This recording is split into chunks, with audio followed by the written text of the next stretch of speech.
Far from the Madding Crowd by Thomas Hardy. Preface.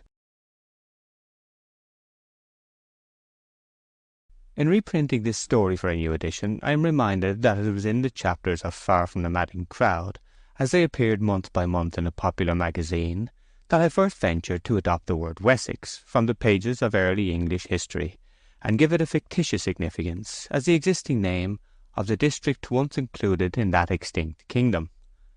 The series of novels I projected being mainly of the kind called local, they seemed to require a territorial definition of some sort to lend unity to their scene. Finding that the area of a single county did not afford a canvas large enough for this purpose, and that there were objections to an invented name, I disinterred the old one. The press and the public were kind enough to welcome the fanciful plan, and willingly joined me in the anachronism of imagining a Wessex population living under Queen Victoria, a modern Wessex of railways, the penny post, mowing and reaping machines, union workhouses, lucifer matches, labourers who could read and write, and national school children. But I believe I am correct in stating that, until the existence of this contemporaneous Wessex was announced in the present story, in 1874, it had never been heard of, and that the expression a Wessex peasant or a Wessex custom would therefore have been taken to refer to nothing later in date than the Norman conquest. I did not anticipate that this application of the word to a modern use would extend outside the chapters of my own chronicles, but the name was soon taken up elsewhere as a local designation. The first to do so was the now defunct Examiner, which, in the impression bearing the date July 15th, 1876, entitled one of its articles The Wessex Labourer, the article turning out to be no dissertation on farming during the Heptarchy, but on the modern peasants of the southwest counties, and his presentation in these stories. Since then, the appellation which I had thought to reserve to the horizons and landscapes of a merely realistic dream country has become more and more popular as a practical definition, and the dream country has, by degrees, solidified into a utilitarian region to which people can go to, take a house in, and write to the papers from. But I ask all good and gentle readers to be so kind as to forget this, and to refuse steadfastly to believe that there are any inhabitants of a Victorian Wessex outside the pages of this and the companion volumes in which they were first discovered. Moreover, the village called Weatherbury, wherein the scenes of the present story of the series are for the most part laid, would perhaps be hardly discernible by the explorer without help in any existing place nowadays, though at the time, comparatively recent, at which the tale was written, a sufficient reality to meet the descriptions both of background and personages might have been traced easily enough. The church remains by great good fortune unrestored and intact, and a few of the old houses, but the ancient malt house, which was formerly so characteristic of the parish, has been pulled down these 20 years, also most of the thatched and dormered cottages that were once lifeholds.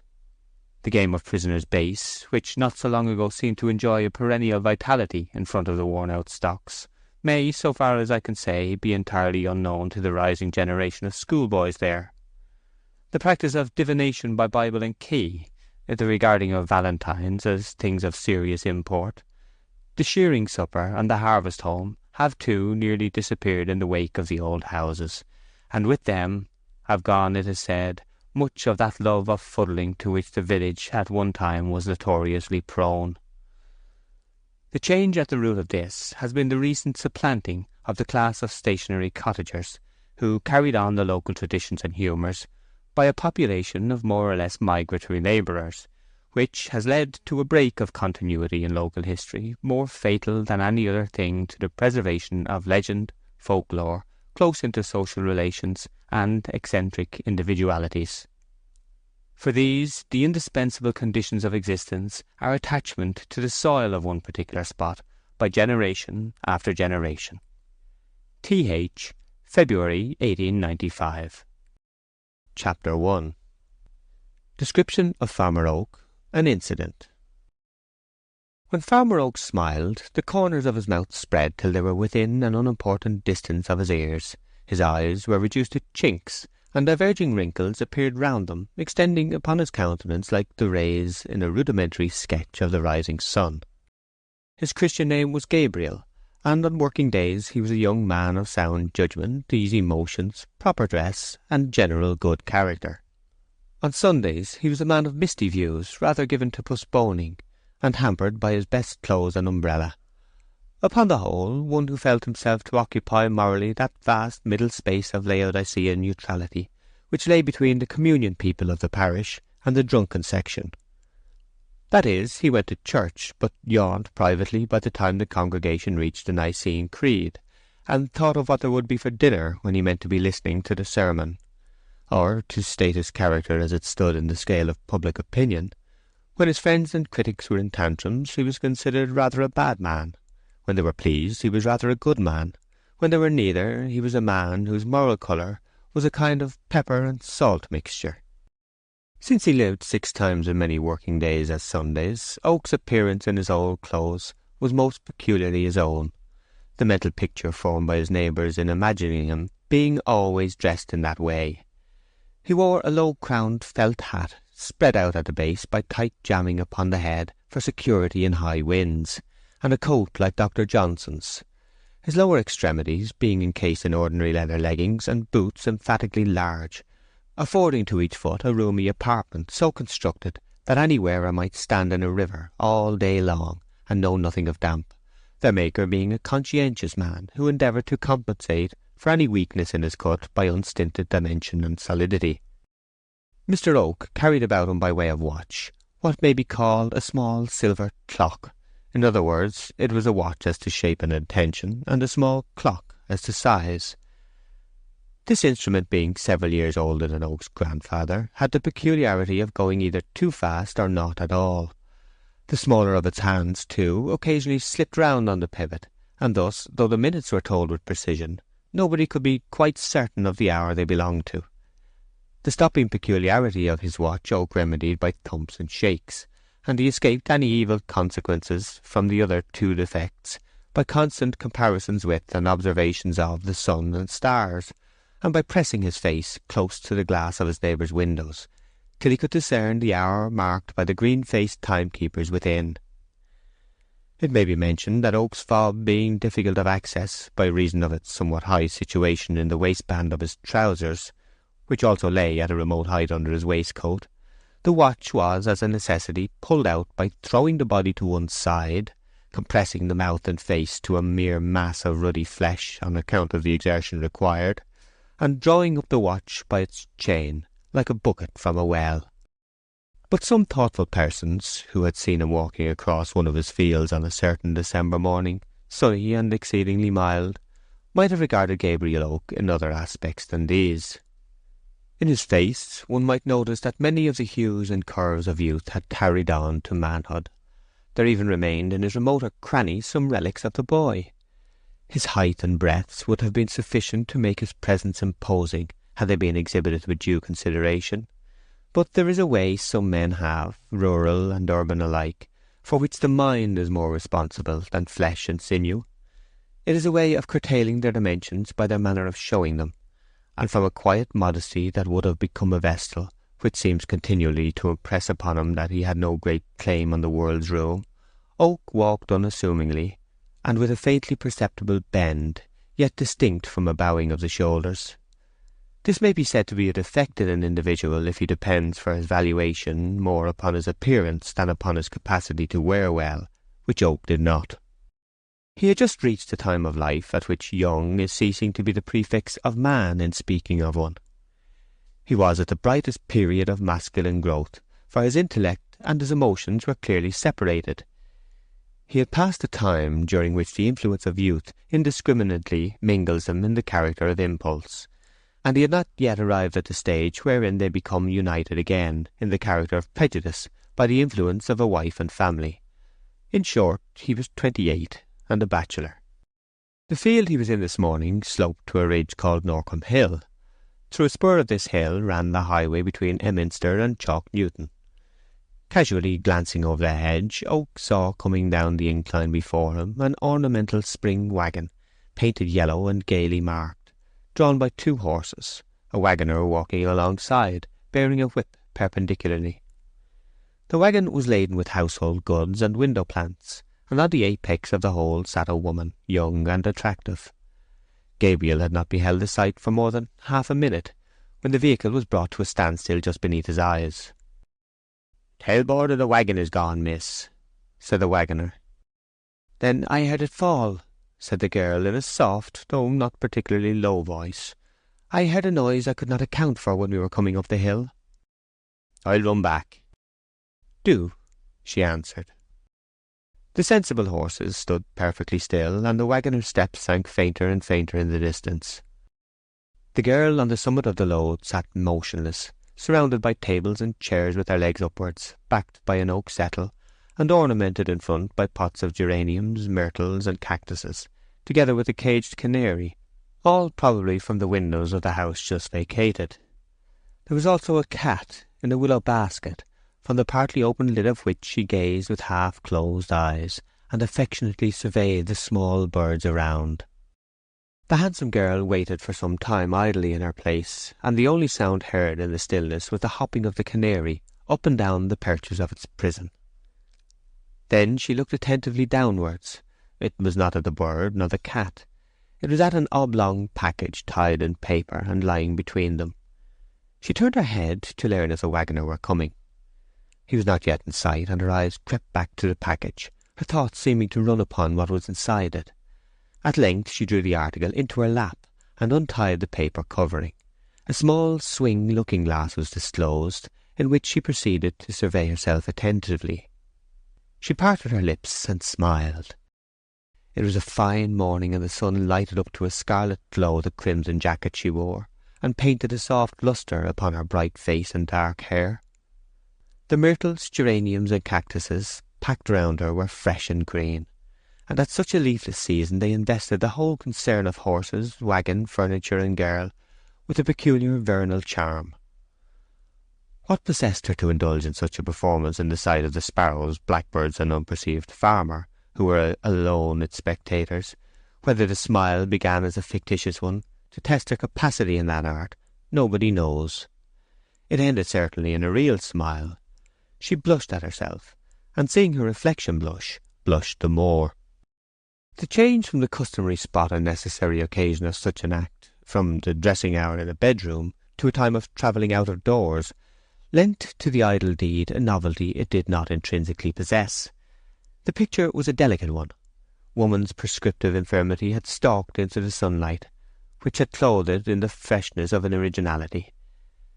A cynical inference was irresistible by Gabriel Oak as he regarded the scene, generous though he fain would have been. There was no necessity whatever for her looking in the glass. She did not adjust her hat, or pat her hair, or press a dimple into shape, or do one thing to signify that any such intention had been her motive in taking up the glass. She simply observed herself as a fair product of nature in the feminine kind, her thoughts seeming to glide into far-off though likely dramas in which men would play a part, vistas of probable triumphs, the smiles being of a phase suggesting that hearts were imagined as lost and won. Still, this was but conjecture, and the whole series of actions was so idly put forth as to make it rash to assert that intention had any part in them at all. The waggoner's steps were heard returning. She put the glass in the paper, and the whole again into its place. When the waggon had passed on, Gabriel withdrew from his point of espial and descended into the road, followed the vehicle to the turnpike gate some way beyond the bottom of the hill, where the object of his contemplation now halted for the payment of toll. About 20 steps still remained between him and the gate, when he heard a dispute. It was a difference concerning 2 pence between the persons with the waggon and the man at the toll-bar. "Mrs.'s niece is upon the top of the things, and she says that that's enough that I've offered ye, you great miser, and she won't pay any more." These were the waggoner's words. "Very well, then Mrs.'s niece can't pass," said the turnpike-keeper, closing the gate. Oak looked from one to the other of the disputants, and fell into a reverie. There was something in the tone of 2 pence remarkably insignificant. The 3 pence had a definite value as money. It was an appreciable infringement on a day's wages, and as such a higgling matter. But 2 pence. "Here," he said, stepping forward and handing twopence to the gatekeeper. "Let the young woman pass." He looked up at her then. She heard his words, and looked down. Gabriel's features adhered throughout their form so exactly to the middle line between the beauty of St. John and the ugliness of Judas Iscariot, as represented in a window of the church he attended, that not a single lineament could be selected and called worthy either of distinction or notoriety. The red-jacketed and dark-haired maiden seemed to think so too, for she carelessly glanced over him and told her man to drive on. She might have looked her thanks to Gabriel on a minute scale, but she did not speak them. More probably she felt none, for in gaining her a passage he had lost her point, and we know how women take a favour of that kind. The gatekeeper surveyed the retreating vehicle. "That's a handsome maid," he said to Oak. "But she has her faults," said Gabriel. "True, farmer. And the greatest of them all is, well, what it is always. Beating people down, aye, 'tis so." "Oh, no." "What then?" Gabriel, perhaps a little piqued by the comely traveller's indifference, glanced back to where he had witnessed her performance over the hedge, and said, "Vanity." Chapter 2. Night. The flock. An interior. Another interior. It was nearly midnight on the eve of St. Thomas's, the shortest day in the year. A desolating wind wandered from the north, over the hill whereon Oak had watched the yellow waggon and its occupant in the sunshine of a few days earlier. Norcombe Hill, not far from lonely Toller Down, was one of the spots which suggest to a passer-by that he is in the presence of a shape approaching the indestructible as nearly as any to be found on earth. It was the featureless convexity of chalk and soil, an ordinary specimen of those smoothly outlined protuberances of the globe which may remain undisturbed on some great day of confusion, when far grander heights and dizzy granite precipices topple down. The hill was covered on its northern side by an ancient and decaying plantation of beeches, whose upper verge formed a line over the crest, fringing its arched curve against the sky like a mane. To-night these trees sheltered the southern slope from the keenest blasts, which smote the wood and floundered through it with a sound as of grumbling, or gushed over its crowning boughs in a weakened moan. The dry leaves in the ditch simmered and boiled in the same breezes, a tongue of air occasionally ferreting out a few and sending them spinning across the grass. A group or two of the latest in date amongst the dead multitude had remained till this very midwinter time on the twigs which bore them, and in falling rattled against the trunks with smart taps. Between this half-wooded, half-naked hill and the vague still horizon that its summit indistinctly commanded was a mysterious sheet of fathomless shade, the sounds from which suggested that what it concealed bore some reduced resemblance to features here. The thin grasses, more or less coating the hill, were touched by the wind in breezes of differing powers, and almost of differing natures, one rubbing the blades heavily, another raking them piercingly, another brushing them like a soft broom. The instinctive act of humankind was to stand and listen, and learn how the trees on the right and the trees on the left wailed or chaunted to each other in the regular antiphonies of a cathedral choir, how hedges and other shapes to leeward then caught the note, lowering it to the tenderest sob, and how the hurrying gust then plunged into the south to be heard no more. The sky was clear, remarkably clear, and the twinkling of all the stars seemed to be but throbs of one body, timed by a common pulse. The North Star was directly in the wind's eye, and since evening the bear had swung round it outwardly to the east, till he was now at a right angle with the meridian. A difference in colour in the stars, oftener read of than seen in England, was really perceptible here. The sovereign brilliancy of Sirius pierced the eye with a steely glitter. The star called Capella was yellow. Aldebaran and Betelgeuse shone with a fiery red. To persons standing alone on a hill during a clear midnight such as this, the roll of the world eastward is almost a palpable movement.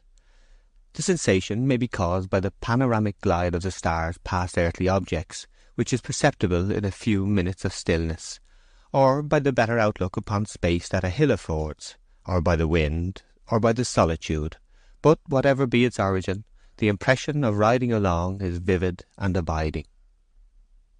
The poetry of motion is a phrase much in use, and to enjoy the epic form of that gratification it is necessary to stand on a hill at a small hour of the night, and having first expanded with a sense of difference from the mass of civilized mankind, who are dream-wrapped and disregardful of all such proceedings at this time, long and quietly watch your stately progress through the stars. After such a nocturnal reconnoitre it is hard to get back to earth, and to believe that the consciousness of such majestic speeding is derived from a tiny human frame.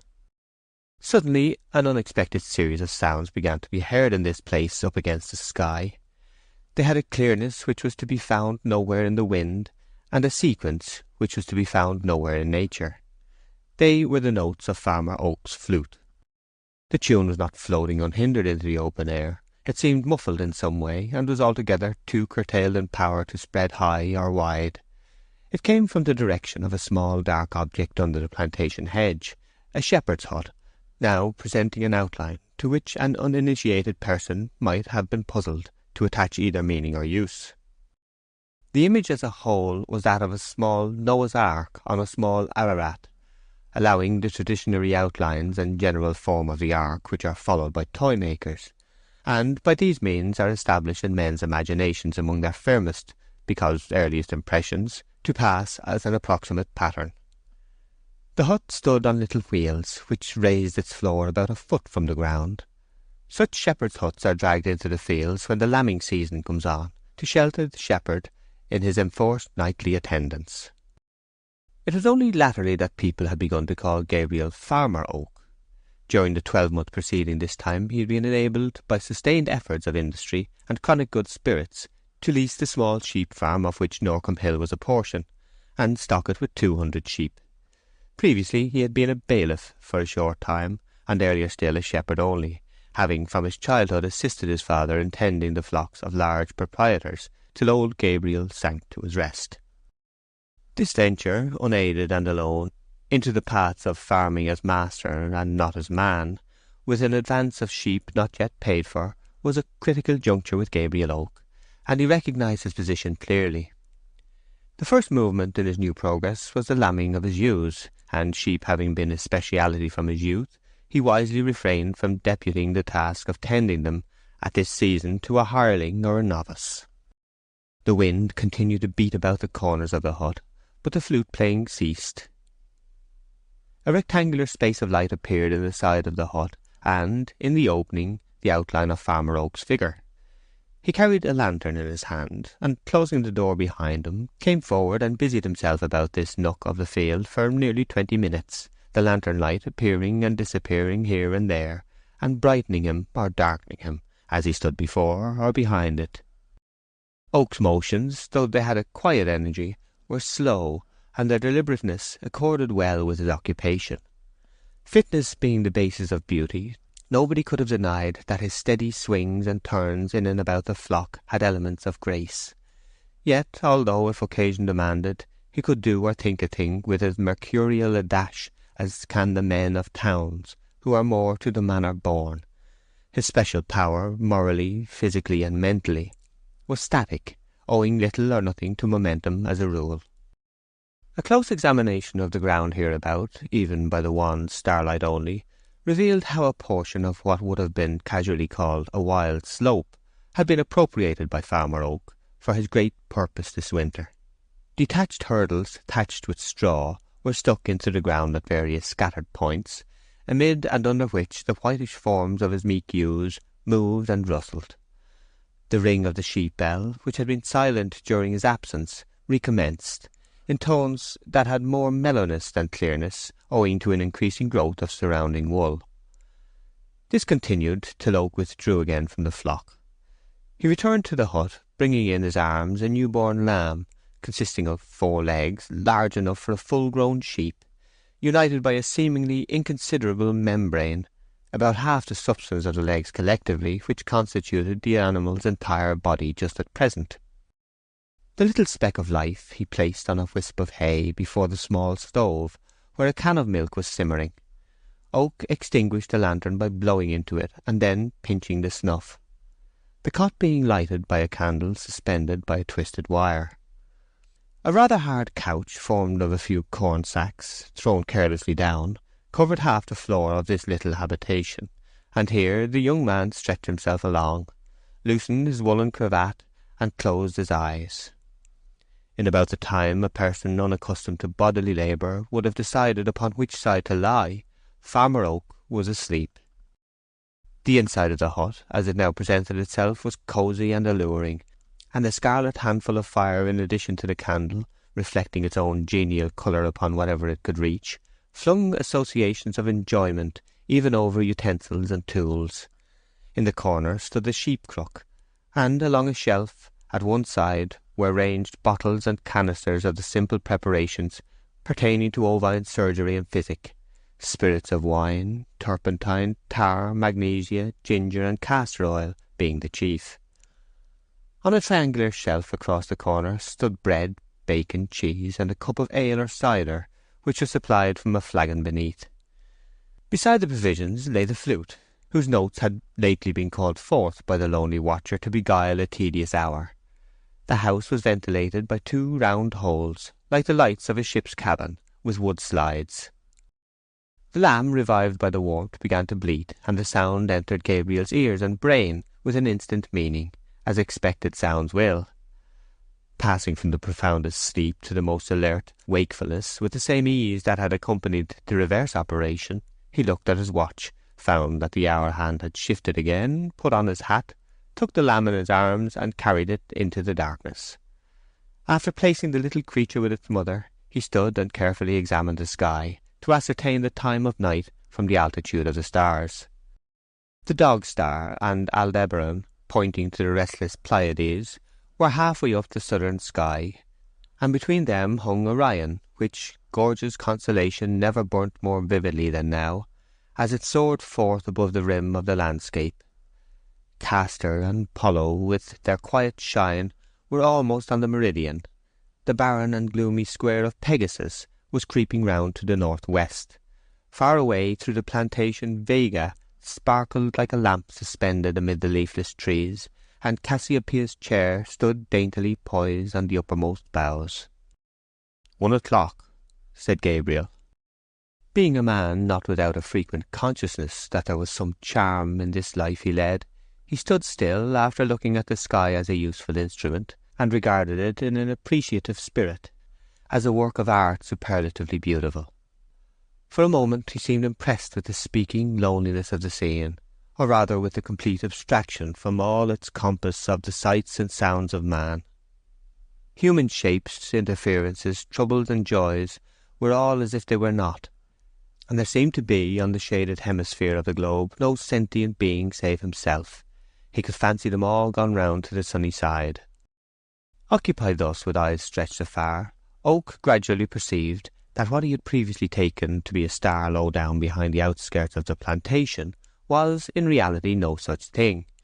It was an artificial light almost close at hand. To find themselves utterly alone at night, where company is desirable and expected, makes some people fearful. But a case more trying by far to the nerves is to discover some mysterious companionship when intuition, sensation, memory, analogy, testimony, probability, induction, every kind of evidence in a logician's list, have united to persuade consciousness that it is quite in isolation. Farmer Oak went towards the plantation and pushed through its lower boughs to the windy side. A dim mass under the slope reminded him that a shed occupied a place here, the site being a cutting into the slope of the hill, so that at its back part of the roof was almost level with the ground. In front it was formed of boards nailed to posts and covered with tar as a preservative. Through crevices in the roof and side spread streaks and dots of light, a combination of which made the radiance that had attracted him. Oak stepped up behind, where, leaning down upon the roof and putting his eye close to a hole, he could see into the interior clearly. The place contained 2 women and 2 cows. By the side of the latter a steaming bran mash stood in a bucket. One of the women was past middle age. Her companion was apparently young and graceful. He could form no decided opinion upon her looks, her position being almost beneath his eye, so that he saw her in a bird's-eye view, as Milton's Satan first saw paradise. She wore no bonnet or hat, but had enveloped herself in a large cloak, which was carelessly flung over her head as a covering. "There, now we'll go home," said the elder of the two, resting her knuckles upon her hips, and looking at their goings-on as a whole. "I do hope Daisy will fetch round again now. I've never been more frightened in my life, but I don't mind breaking my rest if she recovers." The young woman, whose eyelids were apparently inclined to fall together on the smallest provocation of silence, yawned without parting her lips to any inconvenient extent, whereupon Gabriel caught the infection and slightly yawned in sympathy. "I wish we were rich enough to pay a man to do these things," she said.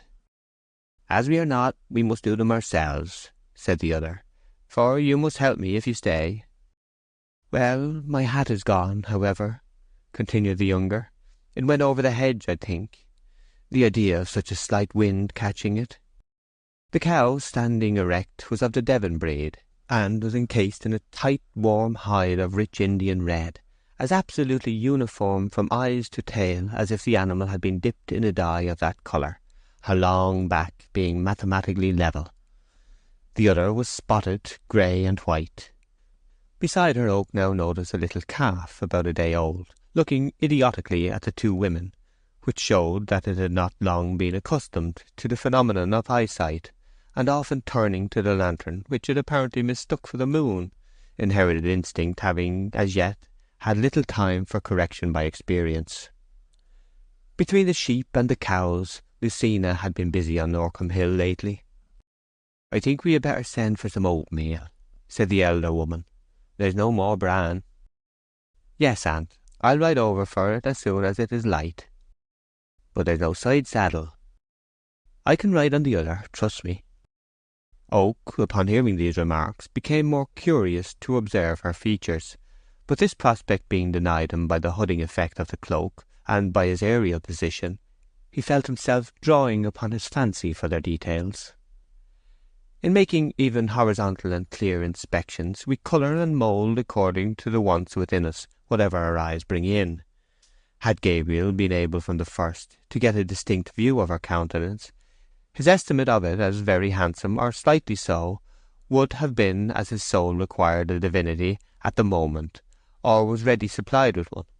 Having for some time known the want of a satisfactory form to fill an increasing void within him, his position moreover affording the widest scope for his fancy, he painted her a beauty.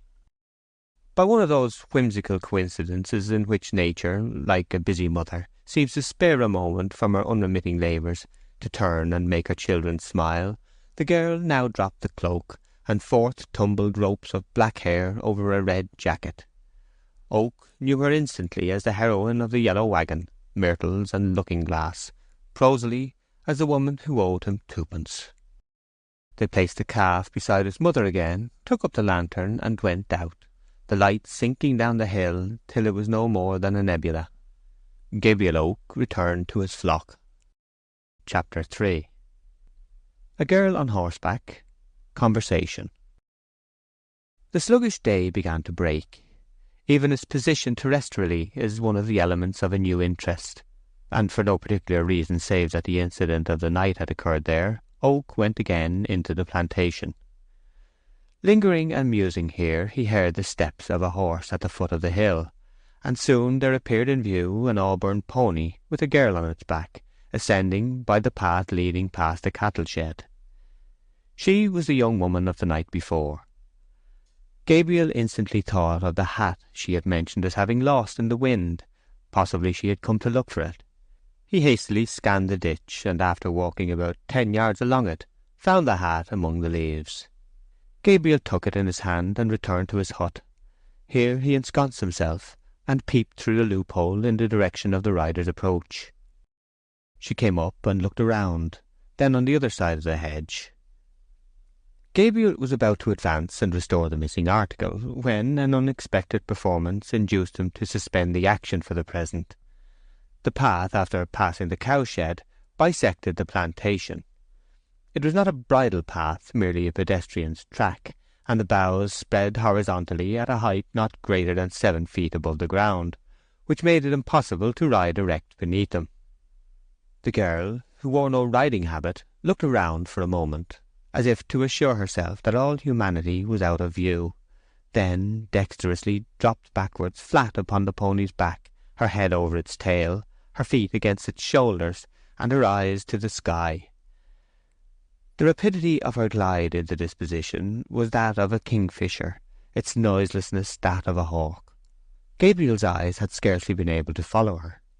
The tall, lank pony seemed used to such doings, and ambled along unconcerned. Thus she passed under the level boughs. The performer seemed quite at home anywhere between a horse's head and its tail, and the necessity for this abnormal attitude having ceased with the passage of the plantation, she began to adopt another, even more obviously convenient than the first. She had no side saddle, and it was very apparent that a firm seat upon the smooth leather beneath her was unattainable sideways. Springing to her accustomed perpendicular like a bowed sapling, and satisfying herself that nobody was in sight, she seated herself in the manner demanded by the saddle, though hardly expected of the woman, and trotted off in the direction of Tunhill Mill. Oak was amused, perhaps a little astonished, and hanging up the hat in his hut, went again among his ewes. An hour passed. The girl returned, properly seated now, with a bag of bran in front of her. On nearing the cattle shed, she was met by a boy bringing a milking pail, who held the reins of the pony whilst she slid off. The boy led away the horse, leaving the pail with the young woman. Soon soft spurts, alternating with loud spurts, came in regular succession from within the shed, the obvious sounds of a person milking a cow. Gabriel took the lost hat in his hand, and waited beside the path she would follow in leaving the hill. She came, the pail in one hand, hanging against her knee.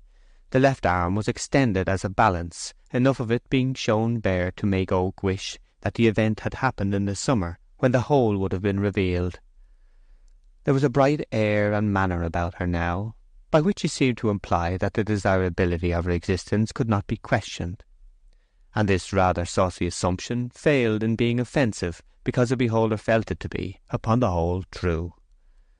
Like exceptional emphasis in the tone of a genius, that which would have made mediocrity ridiculous was an addition to recognized power. It was with some surprise that she saw Gabriel's face rising like the moon behind the hedge. The adjustment of the farmer's hazy conceptions of her charms to the portrait of herself she now presented him with was less a diminution than a difference. The starting point selected by the judgment was her height. She seemed tall, but the pail was a small one and the hedge diminutive.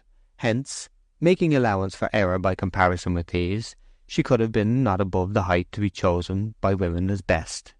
All features of consequence were severe and regular. It may have been observed by persons who go about the shires with eyes for beauty, that in English woman a classically formed face is seldom found to be united with a figure of the same pattern, the highly finished features being generally too large for the remainder of the frame, that a graceful and proportionate figure of 8 heads usually goes off into random facial curves. Without throwing an Nymphean tissue over a milkmaid, let it be said that here criticism checked itself as out of place, and looked at her proportions with a long consciousness of pleasure. From the contours of her figure in its upper part, she must have had a beautiful neck and shoulders, but since her infancy nobody had ever seen them. Had she been put into a low dress, she would have run and thrust her head into a bush. Yet she was not a shy girl by any means. It was merely her instinct to draw the line dividing the seen from the unseen higher than they do in towns. That the girl's thoughts hovered about her face and form as soon as she caught Oak's eye conning the same page was natural and almost certain. The self-consciousness shown would have been vanity if a little more pronounced, dignity if a little less. Rays of male vision seemed to have a tickling effect upon virgin faces in rural districts. She brushed hers with her hand, as if Gabriel had been irritating its pink surface by actual touch, and the free air of her previous movements was reduced at the same time to a chastened phase of itself. Yet it was the man who blushed, the maid not at all. "I found a hat," said Oak. "It is mine," she said, and from a sense of proportion kept down to a small smile and inclination to laugh distinctly. "It flew away last night." 1 o'clock this morning." "Well, it was." She was surprised. How did you know?" she said. "I was here." "You are Farmer Oak, are you not?" "That or thereabouts. I'm lately come to this place." "A large farm?" she inquired, casting her eyes round and swinging back her hair, which was black in the shaded hollows of its mass, but it being now an hour past sunrise, the rays touched its prominent curves with a colour of their own. "No, not large, about 100. In speaking of farms, the word acres is omitted by the natives, by analogy to such old expressions as a stag of 10. "I wanted my hat this morning," she went on. "I had to ride to Tunil Mill." "Yes, you had." "How do you know?" "I saw you." "Where?" she inquired, a misgiving bringing every muscle of her lineaments and frame to a standstill. "Here, going through the plantation and all down the hill," said Farmer Oak, with an aspect excessively knowing with regard to some matter in his mind, as he gazed at a remote point in the direction named, and then turned back to meet his colloquist's eyes. A perception caused him to withdraw his own eyes from hers as suddenly as if he had been caught in a theft. Recollection of the strange antics she had indulged in when passing through the trees was succeeded in the girl by a nettled palpitation, and that by a hot face. It was a time to see a woman redden who was not given to reddening as a rule. Not a point in the milkmaid but was of the deepest rose colour. From the maiden's blush, through all varieties of the province, down to the crimson Tuscany, the countenance of Oak's acquaintance quickly graduated, whereupon he, in considerateness, turned away his head. The sympathetic man still looked the other way, and wondered when she would recover coolness sufficient to justify him in facing her again. He heard what seemed to be the flitting of a dead leaf upon the breeze, and looked. She had gone away. With an air between that of tragedy and comedy, Gabriel returned to his work. 5 mornings and evenings passed. The young woman came regularly to milk the healthy cow or to attend the sick one, but never allowed her vision to stray in the direction of Oak's person. His want of tact had deeply offended her, not by seeing what he could not help, but by letting her know that he had seen it. For, as without law there is no sin, without eyes there is no indecorum, and she appeared to feel that Gabriel's espial had made her an indecorous woman without her own connivance. It was food for great regret with him. It was also a contretemps which touched into life a latent heat he had experienced in that direction. The acquaintanceship might, however, have ended in a slow forgetting, but for an incident which occurred at the end of the same week. One afternoon it began to freeze, and the frost increased with evening, which drew on like a stealthy tightening of bonds. It was a time when in cottages the breath of the sleepers freezes to the sheets, when round the drawing-room fire of a thick-walled mansion the sitters' backs are cold, even whilst their faces are all aglow. Many a small bird went to bed supperless that night among the bare boughs. As the milking hour drew near, Oak kept his usual watch upon the cowshed. At last he felt cold, and shaking an extra quantity of bedding around the yearling ewes, he entered the hut and heaped more fuel upon the stove. The wind came in at the bottom of the door, and to prevent it, Oak laid a sack there and wheeled the cot round a little more to the south. Then the wind spouted in at a ventilating hole, of which there was one at each side of the hut. Gabriel had always known that when the fire was lighted and the door closed, one of these must be kept open, that chosen always being on the side away from the wind. Closing the slide to windward, he turned to open the other. Not on second thoughts, the farmer considered that he would first sit down, leaving both closed for a minute or two, till the temperature of the hut was a little raised. He sat down. His head began to ache in an unwonted manner, and fancying himself weary by reason of the broken rests of the preceding nights, Oak decided to get up, open the slide, and then allow himself to fall asleep. He fell asleep, however, without having performed the necessary preliminary. How long he remained unconscious, Gabriel never knew. During the first stages of his return to perception, peculiar deeds seemed to be in course of enactment. His dog was howling, his head was aching fearfully, somebody was pulling him about, hands were loosening his neckerchief. On opening his eyes, he found that evening had sunk to dusk in the strange manner of unexpectedness. The young girl with the remarkably pleasant lips and white teeth was beside him. More than this, astonishingly more, his head was upon her lap, his face and neck were disagreeably wet, and her fingers were unbuttoning his collar. "Whatever is the matter?" said Oak vacantly. She seemed to experience mirth, but of too insignificant a kind to start enjoyment. "Nothing now," she answered, "since you were not dead. It is a wonder you were not suffocated in this hut of yours." "Ah, the hut," murmured Gabriel. "I gave £10 for that hut. But I'll sell it, and sit under thatched hurdles as they did in old times, and curl up to sleep in a lock of straw. It played me nearly the same trick the other day." Gabriel, by way of emphasis, brought down his fist upon the floor. "It was not exactly the fault of the hut," she observed in a tone which showed her to be that novelty among women, one who finished a thought before beginning the sentence which was to convey it. "You should, I think, have considered, and not have been so foolish as to leave the slides closed." "Yes, I suppose I should," said Oak absently. He was endeavouring to catch and appreciate the sensation of being thus with her, his head upon her dress, before the event passed on into the heap of bygone things. He wished she knew his impressions, but he would as soon have thought of carrying an odour in a net as of attempting to convey the intangibilities of his feelings in the coarse meshes of language. So he remained silent. She made him sit up, and then Oak began wiping his face and shaking himself like a Samson. "How can I thank ye?" he said at last, gratefully, some of the natural rusty red having returned to his face. "Oh, never mind that," said the girl, smiling, and allowing her smile to hold good for Gabriel's next remark, whatever that might prove to be. "How did you find me?" "I heard your dog howling and scratching at the door of the hut when I came to the milking. It was so lucky. Daisy's milking is almost over for the season, and I shall not come here after this week or the next. The dog saw me and jumped over to me and laid hold of my skirt. I came across and looked round the hut, the very first thing, to see if the slides were closed. My uncle has a hut like this one, and I have heard him tell his shepherd not to go to sleep without leaving a slide open.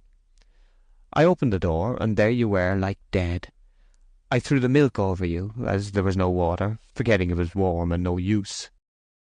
"I wondered if I should have died," said Gabriel in a low voice, which was rather meant to travel back to himself than to her. "Oh, no," the girl replied. She seemed to prefer a less tragic probability. To have saved a man from death involved talk that should harmonize with the dignity of such a deed, and she shunned it. "I believe you saved my life, miss. I don't know your name. I know your aunt's, but not yours." "I would just as soon not tell it. Rather not. There is no reason either why I should, as you probably will never have much to do with me." "Still, I should like to know." "You can inquire at my aunt's. She will tell you." "My name is Gabriel Oak." "And mine isn't. You seem fond of yours in speaking it so decisively, Gabriel Oak." "You see, it is the only one I shall ever have, and I must make the most of it." "I always think mine sounds odd and disagreeable." "I should think you might soon get a new one." "Mercy, how many opinions you keep about you concerning other people, Gabriel Oak." "Well, miss, excuse the words. I thought you would like them. But I can't match you, I know, in mapping out my mind upon my tongue. I never was very clever in me inside. But I thank you. Come, give me your hand." She hesitated, somewhat disconcerted at Oak's old-fashioned earnest conclusion to a dialogue lightly carried on. "Very well," she said, and gave him her hand, compressing her lips to a demure impassivity. He held it but an instant, and in his fear of being too demonstrative, swerved to the opposite extreme, touching her fingers with the lightness of a small-hearted person. "I am sorry," he said the instant after. "What for?" "Letting your hand go so quick. You may have it again if you like. There it is." She gave him her hand again. Oak held it longer this time, indeed curiously long. "How soft it is, being winter time too, not chapped or rough or anything," he said. "There, that is long enough," she said, though without pulling it away. "But I suppose you were thinking you would like to kiss it. You may if you want to." "I wasn't thinking of any such thing," said Gabriel simply. "But I will." "That you won't." She snatched back her hand. Gabriel felt himself guilty of another want of tact. "Now, find out my name," she said teasingly, and withdrew. Chapter 4. Gabriel's resolve, the visit, the mistake. The only superiority in women that is tolerable to the rival sex is, as a rule, that of the unconscious kind, but a superiority which recognizes itself may sometimes please by suggesting possibilities of capture to the subordinated man.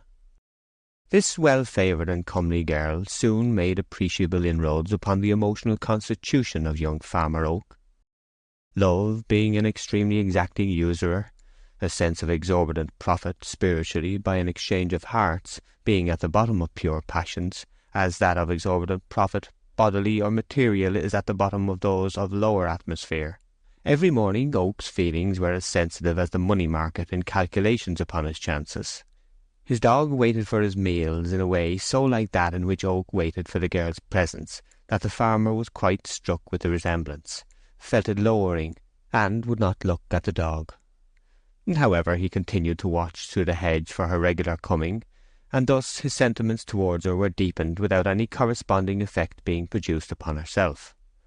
Oak had nothing finished and ready to say as yet, and not been able to frame love phrases which end where they begin, passionate tales, full of sound and fury, signifying nothing. He said no word at all. By making inquiries he found that the girl's name was Bathsheba Everdene, and that the cow would go dry in about 7 days. He dreaded the 8th day. At last the 8th day came. The cow had ceased to give milk for that year, and Bathsheba Everdene came up the hill no more. Gabriel had reached a pitch of existence he could never have anticipated a short time before. He liked saying Bathsheba as a private enjoyment instead of whistling. Turned over his taste to black hair, though he had sworn by brown ever since he was a boy. Isolated himself till the space he filled in the public eye was contemptibly small. Love is a possible strength in an actual weakness. Marriage transforms a distraction into a support, the power of which should be, and happily often is, in direct proportion to the degree of imbecility it supplants. Oak began now to see light in this direction, and said to himself, "I'll make her my wife, or upon my soul I shall be good for nothing." All this while he was perplexing himself about an errand on which he might consistently visit the cottage of Bathsheba's aunt. He found his opportunity in the death of a ewe, mother of a living lamb. On a day which had a summer face and a winter constitution, a fine January morning, when there was just enough blue sky visible to make cheerfully disposed people wish for more, and an occasional gleam of silvery sunshine, Oak put the lamb into a respectable Sunday basket, and stalked across the fields to the house of Mrs. Hurst, the aunt, George the dog walking behind, with a countenance of great concern at the serious turn pastoral affairs seemed to be taking. Gabriel had watched the blue wood smoke curling from the chimney with strange meditation. At evening he had fancifully traced it down the chimney to the spot of its origin, seen the hearth and Bathsheba beside it in her outdoor dress, for the clothes she had worn on the hill were by association equally with her person included in the compass of his affection. They seemed at this early time of his love a necessary ingredient of the sweet mixture called Bathsheba Everdene. He made a toilette of a nicely adjusted kind, of a nature between the carefully neat and the carelessly ornate, of a degree between fine market day and wet Sunday selection. He thoroughly cleaned his silver watch chain with whiting, put new lacing straps to his boots, looked to the brass eyelet holes, went to the inmost heart of the plantation for a new walking stick, and trimmed it vigorously on his way back, took a new handkerchief from the bottom of his clothes-box, put on the light waistcoat patterned all over with sprigs of an elegant flower, uniting the beauties of both rose and lily, without the defect of either, and used all the hair oil he possessed upon his usually dry, sandy, and inextricably curly hair, till he had deepened it to a splendidly novel colour, between that of guano and Roman cement, making it stick to his head like mace round a nutmeg, or wet seaweed round a boulder after the ebb. Nothing disturbed the stillness of the cottage save the chatter of a knot of sparrows on the eaves, One might fancy scandal and rumour to be no less the staple topic of these little coteries on roofs than of those under them. It seemed that the omen was an unpropitious one, for, as the rather untoward commencement of Oak's overtures, just as he arrived by the garden gate, he saw a cat inside, going into various arched shapes and fiendish convulsions at the sight of his dog George. The dog took no notice, for he had arrived at an age at which all superfluous barking was cynically avoided as a waste of breath. In fact, he never barked even at the sheep, except to order, when it was done with an absolutely neutral countenance, as a sort of commination service, which, though offensive, had to be gone through once now and then to frighten the flock for their own good. A voice came from behind some laurel bushes into which the cat had run. "Poor dear! Did a nasty brute of a dog want to kill it? Did he? Poor dear!" "I beg your pardon," said Oak to the voice, but George was walking on behind me with a temper as mild as milk. Almost before he had ceased speaking, Oak was seized with a misgiving as to whose ear was the recipient of his answer. Nobody appeared, and he heard the person retreat among the bushes. Gabriel meditated, and so deeply that he brought small furrows into his forehead by sheer force of reverie. Where the issue of an interview is as likely to be a vast change for the worse as for the better, any initial difference from expectation causes nipping sensations of failure. Oak went up to the door a little abashed. His mental rehearsal and the reality had had no common grounds of opening. Bathsheba's aunt was indoors. "Will you tell Miss Everdene that somebody would be glad to speak to her?" said Mr. Oak. Calling oneself merely somebody, without giving a name, is not to be taken as an example of the ill-breeding of the rural world. It springs from a refined modesty, of which townspeople, with their cards and announcements, have no notion whatever. Bathsheba was out. The voice had evidently been hers. "Will you come in, Mr. Oak?" "Oh, thank ye," said Gabriel, following her to the fireplace. "I brought a lamb for Miss Everdene. I thought she might like one to rear. Girls do." "She might," said Mrs. Hurst musingly, "though she's only a visitor here. If you will wait a minute, Bathsheba will be in." "Yes, I will wait," said Gabriel, sitting down. "The lamb isn't really the business I came about, Mrs. Hurst. In short, I was going to ask her if she'd like to be married." "And were you indeed?" "Yes, because if she would, I should be very glad to marry her. Do you know if she's got any other young man hanging about her at all?" "Let me think," said Mrs. Hurst, poking the fire superfluously. "Yes, bless you. Ever so many young men. You see, Farmer Oak, she's so good-looking, and an excellent scholar besides. She was going to be a governess once, you know, only she was too wild. Not that her young men ever come here, but, Lord, in the nature of women, she must have a dozen." "Oh, that's unfortunate," said Farmer Oak, contemplating a crack in the stone floor with sorrow. "I'm only an everyday sort of man, and my only chance was in being the first comer. Well, there's no use in my waiting, for that was all I came about, so I'll take myself off home along, Mrs. Hurst." When Gabriel had gone about 200 yards along the down, he heard a "Hoi, hoi!" uttered behind him, in a piping note of more treble quality than that in which the exclamation usually embodies itself when shouted across a field. He looked round, and saw a girl racing after him, waving a white handkerchief. Oak stood still, and the runner drew nearer. It was Bathsheba Everdene. Gabriel's colour deepened. Hers was already deep, not, as it appeared, from emotion, but from running. "Farmer Oak," she said, pausing for want of breath, pulling up in front of him with a slanted face, and putting her hand to her side. "I have just called to see you," said Gabriel, pending her further speech. "Yes, I know that," she said, panting like a robin, her face red and moist from her exertions, like a peony petal before the sun dries off the dew. "I didn't know you had come to ask to have me, or I should have come in from the garden instantly. I ran after you to say that my aunt made a mistake in sending you away from courting me." Gabriel expanded. "I'm sorry to have made you run so fast, my dear," he said, with a grateful sense of favours to come. "Wait a bit till you found your breath." "It was quite a mistake, aunt's telling you I had a young man already," Bathsheba went on. "I haven't a sweetheart at all.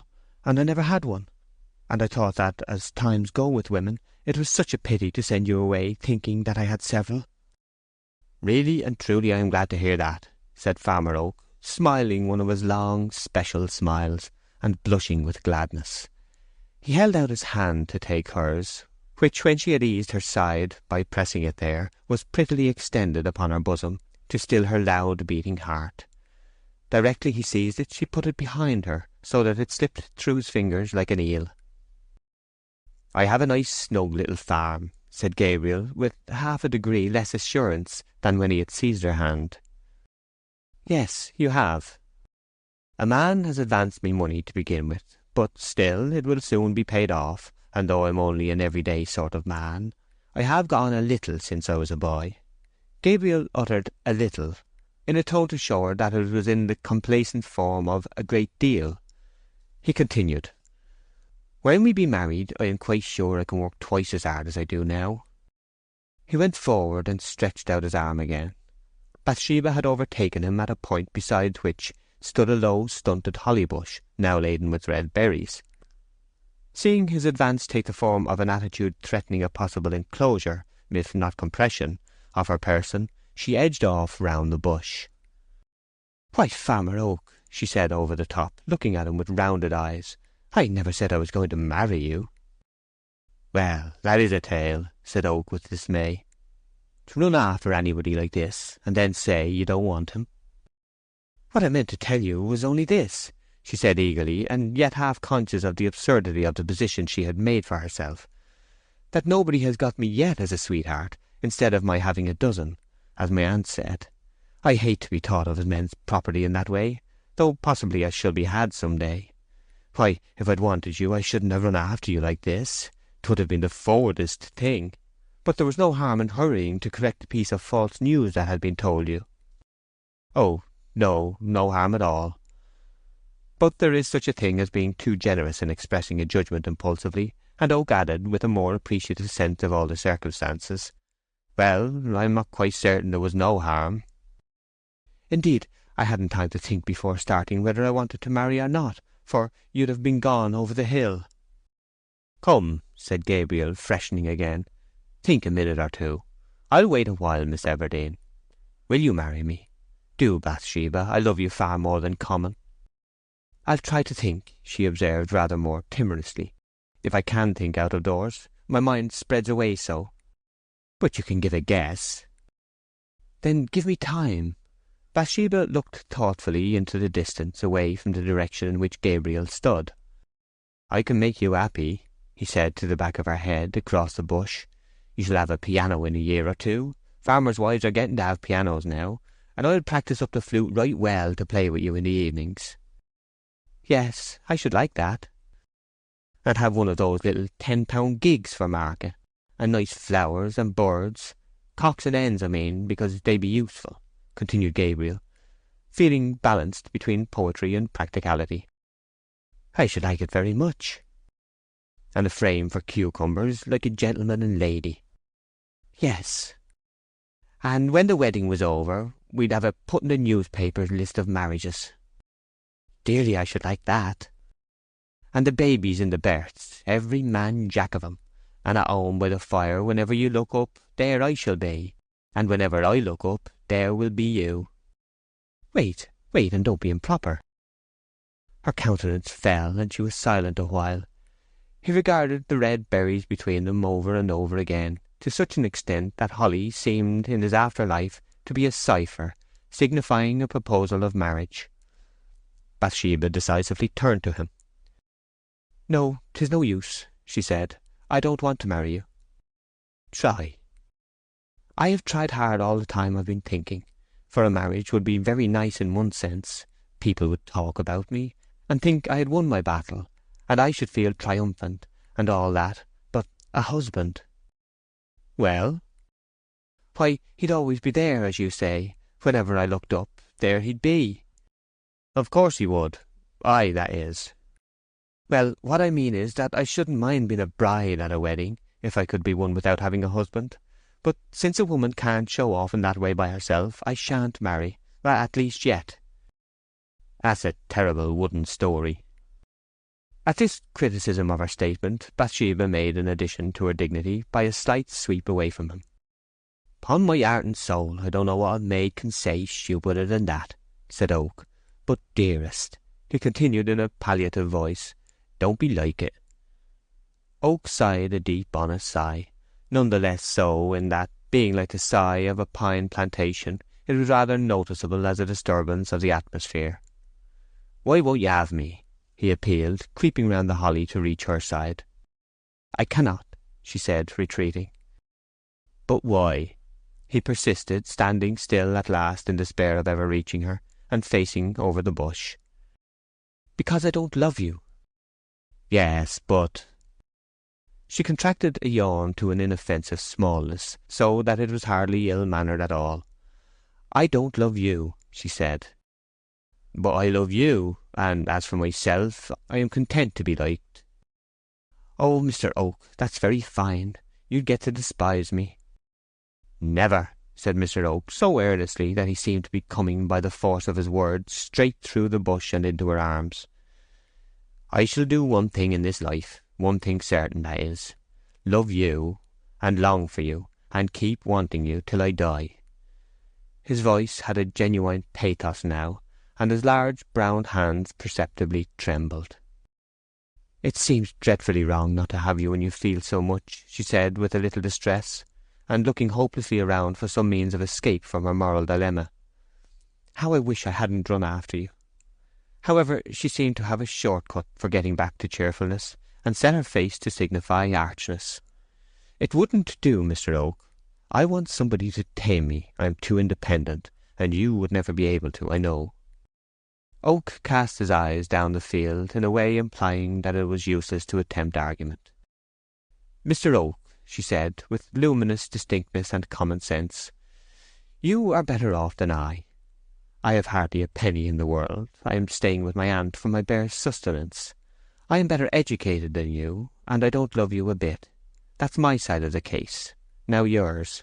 You are a farmer, just beginning, and you ought, in common prudence, if you marry at all, which you should certainly not think of doing at present, to marry a woman with money, who would stock a larger farm for you than you have now."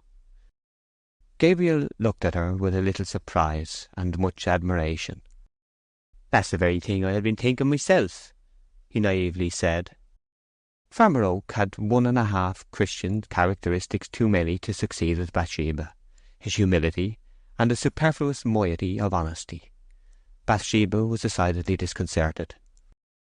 "Well then, why did you come and disturb me?" she said, almost angrily, if not quite, an enlarging red spot rising in each cheek.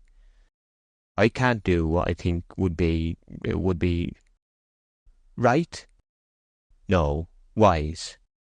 "You have made an admission now, Mr. Oak," she exclaimed with even more hauteur, and rocking her head disdainfully. "After that, do you think I could marry you? Not if I know it." He broke in passionately.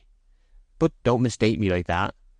Because I am open enough to own what every man in my shoes would have thought, you make your colours come up your face and get crabbed with me. That about your not being good enough for me is nonsense. You speak like a lady, all the parish notice it, and your uncle at Weatherby is, I have heard, a large farmer, much larger than ever I shall be. May I call in the evening, or will you walk along with me o' Sundays? I don't want you to make up your mind at once if you'd rather not." "No, no, I cannot. Don't press me any more, don't. I don't love you, so 'twould be ridiculous," she said with a laugh. No man likes to see his emotions the sport of a merry-go-round of skittishness. "Very well," said Oak firmly, with the bearing of one who was going to give his days and nights to Ecclesiastes for ever. "Then I'll ask you no more." Chapter 5. Departure of Bathsheba, a pastoral tragedy. The news which one day reached Gabriel, that Bathsheba Everdene had left the neighbourhood, had an influence upon him which might have surprised any who never suspected that the more emphatic the renunciation, the less absolute its character. It may have been observed that there is no regular path for getting out of love as there is for getting in. Some people look upon marriage as a short-cut that way, but it has been known to fail. Separation, which was the means that chance offered to Gabriel Oak by Bathsheba's disappearance, though effectual with people of certain humours, is apt to idealize the removed object with others, notably those whose affection, placid and regular as it may be, flows deep and long. Oak belonged to the even-tempered order of humanity, and felt the secret fusion of himself in Bathsheba to be burning with a finer flame now that she was gone. That was all.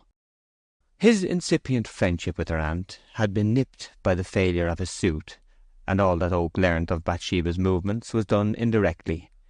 It appeared that she had gone to a place called Weatherbury, more than 20 miles off, but in what capacity, whether as a visitor or permanently, he could not discover.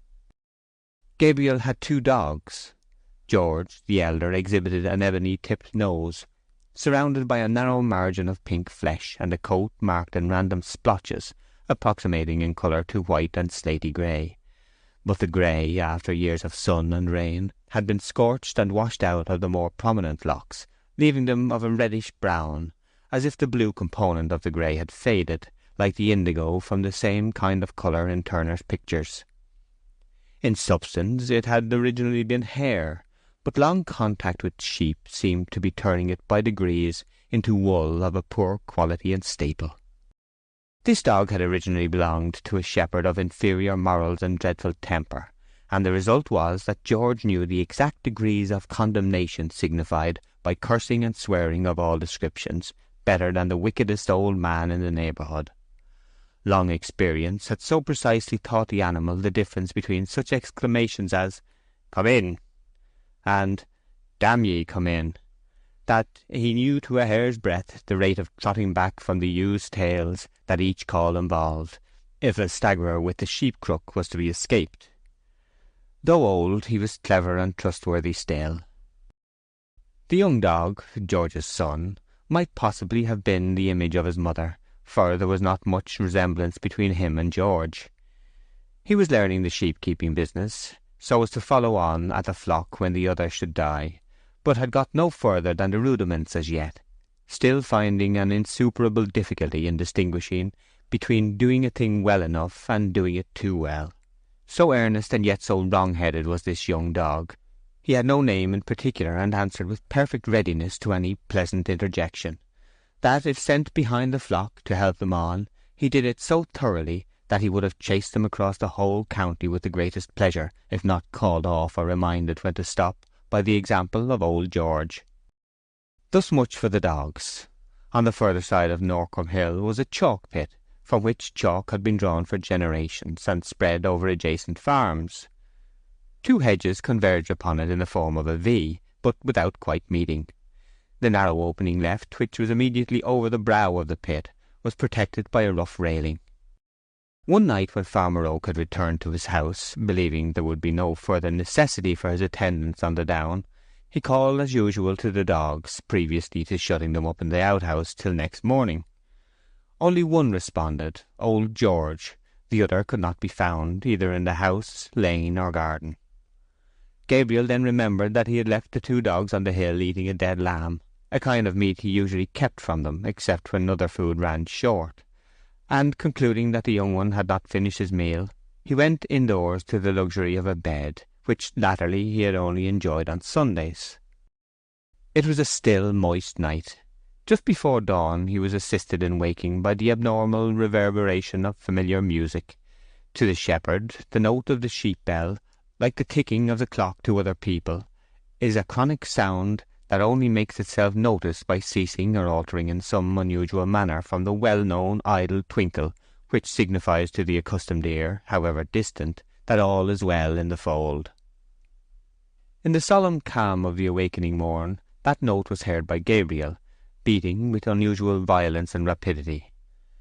This exceptional ringing may be caused in 2 ways, by the rapid feeding of the sheep bearing the bell, as when the flock breaks into new pasture, which gives it an intermittent rapidity, or by the sheep starting off in a run, when the sound has a regular palpitation. The experienced ear of Oak knew the sound he now heard to be caused by the running of the flock with great velocity. He jumped out of bed, dressed, tore down the lane through a foggy dawn, and ascended the hill. The forward ewes were kept apart from those among which the fall of lambs would be later. there being 200 of the latter class in Gabriel's flock. These 200 seemed to have absolutely vanished from the hill. There were the 50 with their lambs enclosed at the other end as he had left them, but the rest, forming the bulk of the flock, were nowhere.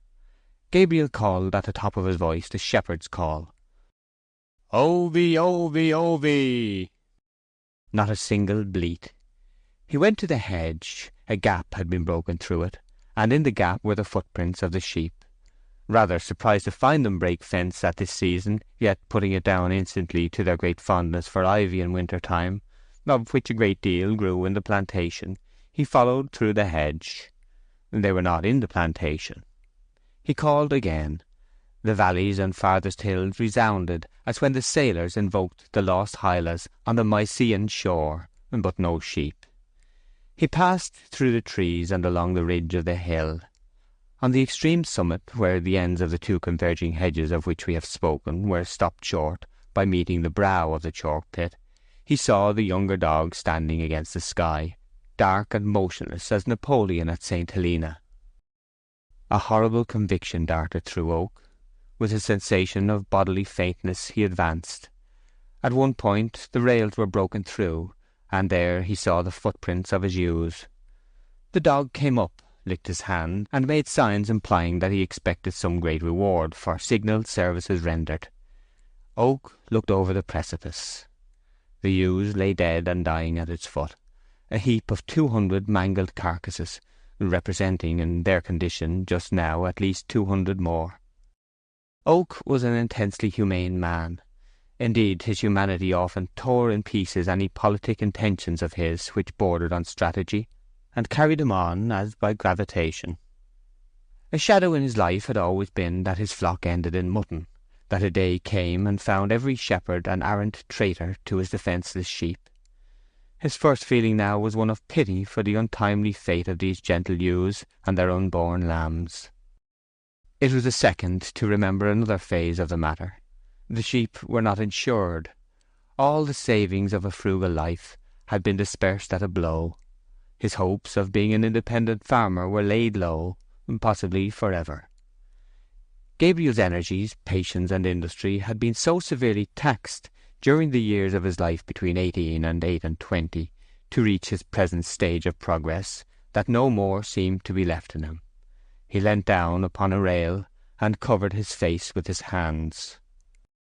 Stupors, however, do not last forever, and Farmer Oak recovered from his. It was as remarkable as it was characteristic that the one sentence he uttered was in thankfulness. "Thank God I am not married. What would she have done in the poverty now coming upon me?" Oak raised his head, and wondering what he could do, listlessly surveyed the scene.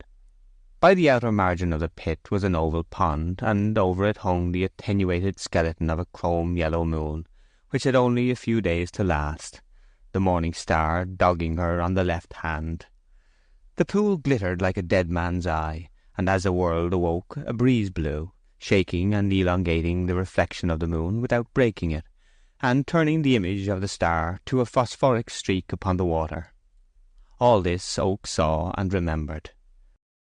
As far as could be learnt, it appeared that the poor young dog, still under the impression that since he was kept for running after sheep, the more he ran after them the better, had at the end of his meal of the dead lamb, which may have given him additional energy and spirits, collected all the ewes into a corner, driven the timid creatures through the hedge, across the upper field, and by main force of worrying had given them momentum enough to break down a portion of the rotten railing, and so hurl them over the edge. George's son had done his work so thoroughly that he was considered too good a workman to live, and was, in fact, taken and tragically shot at 12 o'clock that same day. Another instance of the untoward fate which so often attends dogs and other philosophers who follow out a train of reasoning to its logical conclusion, and attempt perfectly consistent conduct in a world made up so largely of compromise. Gabriel's farm had been stocked by a dealer, on the strength of Oak's promising look and character, who was receiving a percentage from the farmer till such time as the advance should be cleared off. Oak found that the value of stock, plant, and implements, which were really his own, would be about sufficient to pay his debts, leaving himself a free man, with the clothes he stood up in, and nothing more. Chapter 6. The Fair, the Journey, the Fire. 2 months passed away. We are brought on to a day in February on which is held the yearly statute or hiring fair in the county town of Casterbridge. At one end of the street stood from 200 to 300 blithe and hearty labourers waiting upon chance, all men of the stamp to whom labour suggests nothing worse than a wrestle with gravitation, and pleasure nothing better than a renunciation of the same. Among these, carters and waggoners were distinguished by having a piece of whipcord twisted round their hats. Thatchers wore a fragment of woven straw. Shepherds held their sheep crooks in their hands, and thus the situation required was known to the hirers at a glance. In the crowd was an athletic young fellow of somewhat superior appearance to the rest. In fact, his superiority was marked enough to lead several ruddy peasants standing by to speak to him inquiringly, as to a farmer, and to use "sir" as a finishing word. His answer always was, "I am looking for a place myself, a bailiff's. Do you know of anybody who wants one?" Gabriel was paler now. His eyes were more meditative, and his expression was more sad. He had passed through an ordeal of wretchedness which had given him more than it had taken away. He had sunk from his modest elevation as pastoral king into the very slime pits of Sidham. But there was left to him a dignified calm he had never before known, and that indifference to fate which, though it often makes a villain of a man, is the basis of his sublimity when it does not. And thus the abasement had been exaltation, and the loss gain. In the morning a regiment of cavalry had left the town, and a sergeant and his party had been beating up for recruits through the 4 streets. As the end of the day drew on and he found himself not hired, Gabriel almost wished that he had joined them and gone off to serve his country. Weary of standing in the marketplace and not much minding the kind of work he turned his hand to, he decided to offer himself in some other capacity than that of bailiff. All the farmers seemed to be wanting shepherds. Sheep-tending was Gabriel's speciality. Turning down an obscure street and entering an obscurer lane, he went up to a smith's shop. "How long would it take you to make a shepherd's crook?" 20 minutes. "How much?" 2 shillings. He sat on a bench and the crook was made, a stem being given him into the bargain. He then went to a ready-made clothes shop, the owner of which had a large rural connection. As the crook had absorbed most of Gabriel's money, he attempted and carried out an exchange of his overcoat for a shepherd's regulation smock frock. This transaction having been completed, he again hurried off to the centre of the town, and stood on the curb of the pavement as a shepherd, crook in hand. Now that Oak had turned himself into a shepherd, it seemed that bailiffs were most in demand. However, 2 or 3 farmers noticed him and drew near. Dialogues followed, more or less in the subjoined form. "Where do you come from?" "Norcombe." "That's a long way." 15 miles. "Whose farm were you upon last?" "My own." This reply invariably operated like a rumour of cholera. The inquiring farmer would edge away and shake his head dubiously. Gabriel, like his dog, was too good to be trustworthy, and he never made advance beyond this point. It is safer to accept any chance that offers itself and extemporize a procedure to fit it, than to get a good plan matured and wait for a chance of using it. Gabriel wished he had not nailed up his colours as a shepherd, but had laid himself out for anything in the whole cycle of labour that was required in the fair. It grew dusk. Some merry men were whistling and singing by the corn exchange. Gabriel's hand, which had lain for some time idle in his smock-frock pocket, touched his flute which he carried there. Here was an opportunity for putting his dearly bought wisdom into practice. He drew out his flute and began to play Jockey to the Fair, in the style of a man who had never known a moment's sorrow. Oak could pipe with Arcadian sweetness, and the sound of the well-known notes cheered his own heart as well as those of the loungers. He played on with spirit, and in half an hour had earned in pence what was a small fortune to a destitute man. By making inquiries he learnt that there was another fair at Shottsford the next day. "How far is Shottsford?" 10 miles t'other side of Weatherbury." Weatherbury. It was where Bathsheba had gone 2 months before. This information was like coming from night into noon. How far is it to Weatherbury? 5 or 6 miles. Bathsheba had probably left Weatherbury long before this time, but the place had enough interest attaching to it to lead Oak to choose Shottsford Fair as his next field of inquiry, because it lay in the Weatherbury quarter. Moreover, the Weatherbury folk were by no means uninteresting intrinsically. If report spoke truly, they were as hardy, merry, thriving, wicked a set as any in the whole county. Oak resolved to sleep at Weatherbury that night on his way to Shottsford, and struck out at once into the high road which had been recommended as the direct route to the village in question. The road stretched through water meadows traversed by little brooks, whose quivering surfaces were braided along their centres and folded into creases at the sides, or, where the flow was more rapid, the stream was pied with spots of white froth, which rode on in undisturbed serenity. On the higher levels the dead and dry carcasses of leaves tapped the ground as they bowled along helter-skelter upon the shoulders of the wind, and little birds in the hedges were rustling their feathers and tucking themselves in comfortably for the night, retaining their places if Oak kept moving, but flying away if he stopped to look at them. He passed by Yalbury Wood, where the game birds were rising to their roosts, and heard the crack-voiced cock-pheasant, "Kyuk-kyuk," and the wheezy whistles of the hens. By the time he had walked 3 or 4 miles, every shape in the landscape had assumed a uniform hue of blackness.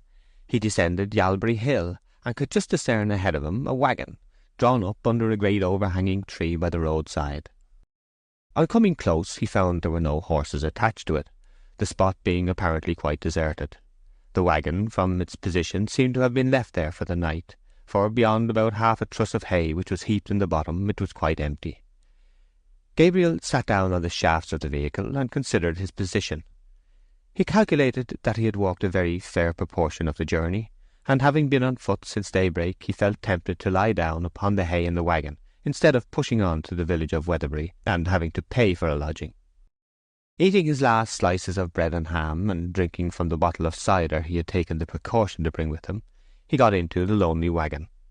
Here he spread half of the hay as a bed, and, as well as he could in the darkness, pulled the other half over him by way of bedclothes, covering himself entirely, and feeling physically as comfortable as ever he had been in his life. Inward melancholy it was impossible for a man like Oak, introspective far beyond his neighbours, to banish quite, whilst conning the present untoward page of his history. So, thinking of his misfortunes, amorous and pastoral, he fell asleep, shepherds enjoying, in common with sailors, the privilege of being able to summon the god, instead of having to wait for him. On somewhat suddenly awaking, after a sleep of whose length he had no idea, Oak found that the waggon was in motion.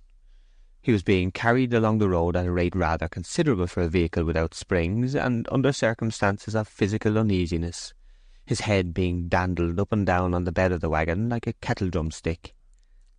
He then distinguished voices in conversation, coming from the fore part of the waggon. His concern at his dilemma, which would have been alarm had he been a thriving man, but misfortune is a fine opiate to personal terror, led him to peer cautiously from the hay, and the first sight he beheld was the stars above him. Charles's Wain was getting towards a right angle with the pole star, and Gabriel concluded that it must be about 9 o'clock. In other words, that he had slept 2 hours. This small astronomical calculation was made without any positive effort, and whilst he was stealthily turning to discover, if possible, into whose hands he had fallen. 2 figures were dimly visible in front, sitting with their legs outside the waggon, one of whom was driving. Gabriel soon found that this was the waggoner, and it appeared that they had come from Casterbridge Fair like himself. A conversation was in progress, which continued thus. "Be as 'twill, she's a fine handsome body as far as looks be concerned, but that's only the skin of the woman, and these dandy cattle be as proud as Lucifer in their insides." "Aye, so I do seem, Bill Smallbury, so I do seem." This utterance was very shaky by nature, and more so by circumstance, the jolting of the waggon not being without its effect upon the speaker's larynx. It came from the man who held the reins. "She's a very vain female, so 'tis said here and there." "Ah, now, if so be 'tis like that, I can't look her in the face. Lord, no, not I, such a shy man as I be." "Yes, she's very vain. 'Tis said that every night at going to bed She looks in the glass to put on her nightcap properly. And not a married woman, oh the world! And I can play the piano, so 'tis said. Can play so clever that it can make a psalm tune sound as well as the merriest loose song a man can wish for. Do you tell it? A happy time for us, and I feel quite a new man. And how does she pay? Oh, that I don't know, Master Poorgrass. On hearing these and other similar remarks, a wild thought flashed into Gabriel's mind that they might be speaking of Bathsheba. There were, however, no grounds for retaining such a supposition, for the waggon, though going in the direction of Weatherbury, might be going beyond it, and the woman alluded to seemed to be the mistress of some estate. They were now apparently close upon Weatherbury, and not to alarm the speakers unnecessarily, Gabriel slipped out of the waggon unseen. He turned to an opening in the hedge, which he found to be a gate, and mounting thereon, he sat meditating whether to seek a cheap lodging in the village, or to ensure a cheaper one by lying under some hay or corn stack. The crunching jangle of the waggon died upon his ear. He was about to walk on, when he noticed on his left hand an unusual light, appearing about half a mile distant. Oak watched it, and the glow increased. Something was on fire. Gabriel again mounted the gate, and, leaping down on the other side upon what he found to be ploughed soil, made across the field in the exact direction of the fire. The blaze, enlarging in a double ratio by his approach and its own increase, showed him as he drew nearer the outline of ricks beside it, lighted up to great distinctness. A rickyard was the source of the fire. His weary face now began to be painted over with a rich orange glow, and the whole front of his smock-frock and gaiters was covered with a dancing shadow pattern of thorn twigs, the light reaching him through a leafless intervening hedge, and the metallic curve of his sheep-crook shone silver-bright in the same abounding rays. He came up to the boundary fence, and stood to regain breath. It seemed as if the spot was unoccupied by a living soul. The fire was issuing from a long straw stack, which was so far gone as to preclude a possibility of saving it. A rick burns differently from a house. As the wind blows the fire inwards, the portion in flames completely disappears like melting sugar, and the outline is lost to the eye. However, a hay or wheat rick, well put together, will resist combustion for a length of time, if it begins on the outside. This, before Gabriel's eyes, was a rick of straw, loosely put together, and the flames darted into it with lightning swiftness. It glowed on the windward side, rising and falling in intensity, like the coal of a cigar.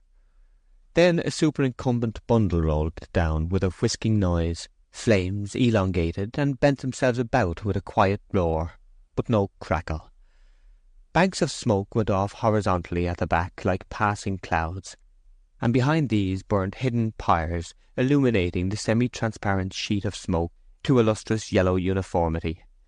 Individual straws in the foreground were consumed in a creeping movement of ruddy heat, as if they were knots of red worms, and above shone imaginary fiery faces, tongues hanging from lips, glaring eyes, and other impish forms, from which at intervals sparks flew in clusters like birds from a nest.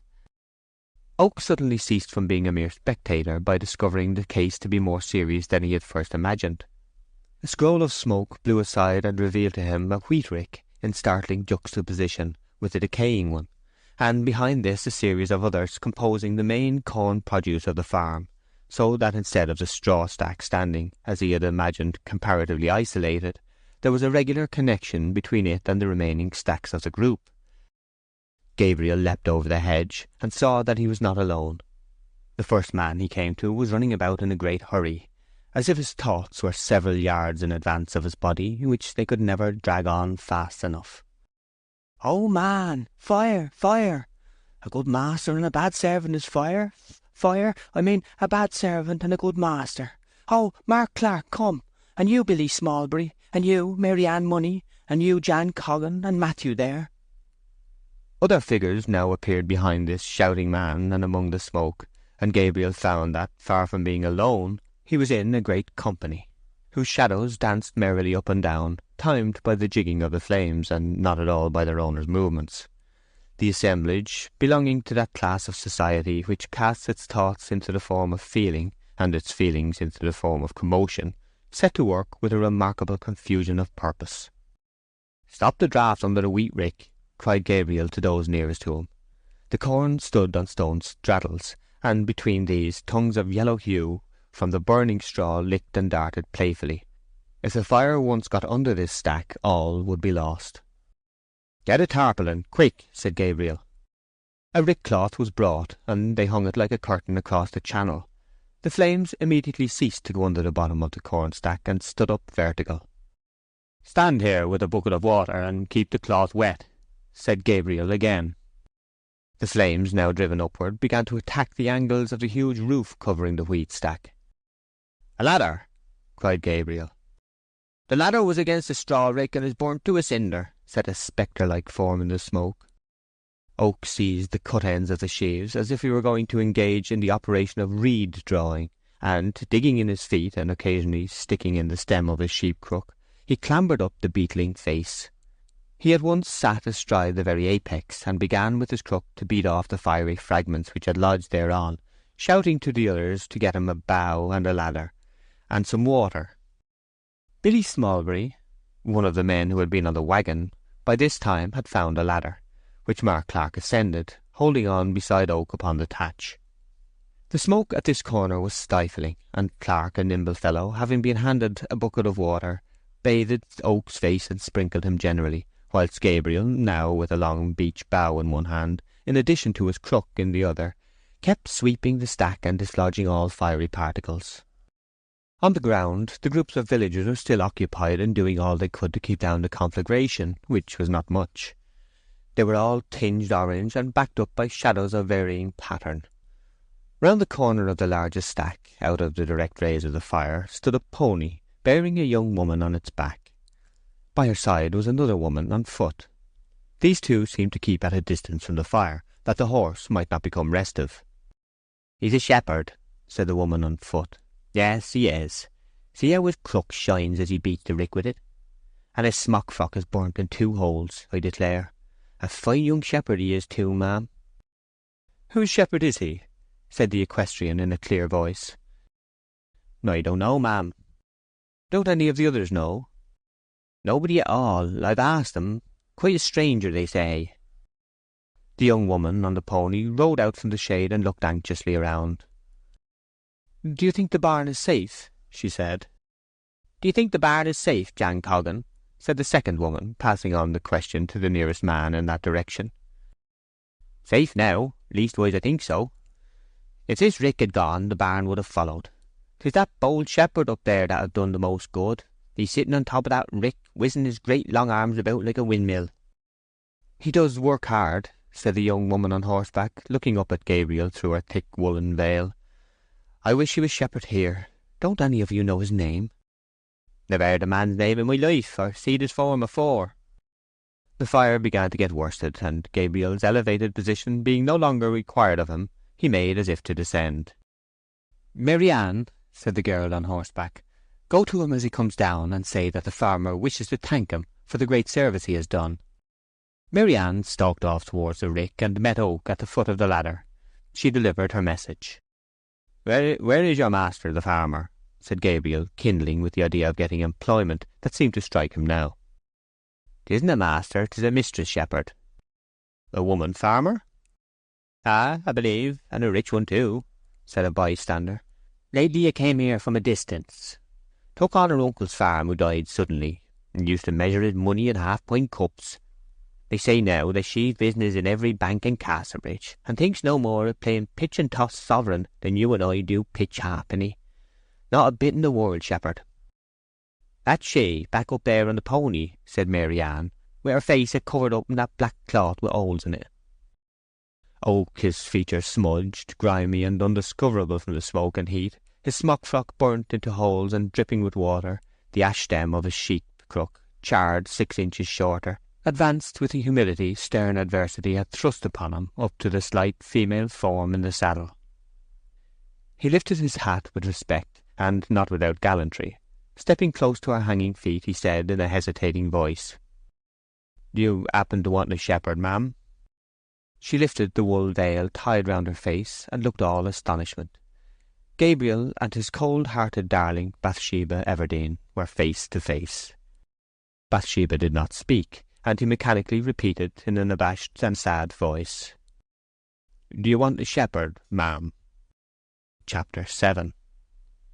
Recognition. A timid girl. Bathsheba withdrew into the shade. She scarcely knew whether most to be amused at the singularity of the meeting, or to be concerned at his awkwardness. There was room for a little pity, also for a very little exultation, the former at his position, and the latter at her own.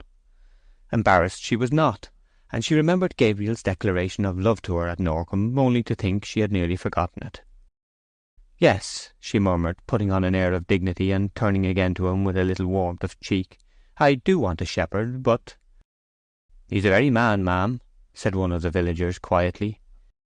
Conviction breeds conviction. "Ah, that it is," said a second decisively. "The man truly," said a third with heartiness. "He's all there," said number 4 fervidly. "Then will you tell him to speak to the bailiff?" said Bathsheba. All was practical again now. A summer eve and loneliness would have been necessary to give the meeting its proper fullness of romance. The bailiff was pointed out to Gabriel, who, checking the palpitation within his breast at discovering that this Ashtoreth of strange report was only a modification of Venus, the well-known and admired, retired with him to talk over the necessary preliminaries of hiring. The fire before them wasted away. "Men," said Bathsheba, "you shall take a little refreshment after this extra work. Will you come to the house?" "We could knock in a bit and a drop a good deal freer, miss, if so be you'd send it to Warren's Malt House," replied the spokesman.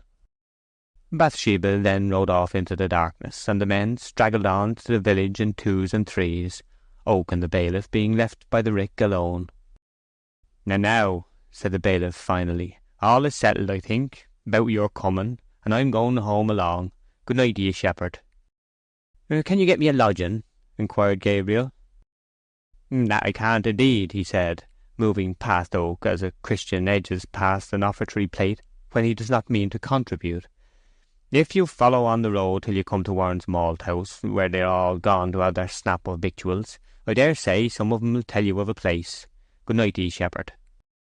The bailiff, who showed this nervous dread of loving his neighbour as himself, went up the hill, and Oak walked on to the village, still astonished at the rencounter with Bathsheba, glad of his nearness to her, and perplexed at the rapidity with which the unpractised girl of Norcombe had developed into the supervising and cool woman here. But some women only require an emergency to make them fit for one.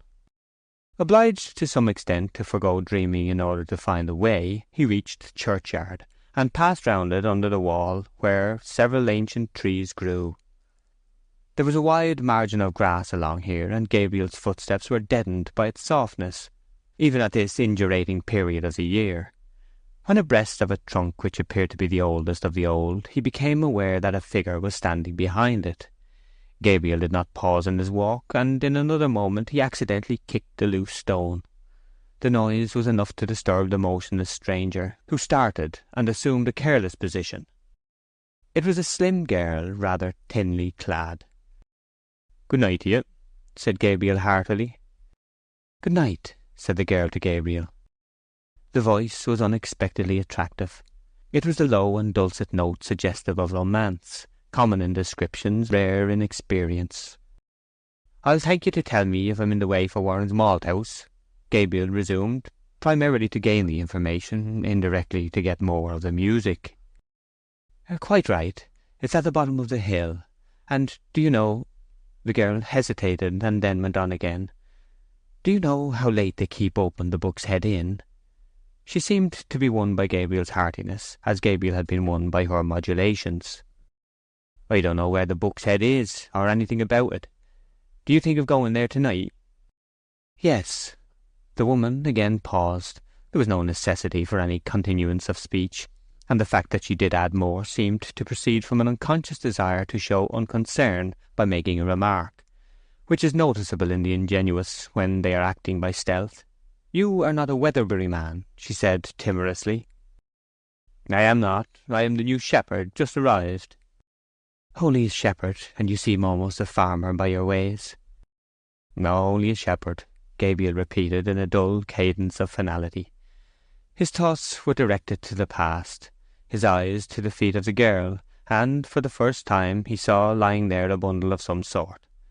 She may have perceived the direction of his face, for she said coaxingly, "You won't say anything in the parish about having seen me here, will you? At least not for a day or two." "I won't if you wish me not to," said Oak. "Thank you, indeed," the other replied.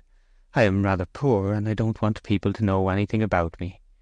Then she was silent and shivered. "You ought to have a cloak on such a cold night," Gabriel observed. "I would advise you to get indoors." "Oh, no. Would you mind going on and leaving me? I thank you much for what you have told me."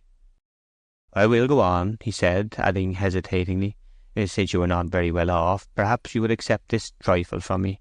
It's only a shilling, but it's all I have to spare." "Yes, I will take it," said the stranger gratefully. She extended her hand, Gabriel his. In feeling for each other's palm in the gloom before the money could be passed, a minute incident occurred which told much. Gabriel's finger alighted on the young woman's wrist. It was beating with a throb of tragic intensity. He had frequently felt the same quick, hard beat in the femoral artery of his lambs when overdriven. It suggested a consumption too great of a vitality which, to judge from her figure and stature, was already too little. "What is the matter?" "Nothing." "Ah, but there is." "No, no, no. Let your having seen me be a secret." "Very well, I will. Good night again." "Good night." The young girl remained motionless by the tree, and Gabriel descended into the village of Weatherbury, or Lower Longpuddle, as it was sometimes called. He fancied that he had felt himself in the penumbra of a very deep sadness when touching that slight and fragile creature. But wisdom lies in moderating mere impressions, and Gabriel endeavoured to think little of this. Chapter 8. The Malthouse, the Chat, News. Warren's malthouse was enclosed by an old wall enwrapped with ivy, and though not much of the exterior was visible at this hour, the character and purposes of the building were clearly enough shown by its outline upon the sky. From the walls an overhanging thatched roof sloped up to a point in the centre, upon which rose a small wooden lantern, fitted with louver boards on all the four sides, and from these openings a mist was dimly perceived to be escaping into the night air. There was no window in front, but a square hole in the door was glazed with a single pane, through which red, comfortable rays now stretched out upon the ivied wall in front. Voices were to be heard inside. Oak's hand skimmed the surface of the door with fingers extended to an Elimas the Sorcerer pattern, till he found a leathern strap, which he pulled. This lifted the wooden latch, and the door swung open. The room inside was lighted only by the ruddy glow from the kiln mouth, which shone over the floor with the streaming horizontality of the setting sun, and threw upwards the shadows of all facial irregularities in those assembled around. The stone flag floor was worn into a path from the doorway to the kiln, and into undulations everywhere. A curved settle of unplaned oak stretched along one side, and in a remote corner was a small bed and bedstead, the owner and frequent occupier of which was the maltster. This aged man was now sitting opposite the fire, his frosty white hair and beard overgrowing his gnarled figure like the grey moss and lichen upon a leafless apple tree. He wore breeches and the laced-up shoes called ankle-jacks. He kept his eyes fixed upon the fire. Gabriel's nose was greeted by an atmosphere laden with the sweet smell of new malt. The conversation, which seemed to have been concerning the origin of the fire, immediately ceased, and everyone ocularly criticized him to the degree expressed by contracting the flesh of their foreheads and looking at him with narrowed eyelids, as if he had been a light too strong for their sight. Several exclaimed meditatively, after this operation had been completed, "Ah, 'tis a new shepherd, I believe. We thought we had a hand pawing about the door for the bobbin, but weren't sure 'twere not a dead leaf blowed across," said another. "Come in, shepherd. Sure ye be welcome, though we don't know your name." "Gabriel Oak, that's my name, neighbours." The ancient maltster, sitting in the midst, turned at this, his turning being as the turning of a rusty crane. "There's never Gabriel Oak's grandson over at Norcombe, never," he said, as a formula expressive of surprise, which nobody was supposed for a moment to take literally.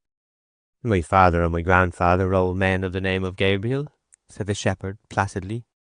Thought I know the man's face as I seed him on the rick. Thought I did. And where be you trading on to now, shepherd? I'm thinking of biding here, said Mr. Oak. Knowed your grandfather for years and years, continued the maltster, the words coming forth of their own accord, as if the momentum previously imparted had been sufficient. Ah, and did you? Knowed your grandmother. And her too? Likewise knowed your father when he was a child. Why, my boy Jacob there and your father were sworn brothers. That they were, sure. Weren't you, Jacob? Ah, sure, said his son, a young man about 65, with a semi-bald head and one tooth in the left centre of his upper jaw, which made much of itself by standing prominent like a milestone in a bank. But 'twas Joe had most to do with him. However, my son William must have knowed the very man afore us, didn't he, Billy, afore you left Norcombe? No, 'twas Andrew, said Jacob's son, Billy, a child of 40 or thereabouts, who manifested the peculiarity of possessing a cheerful soul in a gloomy body, and whose whiskers were assuming a chinchilla shade here and there. I can mind Andrew, said Oak, as being a man in the place when I was quite a child.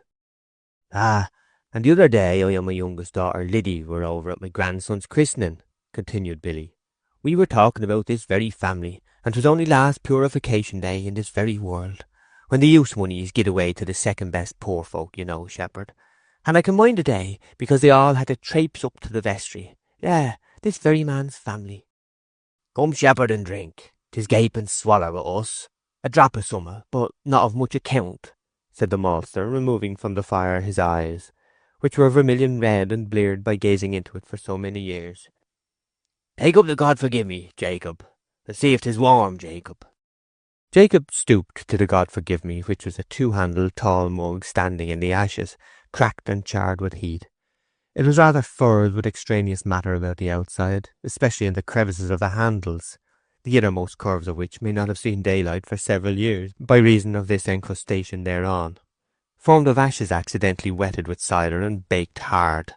But to the mind of any sensible drinker the cup was no worse for that, being incontestably clean on the inside and about the rim. It may be observed that such a class of mug is called a God forgive me in Weatherbury and its vicinity for uncertain reasons, probably because its size makes any given toper feel ashamed of himself when he sees its bottom in drinking it empty. Jacob, on receiving the order to see if the liquor was warm enough, placidly dipped his forefinger into it by way of thermometer, and having pronounced it nearly of the proper degree, raised the cup and very civilly attempted to dust some of the ashes from the bottom with the skirt of his smock frock, because Shepherd Oak was a stranger. A clean cup for the shepherd, said the maltster commandingly. No, not at all, said Gabriel in a reproving tone of considerateness. I never fuss about dirt in its pure state, and when I know what sort it is.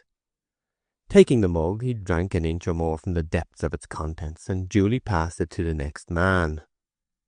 I wouldn't think of giving such trouble to neighbours and washing up when there's so much work to be done in the world already, continued Oak in a moister tone, after recovering from the stoppage of breath, which is occasioned by pulls at large mugs.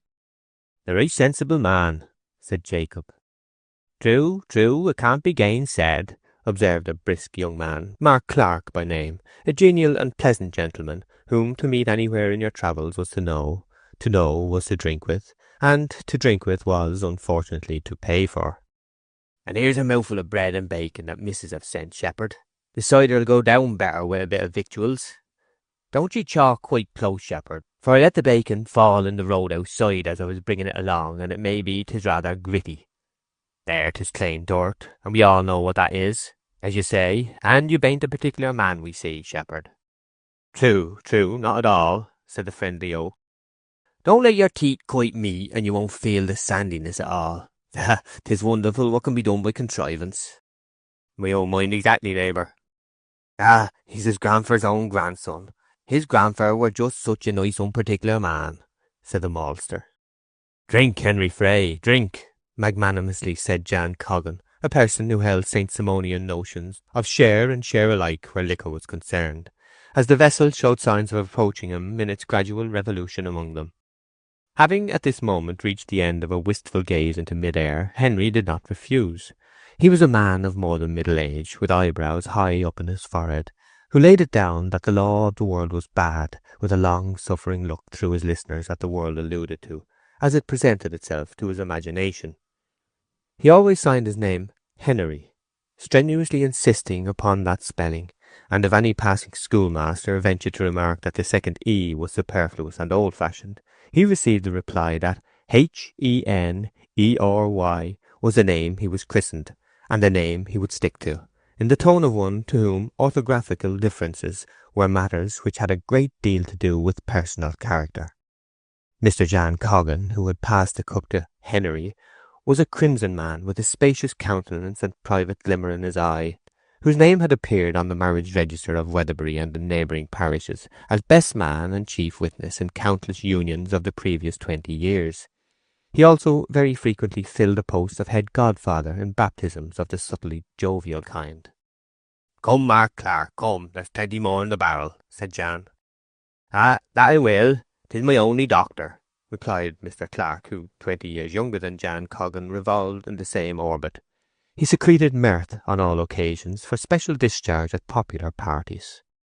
"Why, Joseph Poorgrass, ye hadn't had a drop," said Mr. Coggan to a self-conscious man in the background, thrusting the cup towards him. "Such a modest man as he is," said Jacob Smallbury. "Why, you've hardly had strength of eye enough to look on our young missus's face, so I hear, Joseph." All looked at Joseph Poorgrass with pitying reproach. "No, I've hardly looked at her at all," simpered Joseph, reducing his body smaller whilst talking, apparently from a meek sense of undue prominence. "And when I seed her, 'twas nothing but blushes with me." "Poor feller," said Mr. Clark. "'Tis a curious nature for a man," said Jan Coggan. "Yes," continued Joseph Poorgrass, his shyness, which was so painful as a defect, filling him with a mild complacency, now that it was regarded as an interesting study. "'Twere blush with me every minute of the time when she was speaking to me." "I believe you, Joseph Poorgrass, for we all know you to be a very bashful man." "'Tis an awkward gift for a man, poor soul," said the maltster. "And how long have you suffered from it, Joseph?" "Oh, ever since I was a boy. Yes, mother was concerned to her heart about it, yes, but 'twas all naught." "Did you ever go into the world and try to stop it, Joseph Poorgrass?" "I tried all sorts of company. They took me to Greenhill Fair, and into a great gay jerry-go-nimble show, where there were women folk riding around, standing upon horses, with hardly anything on but their smocks, but it didn't cure me a morsel. And then I was put errand man at the woman's skittle alley at the back of the Tailor's Arms in Casterbridge. 'Twas a horrible sinful situation, and a very curious place for a good man. I had to stand and look bawdy people in the face from morning till night. But 'twas no use, I was just as bad as ever after all. Blushes have been in the family for generations. There, 'tis a happy providence that I be no worse." "True," said Jacob Smallbury, deepening his thoughts to a profounder view of the subject. "'Tis a thought to look at, that ye might have been worse. But even as you be, 'tis a very bad affliction for ye, Joseph. For you see, shepherd, though 'tis very well for a woman, dang it all, 'tis awkward for a man like him, poor fella." "Yeah, 'tis," said Gabriel, recovering from a meditation. "Yes, very awkward for the man." "Aye, and he's very timid too," observed Jan Coggan. "Once he had been working late at Yalbury Bottom, and had had a drop of drink and lost his way as he was coming home along through Yalbury Wood. Didn't he, Master Poorgrass?" No, not that story," expostulated the modest man, forcing a laugh to bury his concern. "And so lost himself quite," continued Mr. Coggan with an impassive face, implying that a true narrative, like time and tide, must run its course, and would respect no man. "And as he was coming along in the middle of the night, much afeard and not able to find his way out of the trees nohow, a cried out, 'Man alost! Man alost!' A owl in a tree happened to be crying, 'Hoo, hoo, hoo,' as owls do, you know, shepherd." Gabriel nodded. "And Joseph, all in a tremble, said, 'Joseph Poorgrass of Weatherbury, sir.'" No, now that's too much," said the timid man, becoming a man of brazen courage all of a sudden. "I didn't say, sir. I'll take my oath I didn't say, Joseph Poorgrass of Weatherbury, sir. No, what's right is right, and I never said sir to the bird, knowing very well that no man of a gentleman's rank would be hollering there at that time of night. Joseph Poorgrass of Weatherbury. That's every word I said, and I shouldn't have said that if it hadn't been for Keeper Day's metheglin. There, 'twas a merciful thing it ended where it did. The question of which was right being tacitly waived by the company, Jan went on meditatively. And he's a fearfulest man, bain't you, Joseph? Aye, another time you were lost by Lammondown Gate, weren't you, Joseph? I was, replied Poorgrass, as if there were some conditions too serious even for modesty to remember itself under, this being one. Yes, that were in the middle of the night too. The gate would not open, try how he would, and knowing there was the devil's hand in it, he kneeled down. Ah, said Joseph, acquiring confidence from the warmth of the fire, the cider, and a perception of the narrative capabilities of the experience alluded to. My heart died within me that time, but I kneeled down and said the Lord's Prayer, and then the belief right through, and then the 10 Commandments in earnest prayer. But no, the gate wouldn't open. And then went on with dearly beloved brethren, and thinks I, this makes 4, and 'tis all I know out of the book, and if this don't do it, nothing will, and I'm a lost man. Well, when I got to saying after me, I rose from my knees and found that the gate would open. Yes, neighbours, the gate opened the same as ever. A meditation on the obvious inference was indulged in by all, and during its continuance each directed his vision into the ash pit, which glowed like a desert in the tropics under a vertical sun, shaping their eyes long and liney, partly because of the light, partly from the depth of the subject discussed. Gabriel broke the silence. What sort of place is this to live at, and what sort of missus is she to work under? Gabriel's bosom thrilled gently as he thus slipped under the notice of the assembly the innermost subject of his heart. We know little of her, nothing. She only showed herself a few days ago. Her uncle was took bad, and the doctor was called with his worldwide skill, but he couldn't save the man. And as I take it, she's going to keep on the farm. That's about the shape of it, I believe, said Jan Coggan. Ah, 'tis a very good family. I'd as soon be under them as under one here and there. Her uncle was a very fair sort of man. Did you know him, Shepherd? A bachelor man? Not at all. I used to go to his house a courting my first wife, Charlotte, who was his dairymaid. Well, a very good-hearted man were Farmer Everdene, and I, being a respectable young fellow, was allowed to call and see her, and drink as much ale as I liked, but not to carry away any. Outside of my skin, I mean, of course. Jan Coggan, we know your meaning. And, you see, 'twas beautiful ale, and I wished to value his kindness as much as I could, and not to be so ill-mannered as to drink only a thimbleful, which would have been insulting to the man's generosity. True, Master Coggan, 'twould so, corroborated Mark Clark. And so I used to eat a lot of salt fish afore going, and then by the time I got there I were as dry as a lime basket. So thoroughly dry that ale would slip down. 'Twould slip down sweet. Happy times, heavenly times. Such lovely drunks as I used to have at that house. You can mind, Jacob. You used to go with me sometimes. I can, said Jacob. That one too that we had at the Buck's Head on a White Monday was a pretty tipple. 'Twas, but for a wet of the better class, that brought you no nearer to the horned man than you were before you begun. There was none like those in Farmer Everdene's kitchen. Not a single dam allowed. No, not a bare poor one, even at the most cheerful moment when all were blindest. Though the good old word of sin thrown in here and there at such times is a great relief to a merry soul. True, said the maltster. Nature requires her swearing at regular times, or she's not herself, and unholy exclamations is a necessity of life. But Charlotte, continued Coggan, not a word of the sort would Charlotte allow, nor the smallest item of taken in vain. Ah, poor Charlotte. I wonder if she'd had the good fortune to get into heaven when I died. But I never was much in luck's way, and perhaps I went downwards after all, poor soul. And did any of you know Miss Everdene's father and mother? Inquired the shepherd, who found some difficulty in keeping the conversation in the desired channel. I knew him a little, said Jacob Smallbury, but they were townsfolk and didn't live here. They've been dead for years. Father, what sort of people were Mrs.'s father and mother? Well, said the maltster, he wasn't much to look at, but she was a lovely woman. He was fond enough of her as a sweetheart. He used to kiss her scores and long hundreds of times, so 'twas said, observed Coggan. He was very proud of her too, when they were married, as I've been told, said the maltster, "Aye," said Coggan. "He admired her so much that he used to light the candle 3 times a night to look at her." "Boundless love! I shouldn't have supposed it in the universe," murmured Joseph Poorgrass, who habitually spoke on a large scale in his moral reflections. "Well, to be sure," said Gabriel. "Ah, 'tis true enough. I know the man and woman both well. Levi Everdene, that was the man's name, sure. Man, saith I in my hurry, but he were of a higher circle of life than that. I was a gentleman tailor, really, worth scores of pounds, and he became a very celebrated bankrupt 2 or 3 times." "Oh, I thought he was quite a common man," said Joseph. "Oh, no, no, that man failed for heaps of money, hundreds in gold and silver." The maltster being rather short of breath, Mr. Coggan, after absently scrutinizing a coal which had fallen among the ashes, took up the narrative with a private twirl of his eye. "Well, now, you'd hardly believe it, but that man, our Miss Everdene's father, was one of the ficklest husbands alive, after a while.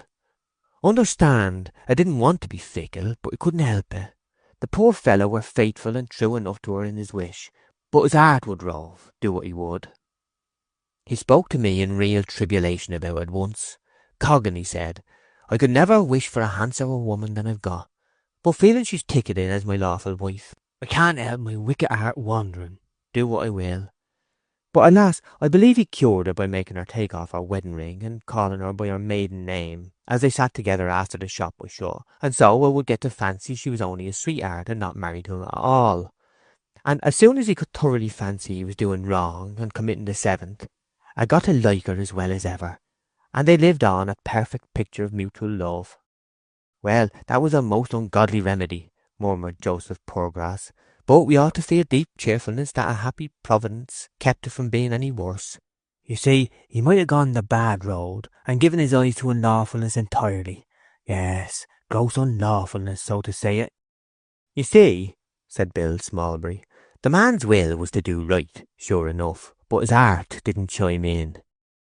"He got so much better that he was quite godly in his later years, wasn't he, Jan?" said Joseph Poorgrass. "He got himself confirmed over again in a more serious way, and took to saying Amen almost as loud as the clerk. And he liked to copy comforting verses from the tombstones. He used to hold the money play at Let Your Light So Shine, and stand godfather to poor little come-by-chance children. And he kept a missionary box on his table, to nab folks unawares when they called. Yeah, and he would box the charity boys' ears if they laughed in church till they could hardly stand upright, and do other deeds of piety natural to the saintly inclined." "Aye, and at that time he thought of nothing but high things," added Billy Smallbury. "One day Parson Thirdly met him and said, 'Good morning, Mr. Everdene, 'tis a fine day.' 'Amen,' said Everdene, quite absent-like, thinking only of religion when he see the parson. Yeah, he was a very Christian man." "Their daughter was not at all a pretty child at that time," said Henry Frey. "Never should have thought she'd have growed up such a handsome body as she is. 'Tis to be hoped her temper's as good as her face." "Well, yes, but the baby'll have most to do with the business than ourselves. Ah!" Henry gazed in the ashpit and smiled volumes of ironical knowledge. "A queer Christian, like a devil's head in a cowl, as the saying is," volunteered Mark Clark. "He is," said Henry, implying that irony must cease at a certain point. "Between we two, man and man, I believe that man would as soon tell a lie on Sundays as working days. That I do." "Good faith, you do talk," said Gabriel. "True enough," said the man of bitter moods, looking round upon the company with the antithetic laughter that comes from a keener appreciation of the miseries of life than ordinary men are capable of. "Ha ha! There's the people of one sort and people of another, but that man, bless your souls." Gabriel thought fit to change the subject. "You must be a very aged man, Malter, to have sons growed mild and ancient," he remarked. "Father's so old that I can't mind his age, can he, father?" interposed Jacob. "And he's growed terrible crooked too lately," Jacob continued, surveying his father's figure, which was rather more bowed than his own. "Really, one may say that father there is 3 double." "Crooked folk'll last a long while," said the master, grimly, and not in the best humour. "Shepherd would like to hear the pedigree of your life, father, wouldn't ye, Shepherd?" "Aye, that I should," said Gabriel, with the heartiness of a man who had longed to hear it for several months. "What may your age be, Moulder?" The maltster cleared his throat in an exaggerated form for emphasis, and, elongating his gaze to the remotest point of the ash pit, said in the slow speech justifiable when the importance of a subject is so generally felt that any mannerism must be tolerated in getting at it. "Well, I don't mind the year I were born in, but perhaps I can reckon up the places I've lived at, and so get it that way. I bode at Upper Longpuddle across there," nodding to the north, "till I were 11. Bode 7 at Kingsbeer," nodding to the east, "where I took to malting. I went therefrom to Norcombe, and malted there 22 years, and 22 years I was there turnip hoeing and harvesting. Ah, I know that old place Norcombe years afore you were thought of, Master Oak." Oak smiled sincere belief in the fact. "Then I malted at Durnover 4 years, and 4 year turnip hoeing, and I was 14 times 11 months at Millpond St. Jude's," nodding north-west by north. "Old Twills wouldn't hire me for more than 11 months at a time to keep me from being chargeable to the parish, if so be I was disabled. Then I was 3 years at Mellstock, and I've been here 31 year come Candlemas. Now how much is that?" "117, chuckled another old gentleman given to mental arithmetic and little conversation, who had hitherto sat unobserved in a corner. "Well then, that's my age," said the maltster emphatically. "Oh, no, father," said Jacob. "Your turnip hoeing were in the summer and your malting in the winter of the same years, and we don't ought to count both halves, father." "Chock it all, I lived through the summers, didn't I? That's my question. I suppose you'll say next I'll be no age at all to speak of." "Sure we shan't," said Gabriel soothingly. "You be a very old age person, Malter," attested Jan Coggan, also soothingly. "We all know that, and you must have a wonderful talented constitution to be able to live so long, mustn't ye, neighbours?" "True, you must, maltster, wonderful," said the meeting unanimously. The maltster, being now pacified, was even generous enough to voluntarily disparage in a slight degree the virtue of having lived a great many years, by mentioning that the cup they were drinking out of was 3 years older than he. While the cup was being examined, the end of Gabriel Oak's flute became visible over his smock-frock pocket, and Henry Fray exclaimed, "Surely, shepherd, I seed you blowing into a great flute by now at Casterbridge." "You did," said Gabriel, blushing faintly. "I've been in great trouble, neighbours, and was driven to it. I used not to be so poor as I be now." "Never mind, Hart," said Mark Clark. "You should take it careless like, shepherd, and your time will come. But we could thank you for a tune, if ye bain't too tired." "Neither drum nor trumpet have heard since Christmas," said Jan Coggan. "Come, raise a tune, Master Oak." "Ah, that I will," said Gabriel, pulling out his flute and putting it together. "A poor tool, neighbours, but such as I can do ye shall have and welcome." Oak then struck up Jockey to the Fair, and played that sparkling melody 3 times through, accenting the notes in the third round in a most artistic and lively manner by bending his body in small jerks and tapping with his foot to beat time. "He can blow the flute very well, that I can," said a young married man, who, having no individuality worth mentioning, was known as Susan Tall's husband. He continued, "I'd as lief as not be able to blow a flute as well as that." "He's a clever man, and 'tis true comfort for us to have such a shepherd," murmured Joseph Poorgrass in a soft cadence. "We ought to feel full of thanksgiving that he's not a player of bawdy songs instead of these merry tunes, for 'twould have been just as easy for God to have made the shepherd a loose, low man, a man of iniquity, so to speak, as what he is. Yes, for our wives' and daughters' sakes we should feel real thanksgiving." True, real thanksgiving," dashed in Mark Clark conclusively, not feeling it to be of any consequence to his opinion that he had only heard about 1 3/4 of what Joseph had said. "Yes," added Joseph, beginning to feel like a man in the Bible, "for evil do thrive so in these times, that ye may be as much deceived in the cleanest shaved and whitest shirted man as in the raggedest tramp on the turnpike, if I may term it so." "Ah, I can mind your face now, shepherd," said Henry Fray, criticizing Gabriel with misty eyes as he entered upon his second tune. "Yes, now I see ye blowing into the flute, I know ye to be the same man I see playing at Casterbridge. for your mouth were scrimped up and your eyes a staring out like a strangleman's, just as they be now. 'Tis a pity that playing the flute should make a man look such a scarecrow, observed Mr. Mark Clark, with additional criticism of Gabriel's countenance, the latter person jerking out, with the ghastly grimace required by the instrument, the chorus of Dame Durden. 'Twas Moll and Beth and Doll and Kate and Dorothy Draggletail. I hope you don't mind that young man's bad manners in naming your features, whispered Joseph to Gabriel. Not at all, said Mr. Oak. For by nature ye be a very handsome man, shepherd, continued Joseph Poorgrass, with winning suavity. Ah, that ye be, shepherd, said the company. Thank you very much, said Oak in the modest tone good manners demanded, thinking, however, that he would never let Bathsheba see him playing the flute. In this resolve, showing a discretion equal to that related to its sagacious inventress, the divine Minerva herself. Ah, when I and my wife were married at Norcombe Church, said the old maltster, not pleased at finding himself left out of the subject, we were called the handsomest couple in the neighbourhood. Everybody said so. Danged if you bain't holler now, malter, said a voice with a vigour natural to the enunciation of a remarkably evident truism. It came from the old man in the background, whose offensiveness and spiteful ways were barely atoned for by the occasional chuckle he contributed to general laughs. Oh, no, no, said Gabriel. Don't you play no more, shepherd, said Susan Tall's husband, the young married man who had spoken once before. I must be moving, and when there's tunes going on, I seem as if hung on wires. If I thought after I'd left that music was still playing, and I not there, I should be quite melancholy like. What's your hurry then, Laban?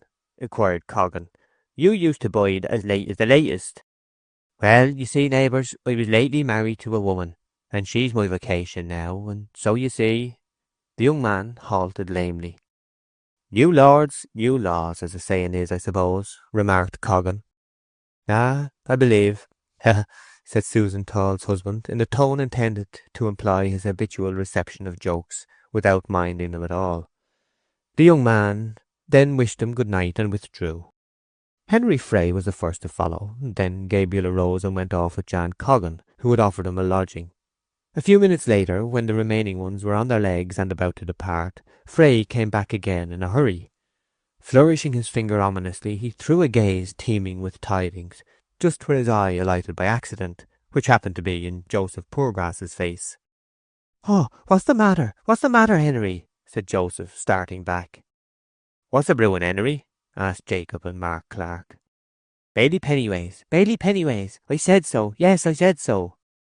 What, found out stealing anything? Stealing it is. The news is that after Miss Everdene got home, she went out again to see all was safe, as she usually do, and coming in found Bailey Pennyways creeping down the granary steps with half a bushel of barley. She fleed at him like a cat. Never such a tomboy as she is. Of course, I speak with closed doors. You do, Henry. She fleed at him, and to cut a long story short, he owned to having carried off 5 sack altogether, upon our promising not to prosecute him. Well, he's turned out neck and crop, and my question is, who's going to be Bailey now? The question was such a profound one that Henry was obliged to drink there and then from the large cup, till the bottom was distinctly visible inside. Before he had replaced it on the table, in came the young man, Susan Tall's husband, in a still greater hurry. Have you heard the news that's all over parish? About Bailey Pennyways? But besides that? No, not a morsel of it, they replied, looking into the very midst of Laban Tall as if to meet his words halfway down his throat. What a night of horrors, murmured Joseph Poorgrass, waving his hand spasmodically. I've had the news bell ringing in my left ear quite bad enough for a murder, and I've seen a magpie all alone. Fanny Robin, Miss Everdene's youngest servant, can't be found. They've been wanting to lock up the doors these 2 hours, but she isn't come in, and they don't know what to do about going to bed for fear of locking her out. They wouldn't be so concerned if she hadn't been noticed in such low spirits these last few days. And Mary Ann, to think the beginning of a crowner's inquest has happened to the poor girl. Ah, 'tis burned, came from Joseph Poorgrass's dry lips. No, 'tis drowned, said Tall. Oh, 'tis her father's razor, suggested Bill Smallbury with a vivid sense of detail. Well, Miss Everdene wants to speak to one or two of us before we go to bed. What with this trouble about the Bailey and now about the girl, Mrs. is almost wild. They all hastened up the lane to the farmhouse, excepting the old maltster, whom neither news, fire, rain, nor thunder could draw from his hole. There, as the other's footsteps died away, he sat down again and continued gazing as usual into the furnace with his red, bleared eyes. From the bedroom window above their heads, Bathsheba's head and shoulders, robed in mystic white, were dimly seen extended into the air. "Are any of my men among you?" she said anxiously. "Yes, ma'am, several," said Susan Tall's husband. "Tomorrow morning I wish 2 or 3 of you to make inquiries in the villages round if they have seen such a person as Fanny Robin. Do it quietly, there's no reason for alarm as yet. She must have left whilst we were all at the fire." "Beg your pardon, but had she any young man courting her in the parish, ma'am?" asked Jacob Smallbury. "I don't know," said Bathsheba. "I never heard any such thing, ma'am," said 2 or 3. "It is hardly likely either," continued Bathsheba, "for any lover of hers might have come to the house if he had been a respectable lad. The most mysterious matter connected with her absence, indeed the only thing which gives me serious alarm, is that she was seen to go out of the house by Mary Ann with only her indoor working gown on, and not even a bonnet." "And you mean, ma'am, excusing my words, that a young woman would hardly go to see a young man without dressing up," said Jacob, turning his mental vision upon past experiences. "That's true, she would not, ma'am." "She had, I think, a bundle, though I couldn't see very well," said a female voice from another window, which seemed that of Mary Ann. "But she had no young man about here. Hers lives in Casterbridge, and I believe he's a soldier." "Do you know his name?" Bathsheba said. "No, mistress, she was very close about it." "Perhaps I might be able to find out if I went to Casterbridge barracks," said William Smallbury. "Very well. If she doesn't return tomorrow, mind you go there and try to discover which man it is, and see him. I feel more responsible than I should if she had had any friends or relations alive. I do hope she has come to no harm through a man of that kind. And then there's this disgraceful affair of the bailiff, but I can't speak of him now." Bathsheba had so many reasons for uneasiness that it seemed she did not think it worth while to dwell upon any particular one. "Do as I told you, then," she said in conclusion, closing the casement. "Aye, aye, missus, we will," they replied, and moved away. That night at Coggan's, Gabriel Oak, beneath a screen of closed eyelids, was busy with fancies, and full of movement, like a river flowing rapidly under its ice. Night had always been the time at which he saw Bathsheba most vividly, and through the slow hours of shadow he tenderly regarded her image now. It is rarely that the pleasures of the imagination will compensate for their pain of sleeplessness, but they possibly did with Oak tonight, for the delight of merely seeing her effaced for the time his perception of the great difference between seeing and possessing. He also thought of plans for fetching his few utensils and books from Norcombe. The young man's best companion, the farrier's sure guide, the veterinary surgeon, Paradise Lost, the Pilgrim's Progress, Robinson Crusoe, Ash's Dictionary, and Wilkingame's Arithmetic constituted his library, and though a limited series, it was one from which he had acquired more sound information by diligent perusal than many a man of opportunity has done from a furlong of laden shelves. Chapter 9. The Homestead. A Visitor. Half-Confidences. By daylight the bower of Oak's new-found mistress, Bathsheba Everdene, presented itself as a hoary building of the early stage of classic Renaissance as regards its architecture, and of a proportion which told at a glance that, as is so frequently the case, it had once been the memorial hall upon a small estate around it, now altogether effaced as a distinct property, and merged in the vast tract of a non-resident landlord, which comprised several such modest domains. Fluted pilasters, worked from the solid stone, decorated its front, and above the roof the chimneys were panelled or columnar, some coped gables with finials and like features still retaining traces of their Gothic extraction. Soft brown mosses, like faded velveteen, formed cushions upon the stone tiling, and tufts of the houseleek or sengreen sprouted from the eaves of the low surrounding buildings. A gravel walk, leading from the door to the road in front, was encrusted at the sides with more moss. Here it was a silver-green variety, the nut brown of the gravel being visible to a width of only a foot or two in the centre. This circumstance, and the generally sleepy air of the whole prospect here, together with the animated and contrasting state of the reverse facade, suggested to the imagination that on the adaptation of the building for farming purposes, the vital principle of the house had turned round inside its body to face the other way. Reversals of this kind, strange deformities, tremendous paralyses, are often seen to be inflicted by trade upon edifices, either individual or in the aggregate as streets and towns, which were originally planned for pleasure alone. Lively voices were heard this morning in the upper rooms, the main staircase to which was of hard oak, the balusters, heavy as bedposts, being turned and moulded in the quaint fashion of their century, the handrail as stout as a parapet top, and the stairs themselves continually twisting round like a person trying to look over his shoulder. Going up, the floors above were found to have a very irregular surface, rising to ridges, sinking into valleys, and being just then uncarpeted, the face of the boards was seen to be eaten into innumerable vermiculations. Every window replied by a clang to the opening and shutting of every door. A tremble followed every bustling movement, and a creak accompanied a walker about the house like a spirit wherever he went.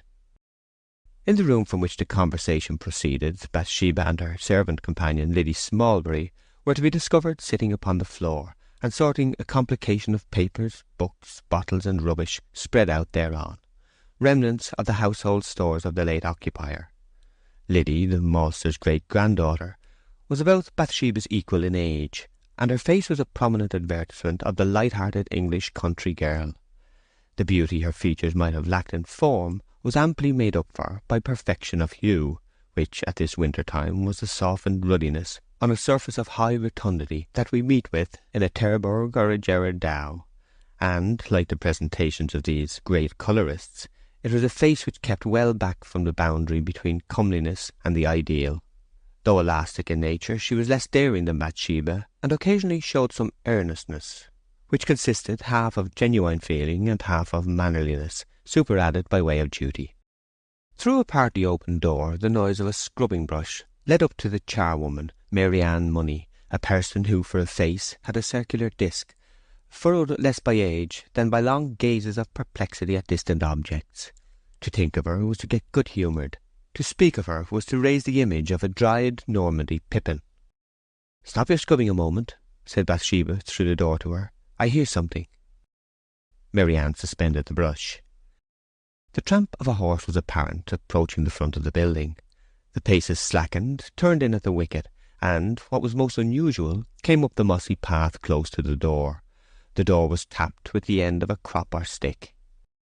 "What impertinence," said Liddy in a low voice, "to ride up the footpath like that. Why didn't he stop at the gate? Lord, 'tis a gentleman, I see the top of his hat." "Be quiet," said Bathsheba. The further expression of Liddy's concern was continued by aspect instead of narrative. "Why doesn't Mrs. Coggan go to the door?" Bathsheba continued. Rat-tat-tat-tat resounded more decisively from Bathsheba's oak. "Mary Ann, you go," she said, fluttering under the onset of a crowd of romantic possibilities. "Oh, ma'am, see, here's a mess." The argument was unanswerable after a glance at Mary Ann. "Liddy, you must," said Bathsheba. Liddy held up her hands and arms coated with dust from the rubbish they were sorting, and looked imploringly at her mistress. "There, Mrs. Coggan is going," said Bathsheba, exhaling her relief in the form of a long breath which had lain in her bosom a minute or more. The door opened, and a deep voice said, "Is Miss Everdene at home?" "I'll see, sir," said Mrs. Coggan, and in a minute appeared in the room.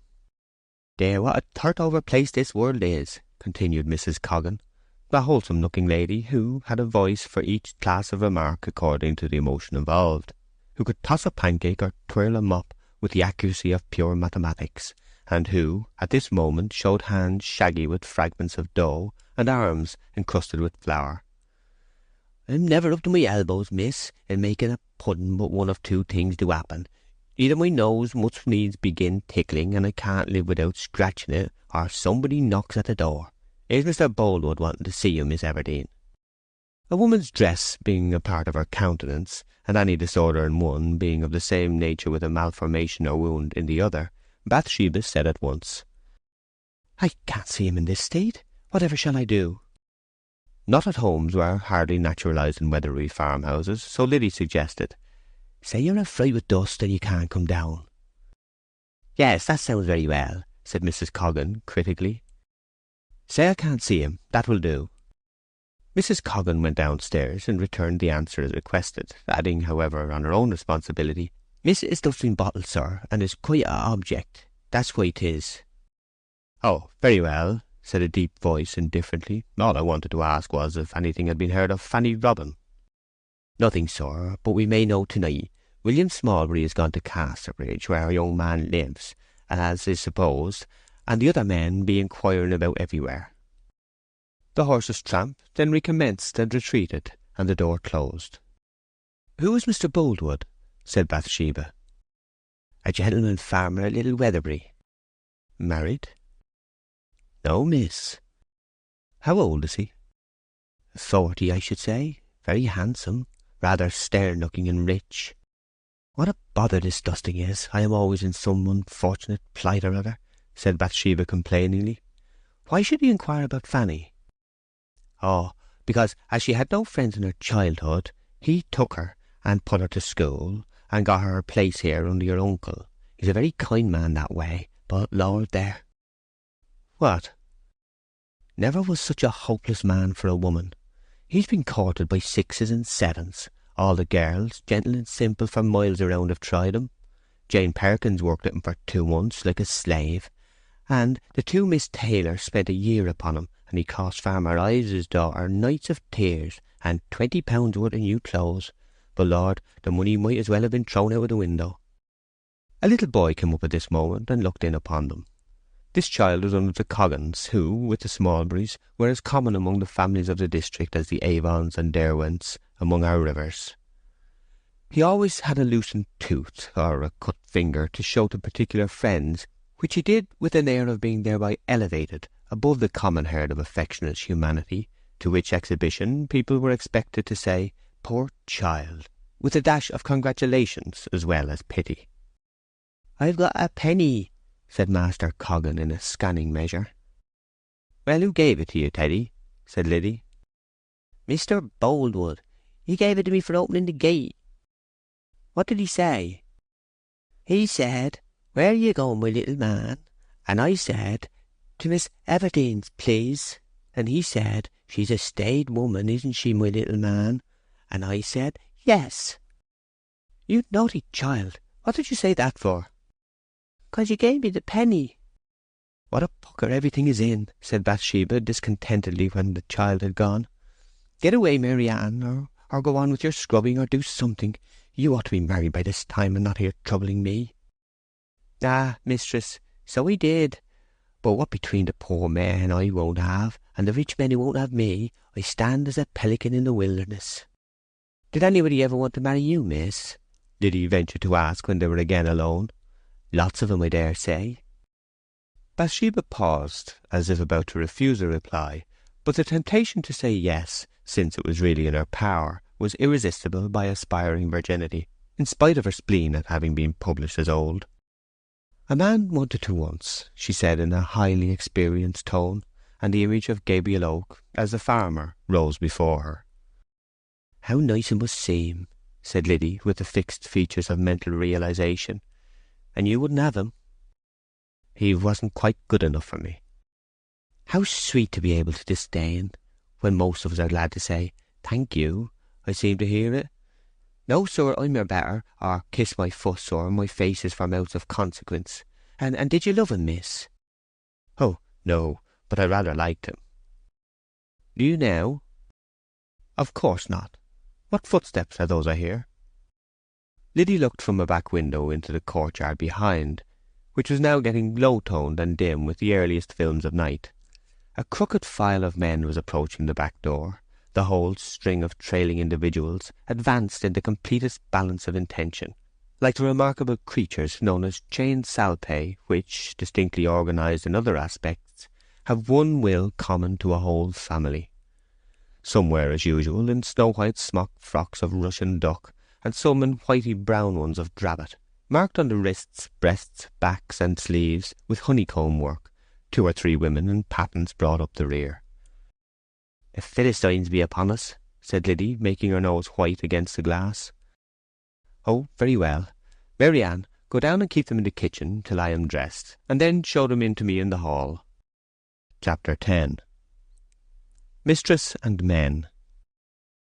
Half an hour later, Bathsheba, in finished dress, and followed by Liddy, entered the upper end of the old hall to find that her men had all deposited themselves on a long form and a settle at the lower extremity. She sat down at a table and opened a time-book, pen in her hand, with a canvas money-bag beside her. From this she poured a small heap of coin. Liddy chose a position at her elbow and began to sew, sometimes pausing and looking round, or, with the air of a privileged person, taking up one of the half-sovereigns lying before her and surveying it merely as a work of art, while strictly preventing her countenance from expressing any wish to possess it as money. "Now, before I begin, men," said Bathsheba, "I have 2 matters to speak of. The first is that the bailiff is dismissed for thieving, and that I have formed a resolution to have no bailiff at all, but to manage everything with my own head and hands." The men breathed an audible breath of amazement. "The next matter is, have you heard anything of Fanny?" "Nothing, ma'am." "Have you done anything?" "I met Farmer Boldwood," said Jacob Smallbury, "and I went with him and 2 of his men and dragged New Mill Pond, but we found nothing." "And the new shepherd have been to Buck's Head at Yalbury, thinking she had gone there, but nobody had seen her," said Laban Tall. "Hasn't William Smallbury been to Casterbridge?" "Yes, ma'am, but he's not yet come home. He promised to be back by 6. "It wants 5:15 at present," said Bathsheba, looking at her watch. "I dare say he'll be in directly. Well, now then." She looked into the book. "Joseph Poorgrass, are you there?" "Yes, sir, ma'am, I mean," said the person addressed. "I be the personal name of Poorgrass." "And what are you?" "Nothing in my own eye. In the eye of other people, well, I don't say it, though public thought will out." "What do you do on the farm?" I do carting things all the year, and in seed time I shoots the rooks and sparrows, and helps at pig killing, sir." "How much to you?" "Please, it's 9 and 9pence, and a good halfpenny where 'twas a bad one, sir, ma'am, I mean." "You're quite correct. Now, here are 10 shillings in addition as a small present, as I am a newcomer." Bathsheba blushed slightly at the sense of being generous in public, and Henry Frey, who had drawn up towards her chair, lifted his eyebrows and fingers to express amazement on a small scale. "How much do I owe you? That man in the corner, what's your name?" continued Bathsheba. "Matthew Moon, ma'am," said a singular framework of clothes with nothing of any consequence inside them, which advanced with the toes in no definite direction forward, but turned in or out as they chanced to swing. "Matthew Mark, did you say? Speak out, I shall not hurt you," inquired the young farmer kindly. "Matthew Moon, ma'am," said Henry Frey correctingly from behind her chair, to which point he had edged himself. "Matthew Moon," murmured Bathsheba, turning her bright eyes to the book. 10 and 2pence halfpenny is the sum put down to you, I see." "Yes, missus," said Matthew, as the rustle of wind among dead leaves. "Here it is, and 10 shillings. Now, the next, Andrew Randall. You are a new man, I hear. How came you to leave your last farm?" Please, ma'am, please, ma'am, please, ma'am." "As a stammering man, ma'am," said Henry Frey in an undertone, "and they turned him away, because the only time he ever did speak plain, he said his soul was his own, and other iniquities, to the squire. I can cuss, ma'am, as well as you or I, but I can't speak a common speech to save his life. Andrew Randall, here's yours, and finish thanking me in a day or 2. Temperance Miller. Oh, here's another. Soberness. Both women, I suppose." "Yes, ma'am, here we be, I believe," was echoed in shrill unison. "What have you been doing?" "Tending threshing machine and wimbling A-bonds, and saying hoosh to the cocks and hens when they go upon your seeds, and planting early flower balls and Thompson's Wonderfuls with a dibble." "Yes, I see. Are they satisfactory women?" she inquired softly of Henry Frey. Oh, ma'am, don't ask me. Yielding women, as scarlet as pear as ever was, groaned Henry under his breath. Sit down. Who, ma'am? Sit down. Joseph Poorgrass in the background twitched, and his lips became dry with fear of some terrible consequences, as he saw Bathsheba summarily speaking, and Henry slinking off to a corner. Now the next. Laban Tall, you'll stay on working for me. For you or anybody that pays me well, ma'am, replied the young married man. True, the man must live, said a woman in the back quarter, who had just entered with clicking pattens. What woman is that? Bathsheba asked. I be his lawful wife, continued a voice with greater prominence of manner and tone. This lady called herself 25, looked 30, passed for 35, and was 40. She was a woman who never, like some newly married, showed conjugal tenderness in public, perhaps because she had none to show. Oh, you are, said Bathsheba. Well, Laban, will you stay on? Yes, he'll stay, ma'am, said again the shrill tongue of Laban's lawful wife. Well, he can speak for himself, I suppose. Oh, Lord, not he, ma'am. A simple tool. Well enough, but a poor gawkhammer mortal, the wife replied. He, laughed the married man with a hideous effort of appreciation, for he was as irrepressibly good-humoured under ghastly snubs as a parliamentary candidate on the hustings. The names remaining were called in the same manner. Now, I think I have done with you, said Bathsheba, closing the book and shaking back a stray twine of hair. Has William Smallbury returned? No, ma'am. The new shepherd'll want a man under him, suggested Henry Frey, trying to make himself official again by his sideways approach towards her chair. Oh, he will. Who can he have? Young Cain Ball's a very good lad, Henry said, and Shepherd Oak don't mind his youth, he added, turning with an apologetic smile to the shepherd, who had just appeared on the scene and was now leaning against the doorpost with his arms folded. No, I don't mind that, said Gabriel. How did Cain come by such a name? Asked Bathsheba.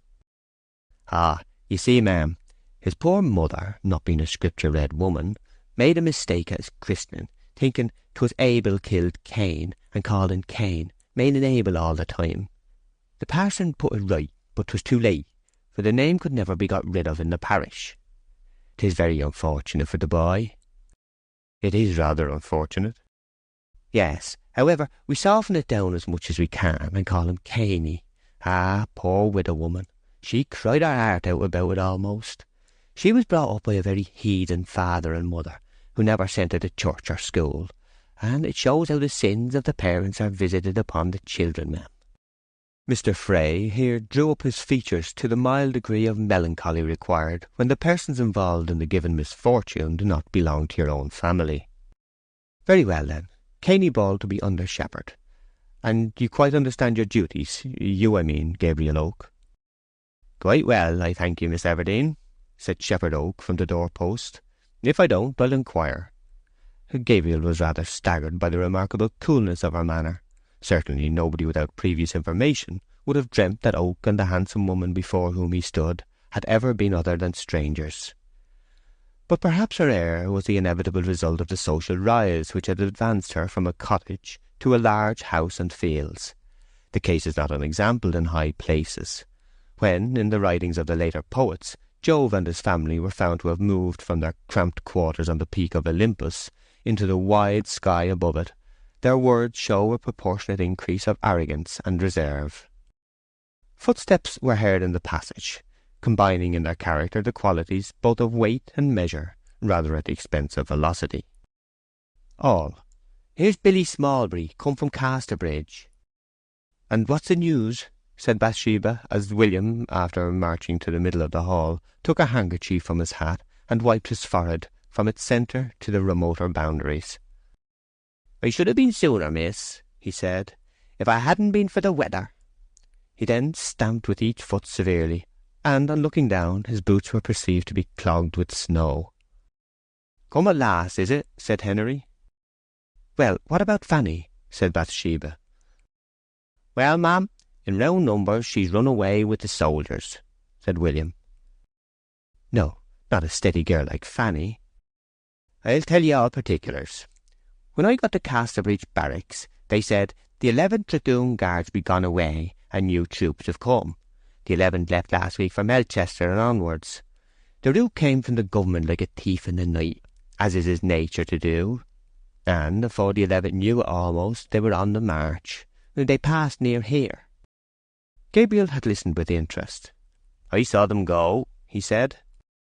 Yes, continued William. They pranced down the street playing The Girl I Left Behind Me, so 'tis said, in glorious notes of triumph. Every looker-on's inside shook with the blows of the great drum to his deepest vitals, and there was not a dry eye throughout the town among the public-house people and the nameless women. But they're not gone to any war. No, ma'am, but they be gone to take the places of them who may, which is very close connected. And so I said to myself, Fanny's young man was under the regiment, and she's gone after him. There, ma'am, that's it in black and white. Did you find out his name? No, nobody knew it. I believe he was higher in rank than a private. Gabriel remained musing and said nothing, for he was in doubt. Well, we are not likely to know more tonight, at any rate, said Bathsheba. But one of you had better run across to Farmer Boldwood's and tell him that much. She then rose, but before retiring addressed a few words to them with a pretty dignity, to which her morning dress added a soberness that was hardly to be found in the words themselves. Now, mind you have a mistress instead of a master. I don't know yet my powers or my talents in farming, but I shall do my best, and if you serve me well, so shall I serve you. Don't any unfair ones among you, if there are any such, but I hope not, suppose that because I am a woman I don't understand the difference between bad goings-on and good. All. Noam. Liddy. Excellent well said. I shall be up before you are awake, I shall be afield before you are up, and I shall have breakfasted before you are afield. In short, I shall astonish you all. All. Yes'm. And so good night. All. Good night, ma'am. Then this small Tesmethete stepped from the table and surged out of the hall, her black silk dress licking up a few straws and dragging them along with a scratching noise upon the floor. Liddy, elevating her feelings to the occasion from a sense of grandeur, floated off behind Bathsheba, with a milder dignity not entirely free from travesty, and the door was closed. Chapter 11. Outside the barracks, snow, a meeting. For dreariness nothing could surpass a prospect in the outskirts of a certain town and military station, many miles north of Weatherbury, at a later hour on this same snowy evening, if that may be called a prospect of which the chief constituent was darkness. It was a night when sorrow may come to the brightest without causing any great sense of incongruity, when with impressible persons love becomes solicitousness, hope sinks to misgiving, and faith to hope. When the exercise of memory does not stir feelings of regret at opportunities for ambition that have been passed by, and anticipation does not prompt to enterprise. The scene was a public path, bordered on the left hand by a river, behind which rose a high wall. On the right was a tract of land, partly meadow and partly moor, reaching at its remote verge to a wide undulating upland. The changes of the seasons are less obtrusive on spots of this kind than amid woodland scenery. Still, to a close observer, they are just as perceptible. The difference is that their media of manifestation are less trite and familiar than such well-known ones as the bursting of the bud or the fall of the leaf. Many are not so stealthy and gradual as we may be apt to imagine in considering the general torpidity of a moor or waste. Winter, in coming to the country hereabout, advanced in well-marked stages, wherein might have been successfully observed the retreat of the snakes, the transformation of the ferns, the filling of the pools, a rising of fogs, the embrowning by frost, the collapse of the fungi, and an obliteration by snow. This climax of the series had been reached tonight on the aforesaid moor, and for the first time in the season its irregularities were formed without features, suggestive of anything, proclaiming nothing, and without more character than that of being the limit of something else, the lowest layer of a firmament of snow. From this chaotic skyful of crowding flakes, the mead and moor momentarily received additional clothing, only to appear momentarily more naked thereby. The vast arch of cloud above was strangely low, and it formed, as it were, the roof of a large dark cavern, gradually sinking in upon its floor, for the instinctive thought was that the snow lining the heavens and that encrusting the earth would soon unite into one mass without any intervening stratum of air at all. We turn our attention to the left-hand characteristics, which were flatness in respect of the river, verticality in respect of the wall behind it, and darkness as to both. These features made up the mass.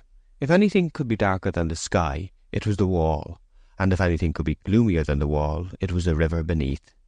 The indistinct summit of the facade was notched and pronged by chimneys here and there, and upon its face were faintly signified the oblong shapes of windows, though only in the upper part. Below, down to the water's edge, the flat was unbroken by hole or projection. An indescribable succession of dull blows, perplexing in their regularity, sent their sound with difficulty through the fluffy atmosphere. It was a neighbouring clock striking 10. The bell was in the open air, and being overlaid with several inches of muffling snow, had lost its voice for the time. About this hour the snow abated. 10 flakes fell where 20 had fallen. Then one had the room of 10. Not long after, a form moved by the brink of the river. By its outline upon the colourless background, a close observer might have seen that it was small. This was all that was positively discoverable, though it seemed human. The shape went slowly along, but without much exertion, for the snow, though sudden, was not yet more than 2 inches deep. At this time some words were spoken aloud. 1, 2, 3, 4, 5. Between each utterance the little shape advanced about half a dozen yards. It was evident now that the windows high in the wall were being counted. The word 5 represented a 5th window from the end of the wall. Here the spot stopped and dwindled smaller. The figure was stooping. Then a morsel of snow flew across the river towards the 5th window. It smacked against the wall at a point several yards from its mark. The throw was the idea of a man conjoined with the execution of a woman. No man who had ever seen a bird, rabbit, or squirrel in his childhood could possibly have thrown with such utter imbecility as was shown here. Another attempt, and another, till by degrees the wall must have become pimpled with the adhering lumps of snow. At last one fragment struck the 5th window. The river would have been seen by day to be of that deep, smooth sort which races middle and sides with the same gliding precision, any irregularities of speed being immediately corrected by a small whirlpool. Nothing was heard in reply to this signal but the gurgle and cluck of one of these invisible wheels, together with a few small sounds, which a sad man would have called moans and a happy man laughter, caused by the flapping of the waters against trifling objects in other parts of the stream. The window was struck again in the same manner. Then a noise was heard, apparently produced by the opening of the window. This was followed by a voice from the same quarter. "Who's there?" The tones were masculine, and not those of surprise. The high wall being that of a barrack, and marriage being looked upon with disfavour by the army, assignations and communications had probably been made across the river before tonight. "Is it Sergeant Troy?" said the blurred spot in the snow, tremulously. This person was so much like a mere shade upon the earth, and the other speaker so much a part of the building, that one would have said the wall was holding a conversation with the snow. "Yes," came suspiciously from the shadow. "What girl are you?" "Oh, Frank, don't you know me?" said the spot. "Your wife, Fanny Robin." "Fanny?" said the wall in utter astonishment. "Yes," said the girl, with a half-suppressed gasp of emotion. There was something in the woman's tone which was not that of the wife, and there was a manner in the man which was rarely a husband's. The dialogue went on. "How did you come here?" "I asked which was your window. Forgive me." "I did not expect you tonight. Indeed, I did not think you would come at all. It was only you found me here. I am orderly tomorrow." "You said I was to come." "Well, I said you might." "Yes, I mean that I might. You are glad to see me, Frank?" "Oh, yes, of course." "Can you come to me?" "My dear Fan, no. The bugle has sounded. The barrack gates are closed, and I have no leave." We're all of us as good as in the county gaol till tomorrow morning." "Then I shan't see you till then." The words were in a faltering tone of disappointment. "How did you get here from Weatherbury?" "I walked, some part of the way, the rest by the carriers." "I am surprised." "Yes, so am I. And Frank, when will it be?" "What?" "That you promised." "I don't quite recollect." "Oh, you do. Don't speak like that. It weighs me to the earth. It makes me say what ought to be said first by you." "Never mind, say it." "Oh, must I? It is, when shall we be married, Frank?" "Oh, I see. Well, you have to get proper clothes." "I have money. Will it be by banns or licence?" "Banns, I should think." "And we live in 2 parishes." "Do we? What then?" "My lodgings are in St. Mary's, and this is not, so they will have to be published in both." "Is that the law?" "Yes. Oh, Frank, you think me forward, I'm afraid. Don't, dear Frank, will you? For I love you so. And you said lots of times you would marry me, and I... "Don't cry now. It is foolish. If I said so, of course I will." "And shall I put up the banns in my parish, and will you in yours?" "Yes." "Is tomorrow?" "Not tomorrow. We'll settle in a few days." "You have the permission of the officers?" "No, not yet." "Oh, how is that? You said you almost had before you left Casterbridge." "The fact is, I forgot to ask. Your coming like this is so sudden and unexpected." Yes, yes, it is. It was wrong of me to worry you. I'll go away now. Will you come and see me tomorrow at Mrs. Twillis's in North Street? I don't like to come to the barracks. There are bad women about, and they think me one." "Quite so. I'll come to you, my dear. Good night." "Good night, Frank. Good night." And the noise was again heard of a window closing. The little spot moved away. When she passed the corner, a subdued exclamation was heard inside the wall. "Ho, ho, sergeant! Ho, ho!" An expostulation followed, but it was indistinct, and it became lost amid a low peal of laughter, which was hardly distinguishable from the gurgle of the tiny whirlpools outside. Chapter 12. Farmers, a Rule, an Exception. The first public evidence of Bathsheba's decision to be a farmer in her own person and by proxy no more was her appearance the following market day in the corn market at Casterbridge. The low though extensive hall, supported by beams and pillars, and latterly dignified by the name of Corn Exchange, was thronged with hot men who talked among each other in twos and threes, the speaker of the minute looking sideways into his auditor's face and concentrating his argument by a contraction of one eyelid during delivery. The greater number carried in their hands ground ash saplings, using them partly as walking sticks, and partly for poking up pigs, sheep, neighbours with their backs turned, and restful things in general, which seemed to require such treatment in the course of their peregrinations. During conversations, each subjected his sapling to great varieties of usage, and bending it around his neck, forming an arch of it between his 2 hands, overweighting it on the ground till it reached nearly a semicircle, or perhaps it was hastily tucked under the arm whilst the sample bag was pulled forth, and a handful of corn poured into the palm, which, after criticism, was flung upon the floor, an issue of events perfectly well known to half a dozen acute town-bred fowls, which had, as usual, crept into the building unobserved, and waited the fulfilment of their anticipations with a high-stretched neck and oblique eye. Among these heavy yeomen a feminine figure glided, the single one of her sex that the room contained. She was prettily and even daintily dressed. She moved between them as a chaise between carts, was heard after them as a romance after sermons, was felt among them like a breeze among furnaces. It had required a little determination, far more than she had at first imagined, to take up a position here, for at her first entry the lumbering dialogues had ceased, nearly every face had been turned towards her, and those that were already turned rigidly fixed there. 2 or 3 only of the farmers were personally known to Bathsheba, and to these she had made her way.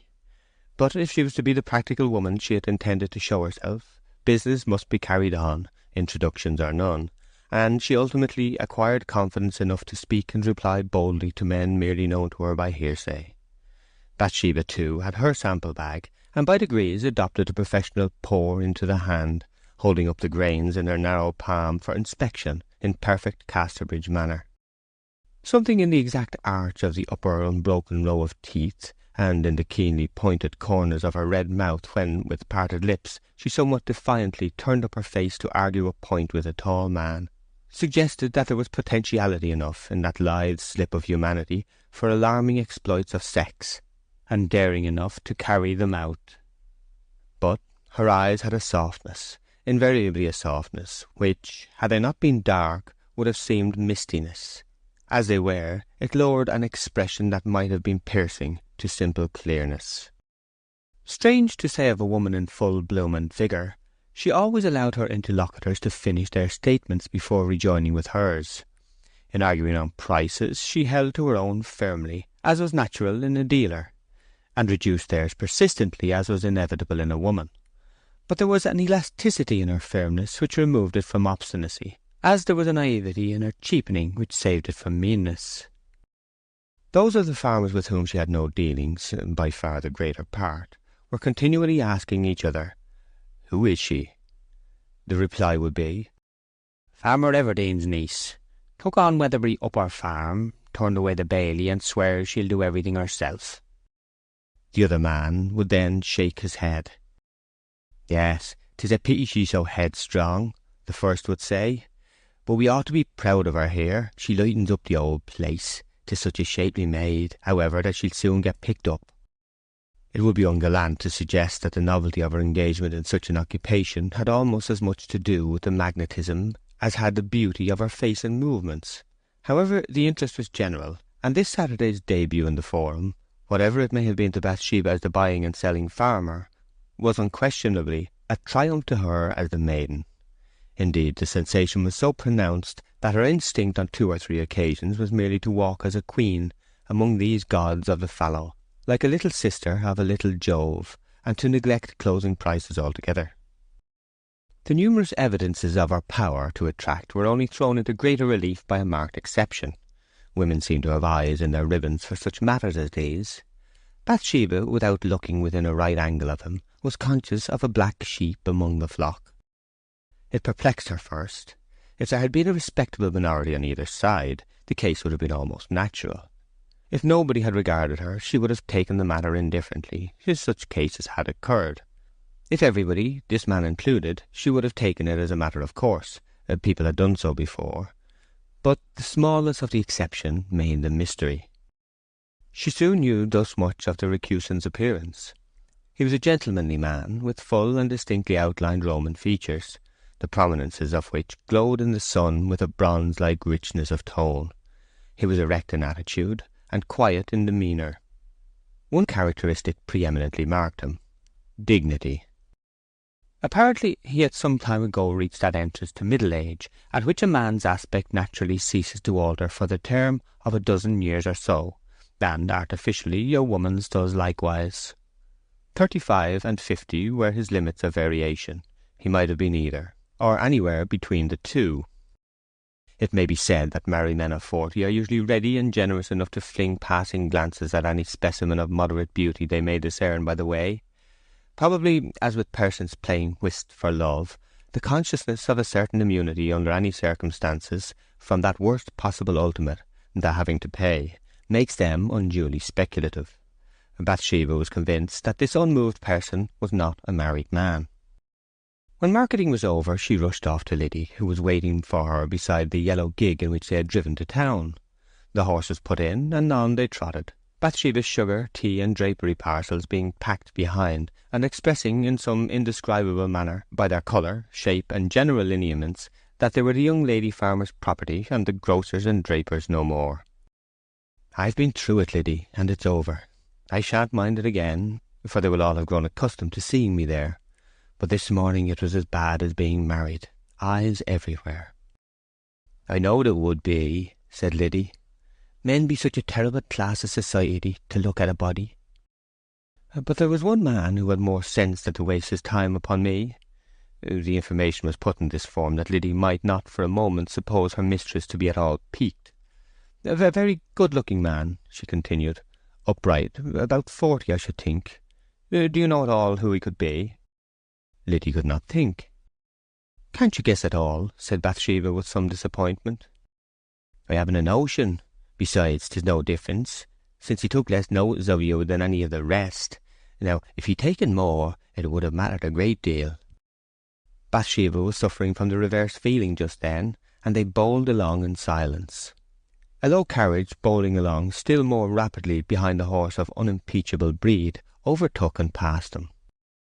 "Why, there he is," she said. Liddy looked. That's Farmer Boldwood. Of course it is. The man you couldn't see the other day when he called." "Oh, Farmer Boldwood," murmured Bathsheba, and looked at him as he outstripped them. The farmer had never turned his head once, but with eyes fixed on the most advanced point along the road, passed as unconsciously and abstractedly as if Bathsheba and her charms were thin air. "He's an interesting man, don't you think so?" she remarked. "Oh, yes, very. Everybody owns it," replied Liddy. "I wonder why he's so wrapped up and indifferent, and seemingly so far away from all he sees around him. It is said, but not known for certain, that he met with some bitter disappointment when he was a young man and merry. A woman jilted him, they say. People always say that, and we know very well women scarcely ever jilt men. 'Tis the men who jilt us. I expect it is simply his nature to be so reserved." "Simply his nature. I expect so, miss. Nothing else in the world." "Still, 'tis more romantic to think he has been served cruelly, poor thing. And perhaps after all he has." "Oh, depend upon it, he has. Oh, yes, miss, he has. I feel he must have." "However, we are very apt to think extremes of people. I shouldn't wonder, after all, if it wasn't a little of both, just between the two. Rather cruelly used, and rather reserved." "Oh dear, no, miss. I can't think it between the two." "That is most likely." "Well, yes, so it is. I am convinced it is most likely. You may take my word, miss, that that's what's the matter with him." Chapter 13.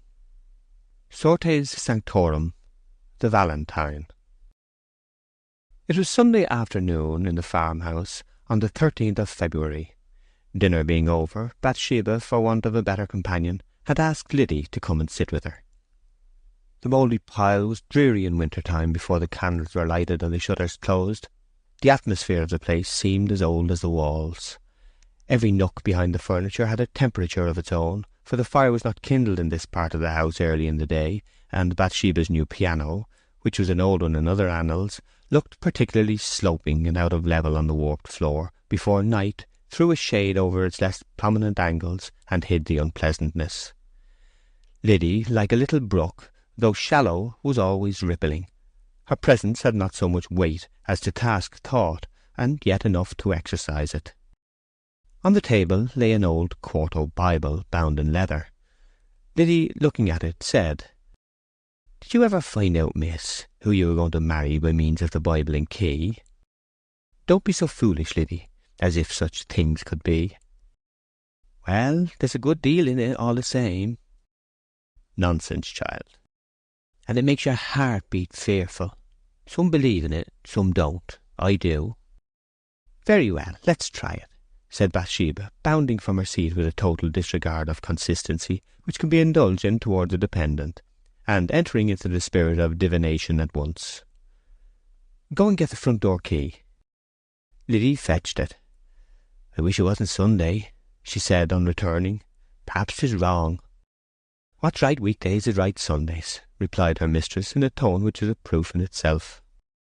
The book was opened, the leaves drab with age, being quite worn away at much read verses by the forefingers of unpractised readers in former days, where they were moved along under the line as an aid to the vision. The special verse in the Book of Ruth was sought out by Bathsheba, and the sublime words met her eye. They slightly thrilled and abashed her. It was wisdom in the abstract facing folly in the concrete. A folly in the concrete blushed, persisted in her intention, and placed the key on the book. A rusty patch immediately upon the verse, caused by previous pressure of an iron substance thereon, told that this was not the first time the old volume had been used for the purpose. "Now keep steady and be silent," said Bathsheba. The verse was repeated. The book turned round. Bathsheba blushed guiltily. "Who did you try?" said Liddy curiously. "I shall not tell you." "Did you notice Mr. Boldwood's doing in church this morning, miss?" Liddy continued, adumbrating by the remark the track her thoughts had taken. "No, indeed," said Bathsheba with serene indifference. "His pew is exactly opposite yours, miss." "I know it." "And you did not see his goings-on?" "Certainly I did not, I tell you." Liddy assumed a smaller physiognomy and shut her lips decisively. This move was unexpected and proportionately disconcerting. "What did he do?" Bathsheba said perforce. "Didn't turn his head to look at you once all the service." "Why should he?" again demanded her mistress, wearing a nettled look. "I didn't ask him to." "Oh, no, but everybody else was noticing you, and it was odd he didn't. There, 'tis like him, rich and gentlemanly. What does he care?" Bathsheba dropped into a silence intended to express that she had opinions on the matter too abstruse for Liddy's comprehension, rather than that she had nothing to say. "Dear me, I had nearly forgotten the valentine I bought yesterday," she exclaimed at length. "Valentine? For who, miss?" said Liddy. "Farmer Boldwood?" It was a single name among all possible wrong ones that just at this moment seemed to Bathsheba more pertinent than the right. "Well, no, it's only for little Teddy Coggan. I have promised him something, and this will be a pretty surprise for him. Liddy, you may as well bring me my desk, and I'll direct it at once." Bathsheba took from her desk a gorgeously illuminated and embossed design in post octavo, which had been bought on the previous market day at the chief stationer's in Casterbridge. In the centre was a small oval enclosure. This was left blank, that the sender might insert tender words more appropriate to the special occasion than any generalities by a printer could possibly be. "Here's a place for writing," said Bathsheba. "What shall I put?" "Something of this sort, I should think," returned Liddy promptly. "The rose is red, the violet's blue, carnation sweet, and so are you." "Yes, that shall be it. It just suits itself to a chubby-faced child like him," said Bathsheba.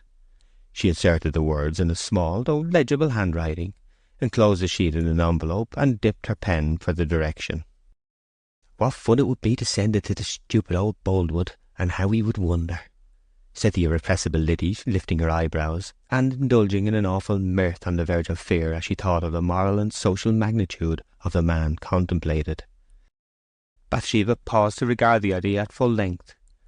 Boldwood's had begun to be a troublesome image, a species of Daniel in her kingdom, who persisted in kneeling eastward when reason and common sense said that he might just as well follow suit with the rest and afford her the official glance of admiration which cost nothing at all. She was far from being seriously concerned about his nonconformity. Still, it was faintly depressing that the most dignified and valuable man in the parish should withhold his eyes, and that a girl like Liddy should talk about it. So Liddy's idea was at first rather harassing than piquant. "No, I won't do that. He wouldn't see any humour in it." "He'd worry to death," said the persistent Liddy. "Really, I don't care particularly to send it to Teddy," remarked her mistress. "He's rather a naughty child sometimes." "Yes, that he is." "Let's toss, as men do," said Bathsheba idly. "Now then, head, Boldwood, tail, Teddy. No, we won't toss money on a Sunday. That would be tempting the devil indeed." "Toss this in book. There can be no sinfulness in that, miss." "Very well. Open Boldwood, shut Teddy. No, it's more likely to fall open. Open Teddy, shut Boldwood." The book went fluttering in the air and came down shut.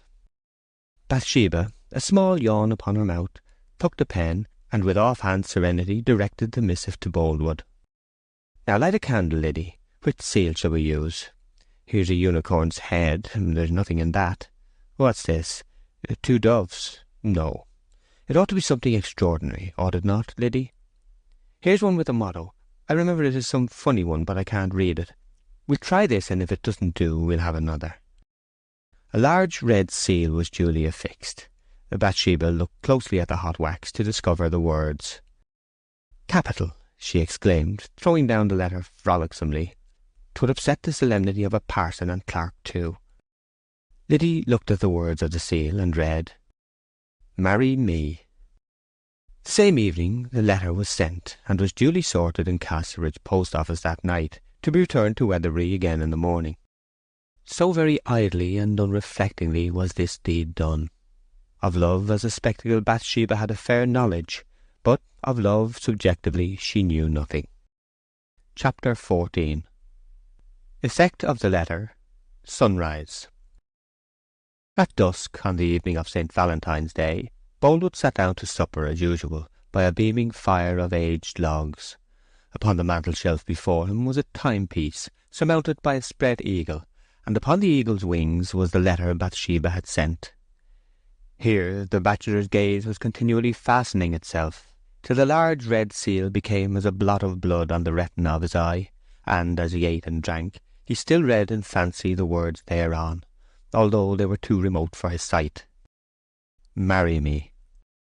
The pert injunction was like those crystal substances which, colourless themselves, assumed the tone of objects about them. Here in the quiet of Boldwood's parlour, where everything that was not grave was extraneous, and where the atmosphere was that of a Puritan Sunday lasting all the week, the letter and its dictum changed their tenor from the thoughtlessness of their origin to a deep solemnity imbibed from their accessories now. Since the receipt of the missive in the morning, Boldwood had felt the symmetry of his existence to be slowly getting distorted in the direction of an ideal passion. The disturbance was as the first floating weed to Columbus, the contemptibility little suggesting possibilities of the infinitely great. The letter must have had an origin and a motive. That the latter was of the smallest magnitude compatible with his existence at all, Boldwood of course did not know, and such an explanation did not strike him as a possibility even. It is foreign to a mystified condition of mind to realize of the mystifier that the processes of approving a course suggested by circumstance and of striking out a course from inner impulse would look the same in the result. The vast difference between starting a train of events and directing into a particular groove a series already started is rarely apparent to the person confounded by the issue. When Boldwood went to bed he placed the valentine in the corner of the looking-glass. He was conscious of its presence even when his back was turned upon it.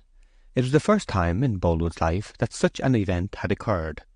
The same fascination that had caused him to think it an act which had a deliberate motive prevented him from regarding it as an impertinence. He looked again at the direction. The mysterious influences of night invested the writing with the presence of the unknown writer. Some woman's hand had travelled softly over the paper bearing his name. Her unrevealed eyes had watched every curve as she formed it. Her brain had seen him in imagination the while. Why should she have imagined him? Her mouth, were her lips pale or red, plump or creased, had curved itself to a certain expression as the pen went on. The corners had moved with all their natural tremulousness. What had been the expression? The vision of the woman writing as a supplement to the words written had no individuality. She was a misty shape, and well she might be, considering that her original was at that moment sound asleep, and oblivious of all love and letter-writing under the sky. Whenever Boldwood dozed she took a form, and comparatively ceased to be a vision. When he awoke, there was a letter justifying the dream. The moon shone tonight, and its light was not of a customary kind. His window emitted only a reflection of its rays, and the pale sheen had that reversed direction which snow gives, coming upward and lighting up his ceiling in an unnatural way, casting shadows in strange places and putting lights where shadows had used to be. The substance of the epistle had occupied him but little in comparison with the fact of its arrival. He suddenly wondered if anything more might be found in the envelope than what he had withdrawn. He jumped out of bed in the weird light, took the letter, pulled out the flimsy sheet, shook the envelope, and searched it. Nothing more was there. Boldwood looked, as he had 100 times the preceding day, at the insistent red seal. "Marry me," he said aloud. The solemn and reserved yeoman again closed the letter, and stuck it in the frame of the glass. In doing so he caught sight of his reflected features, wan in expression and insubstantial in form. He saw how closely compressed was his mouth, and that his eyes were widespread and vacant. Feeling uneasy and dissatisfied with himself for this nervous excitability, he returned to bed. Then the dawn drew on. The full power of the clear heaven was not equal to that of a cloudy sky at noon, when Boldwood arose and dressed himself. He descended the stairs and went out towards the gate of a field to the east, leaning over which he paused and looked around. It was one of the usual slow sunrises of this time of year, and the sky, pure violet in the zenith, was leaden to the northward and murky to the east, where over the snowy down or ewe-lease on Weatherbury Upper Farm, and apparently resting upon the ridge, the only half of the sun yet visible burnt rayless, like a red and flameless fire shining over a white hearthstone. The whole effect resembled a sunset as childhood resembles age. In other directions the fields and sky were so much of one colour by the snow that it was difficult in a hasty glance to tell whereabouts the horizon occurred, and in general there was here too that before-mentioned preternatural inversion of light and shade which attends the prospect when the garish brightness commonly in the sky is found on the earth, and the shades of the earth are in the sky. Over the west hung the wasting moon, now dull and greenish-yellow like tarnished brass. Boldwood was listlessly noting how the frost had hardened and glazed the surface of the snow till it shone in the red eastern light with the polish of marble, how in some portions of the slope withered grass bents, encased in icicles, bristled to the smooth wan coverlet in the twisted and curved shapes of old Venetian glass, and how the footprints of a few birds, which had hopped over the snow whilst it lay in the state of a soft fleece, were now frozen to a short permanency. A half-muffled noise of light wheels interrupted him. Boldwood turned back to the road.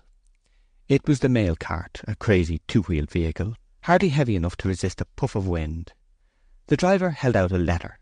Boldwood seized it and opened it, expecting another anonymous one. So greatly are people's ideas of probability a mere sense that precedent will repeat itself.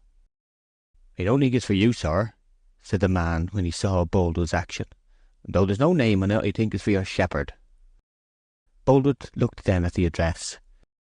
"To the new shepherd, Weatherbury Farm, near Casterbridge." "Oh, what a mistake! It is not mine, nor is it for my shepherd. It is for Miss Everdene's. You had better take it on to him, Gabriel Oak, and say I opened it in mistake." At this moment, on the ridge, up against the blazing sky, a figure was visible, like the black snuff in the midst of a candle flame. Then it moved and began to bustle about vigorously from place to place, carrying square skeleton masses, which were riddled by the same rays. A small figure on all fours followed behind. The tall form was that of Gabriel Oak, the small one that of George. The articles in course of transit were hurdles. "Wait," said Boldwood. "That's the man on the hill. I'll take the letter to him myself." To Boldwood it was now no longer merely a letter to another man. It was an opportunity. Exhibiting a face pregnant with intention, he entered the snowy field. Gabriel at that minute descended the hill towards the right. The glow stretched down in this direction and touched the distant roof of Warren's malt-house, whither the shepherd was apparently bent. Boldwood followed at a distance. Chapter 15. A morning meeting. The letter again. The scarlet and orange light outside the malt-house did not penetrate to its interior, which was, as usual, lighted by a rival glow of similar hue, radiating from the hearth. The maltster, having lain down in his clothes for a few hours, was now sitting beside a three-legged table, breakfasting off bread and bacon. This was eaten on the plateless system, which is performed by placing a slice of bread upon the table, the meat flat upon the bread, a mustard plaster upon the meat, and a pinch of salt upon the whole, then cutting them vertically downwards with a large pocket-knife till wood is reached, when the severed lump is impaled on the knife, elevated, and sent the proper way of food.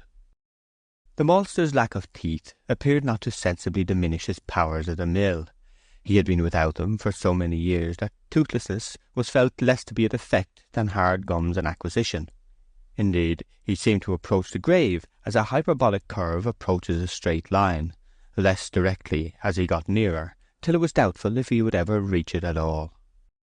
In the ash pit was a heap of potatoes roasting and a boiling pipkin of charred bread, called coffee for the benefit of whomsoever should call, for Warren's was a sort of clubhouse, used as an alternative to the inn. "I says I, we get a fine day, and then down comes a snapper at night," was a remark now suddenly heard spreading into the malt-house from the door, which had been opened the previous moment. The form of Henry Frey advanced to the fire, stamping the snow from his boots when about halfway there.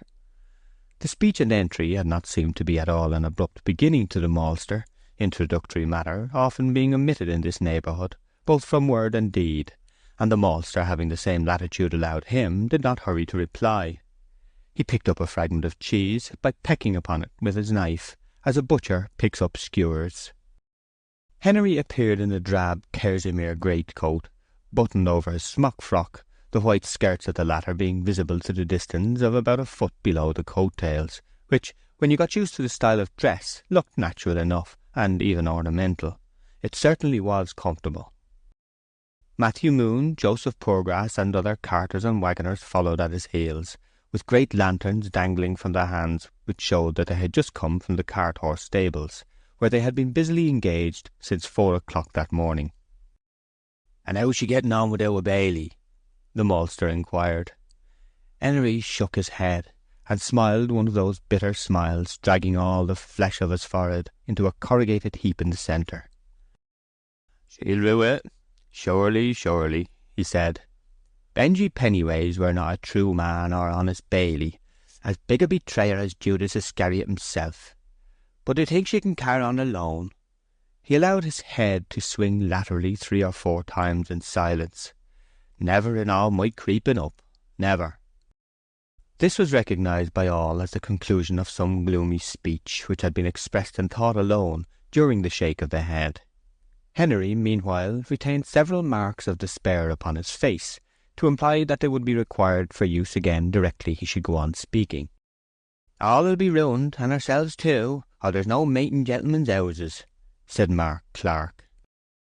"A headstrong maid, that's what she is, and won't listen to no advice at all. Pride and vanity have ruined many a cobbler's dog. Dear, dear, when I think of it, I sorrows like a man in travel." "True, Henry, you do. I've heard ye," said Joseph Poorgrass in a voice of thorough attestation, and with a wire-drawn smile of misery. "'Twould do a mortal man no harm to have us under a bonnet," said Billy Smallbury, who had just entered, bearing his one tooth before him. "She can speak real language, and must have some sense somewhere. Do you follow me?" I do, but no Bailey. I deserve that place," wailed Henry, signifying wasted genius by gazing blankly at visions of a high destiny apparently visible to him on Billy Smallbury's smock frock. "There, 'twas to be, I suppose. Your lot is your lot, and Scripture is nothing. For if you do good, you don't get rewarded according to your works, but be cheated in some mean way out of your recompense." No, I don't agree with thee there," said Mark Clark. "God's a perfect gentleman in that respect." "Good works, good pay, so to speak it," attested Joseph Poorgrass.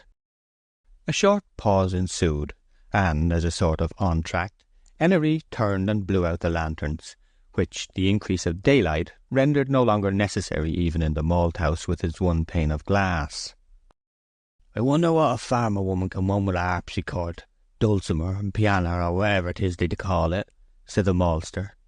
"Liddy saith she've a new one." "Got a piano?" "Ah, seems her old uncle's things were not good enough for her. She's bought all but everything new. There's heavy chairs for the stout, weak and wiry ones for the slender, great watches getting on to the size of clocks to stand upon the chimbley-piece. Pictures, for the most part wonderful frames. And long horsehair settles for the drunk, with horsehair pillows at each end," said Mr. Clark. "Likewise looking-glasses for the pretty, and lion-books for the wicked." A firm loud tread was now heard stamping outside. The door was opened about 6 inches, and somebody on the other side exclaimed, "Neighbours, have we got room for a few newborn lambs?" "Ah, sure, shepherd," said the conclave. The door was flung back till it kicked the wall and trembled from top to bottom with a blow. Mr. Oak appeared in the entry, with a steaming face, hay bands round about his ankles to keep out the snow, a leather strap round his waist outside the smock frock, and looking altogether an epitome of the world's health and vigour. 4 lambs hung in various embarrassing attitudes over his shoulders, and the dog George, whom Gabriel had contrived to fetch from Norcombe, stalked solemnly behind. "Well, Shepherd Oak, and how's lambing this year, if I mid say it?" inquired Joseph Poorgrass. "Terrible trying," said Oak. "I've been wet through twice a day, either in snow or rain, this last fortnight. Cain and I haven't tined our eyes tonight."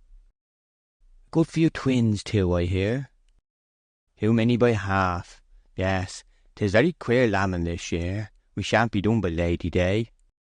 "And last year 'twere all over by Sexagesime Sunday," Joseph remarked. "Bring on the rest, Cain," said Gabriel, "and then run back to the ewes. I'll follow you soon." Cainy Ball, a cheery-faced young lad with a small circular orifice by way of mouth, advanced and deposited 2 others, and retired as he was bidden. Oak lowered the lambs from their unnatural elevation, wrapped them in hay, and placed them round the fire.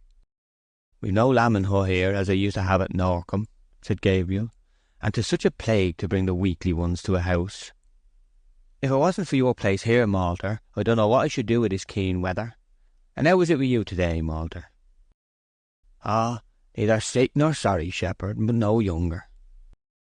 "Aye, I understand." "Sit down, Shepherd Oak," continued the ancient man of malt. "And how was the old place at Norcombe when you went for your dog? I should like to see the old familiar spot, but faith, I shouldn't know a soul there now." "I suppose you wouldn't. 'Tis altered very much." "Is it true that Dicky Hill's wooden cider house is pulled down?" "Ah, yes, years ago, and Dicky's cottage just above it." "Well, to be sure." "Yes, and Tompkins's old apple tree is rooted. They used to bear 2 hogsheads of cider, and no help from other trees." "Rooted, you don't say it. Stirring times we live in, stirring times. And you can mind that old well that used to be in the middle of the place? That's turned into a solid iron pump with a large stone trough and all complete. Dear, dear, how the face of nations alter, and what we live to see nowadays. Yes, 'tis the same here. They've been talking but now of the missus's strange doings." "What have you been saying about her?" inquired Oak, sharply turning to the rest and getting very warm. "These middle-aged men have been pulling her over the coals for pride and vanity," said Mark Clark. "But I say, let her have rope enough.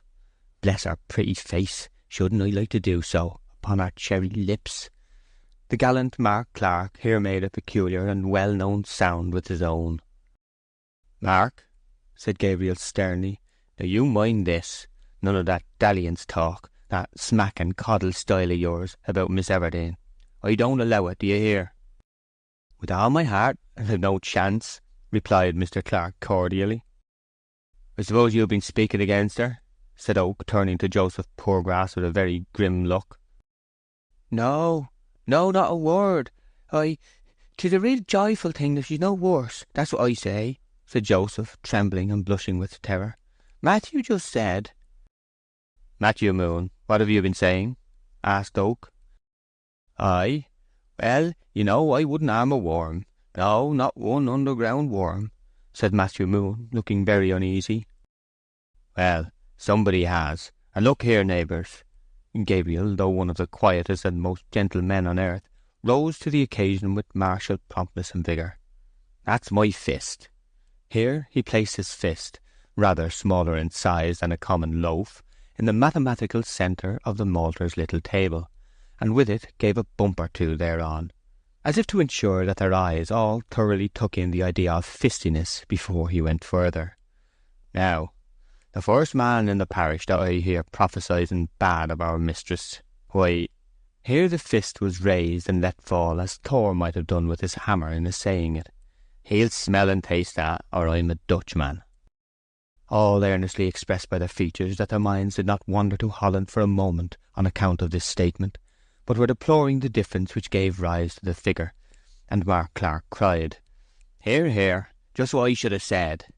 The dog George looked up at the same time after the shepherd's menace, and though he understood English but imperfectly, began to growl.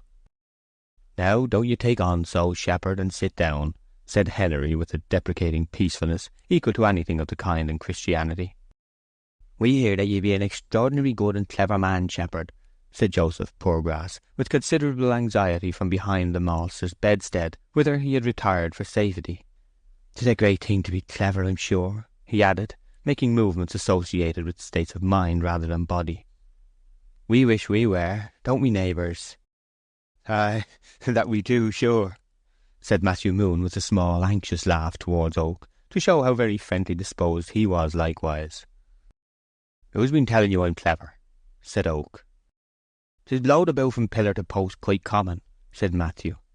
"We hear that you can tell the time as well by the stars as we can by the sun and moon, shepherd." "Yes, I can do a little that way," said Gabriel, as a man of medium sentiments on the subject. "And that you can make sundials and print folks' names upon their waggons almost like copperplate, with beautiful flourishes and great long tails. An excellent fine thing for you to be such a clever man, shepherd. Joseph Poorgrass used to print Farmer James Everdene's waggons before you came, and I could never mind which way to turn the J's and the E's. Could he, Joseph?" Joseph shook his head to express how absolute was the fact that he couldn't. "And so you used to do 'em the wrong way, like this, didn't you, Joseph?" Matthew marked on the dusty floor with his whip-handle. "And how Farmer James 'ud cuss, and call 'ee a fool, wouldn't he, Joseph, when I seed his name looking so inside out like," continued Matthew Moon with feeling. "Ah, I would," said Joseph meekly. "But, you see, I wasn't so much to blame, for them J's and E's be such trying sons of witches for the memory to mind whether they face backward or forward, and I always had such a forgetful memory too. 'Tis a very bad affliction for ye, being such a man of calamities in other ways." "Well, 'tis, but a happy Providence ordered that it should be no worse, and I may feel my thanks. As to shepherd there, I'm sure Missus ought to have made 'ee her baily, such a fitting man for it as you be." "I don't mind owning that I expected it," said Oak frankly. "Indeed, I hoped for the place. At the same time, Miss Everdene has a right to be her own baily if she chooses, and to keep me down to be a common shepherd only." Oak drew a slow breath, looked sadly into the bright ash pit, and seemed lost in thoughts not of the most hopeful hue. The genial warmth of the fire now began to stimulate the nearly lifeless lambs to bleat and move their limbs briskly upon the hay, and to recognise for the first time the fact that they were born. Their noise increased to a chorus of baas, upon which Oak pulled the milk can from before the fire, and taking a small teapot from the pocket of his smock-frock, filled it with milk, and taught those of the helpless creatures, which were not to be restored to their dams, how to drink from the spout, a trick they acquired with astonishing aptitude. "And she don't even let you take the skins of the dead lambs, I hear," resumed Joseph Poorgrass, his eyes lingering on the operations of Oak with the necessary melancholy. "No, I don't have 'em," said Gabriel. "Ye be very badly used, shepherd," hazarded Joseph again, in the hope of getting Oak as an ally in lamentation after all. "I think she's took against thee, that I do." "Oh, no, not at all," replied Gabriel hastily, and a sigh escaped him, which the deprivation of lambskins could hardly have caused. Before any further remark had been added, a shade darkened the door, and Boldwood entered the malt-house, bestowing upon each a nod of equality between friendliness and condescension. "Ah, Oak, I thought you were here," he said. "I met the mail cart 10 minutes ago, and a letter was put into my hand, which I opened without reading the address. I believe it's yours. You must excuse the accident, please." "Oh, yes, not a bit of difference, Mr. Boldwood, not a bit," said Gabriel readily. He had not a correspondent on earth, nor was there a possible letter coming to him whose contents the whole parish would not have been welcome to peruse. Oak stepped aside, and read the following in an unknown hand. "Dear friend, I do not know your name, but I think these few lines will reach you, which I wrote to thank you for your kindness to me the night I left Weatherbury in a reckless way. I also return the money I owe you, which you will excuse my not keeping as a gift. All has ended well, and I am happy to say I am going to be married to the young man who has courted me for some time, Sergeant Troy, of the 11th Dragoon Guards, now quartered in this town. He would, I know, object to my having received anything except as a loan, being a man of great respectability and high honour. indeed a noble man by blood. I should be much obliged to you if you would keep the contents of this letter a secret for the present, dear friend. We mean to surprise Weatherbury by coming there soon as husband and wife, though I blush to state it to one nearly a stranger. The sergeant grew up in Weatherbury. Thanking you again for your kindness, I am your sincere well-wisher, Fanny Robin. Have you read it, Mr. Boldwood? Said Gabriel. If not, you had better do so. I know you are interested in Fanny Robin. Boldwood read the letter and looked grieved. Fanny, poor Fanny. The end she is so confident of has not yet come. She should remember, and may never come. I see she gives no address. What sort of man is this Sergeant Troy? Said Gabriel. I'm afraid not one to build much hope upon in a case such as this, the farmer murmured, though he's a clever fellow and up to everything. A slight romance attaches to him, too. His mother was a French governess, and it seems that a secret attachment existed between her and the late Lord Severn. She was married to a poor medical man, and soon after an infant was born, and while money was forthcoming all went on well. Unfortunately for her boy, his best friends died, and he got then a situation as second clerk at a lawyer's in Casterbridge. He stayed there for some time, and might have worked himself into a dignified position of some sort had he not indulged in the wild freak of enlisting. I have much doubt if ever little Fanny will surprise us in the way she mentions. Very much doubt. Silly girl, silly girl.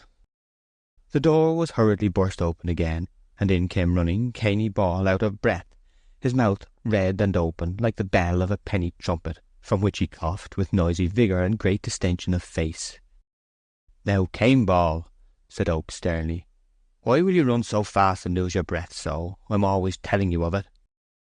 Oh, a puff of me breath went the wrong way, please, Mr. Oak, and made me cough. Well, what have you come for? I've run to tell you, said the junior shepherd, supporting his exhausted, youthful frame against the doorpost, that you must come directly. 2 more ewes of twin. That's what's the matter, Shepherd Oak. Oh, that's it, said Oak, jumping up and dismissing for the present his thoughts on poor Fanny. You're a good boy to run and tell me, Cain, and you should smell a large plum pudding some day as a treat. But before you go, Cain, you bring the tar pot and we'll mark this lot and I've done with 'em. Oak took from his illimitable pockets a marking iron, dipped it into the pot, and imprinted on the buttocks of the infant sheep the initials of her he delighted to muse on, B.E., which signified to all the region round that henceforth the lambs belonged to Farmer Bathsheba Everdene and to no one else. Now, Cainy, shoulder your 2 and off. Good morning, Mr. Boldwood. The shepherd lifted the 16 large legs and 4 small bodies he himself had brought, and vanished with them in the direction of the lambing field hard by, their frames being now in a sleek and hopeful state, pleasantly contrasting with their death's door plight of half an hour before. Boldwood followed him a little way up the field, hesitated, and turned back. He followed him again with a last resolve, annihilating return. On approaching the nook in which the fold was constructed, the farmer drew out his pocket-book, unfastened it, and allowed it to lie open on his hand. A letter was revealed. Bathsheba's. I was going to ask you, Oak, he said with unreal carelessness, if you know whose writing this is. Oak glanced into the book, and replied instantly with a flushed face, Miss Everdene's. Oak had coloured simply at the consciousness of sounding her name. He now felt a strangely distressing qualm from a new thought. The letter could of course be no other than anonymous, or the inquiry would not have been necessary. Boldwood mistook his confusion. Sensitive persons are always ready with their "is it I?" in preference to objective reasoning. The question was perfectly fair, he returned, and there was something incongruous in the serious earnestness with which he applied himself to an argument on a valentine. You know it is always expected that privy inquiries will be made. That's where the fun lies. If the word fun had been torture, it could not have been uttered with a more constrained and restless countenance than was Boldwood's then. Soon parting from Gabriel, the lonely and reserved man returned to his house to breakfast, feeling twinges of shame and regret at having so far exposed his mood by those fevered questions to a stranger. He again placed the letter on the mantelpiece, and sat down to think of the circumstances attending it by the light of Gabriel's information. Chapter 16. All Saints and All Souls. On a weekday morning, a small congregation, consisting mainly of women and girls, rose from its knees in the mouldy nave of a church called All Saints, in the distant barrack town before mentioned, at the end of a service without a sermon. They were about to disperse when a smart footstep, entering the porch and coming up the central passage, arrested their attention. The step echoed with a ring unusual in a church. It was the clink of spurs. Everybody looked. A young cavalry soldier in a red uniform, with the 3 chevrons of a sergeant upon his sleeve, strode up the aisle with an embarrassment which was only the more marked by the intense vigour of his step, and by the determination upon his face to show none.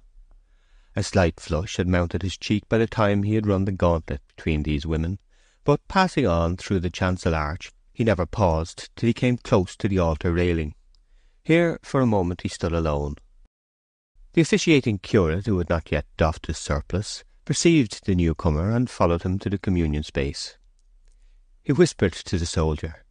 Then he beckoned to the clerk, who in his turn whispered to an elderly woman, apparently his wife, and they also went up the chancel steps. "'Tis a wedding," murmured some of the women, brightening. "Let's wait." The majority again sat down. There was a creaking of machinery behind, and some of the young ones turned their heads. From the interior face of the west wall of the tower projected a little canopy, with a quarter-jack and small bell beneath it, the automation being driven by the same clock machinery that struck the large bell in the tower. Between the tower and the church was a close screen, the door of which was kept shut during services, hiding this grotesque clockwork from sight.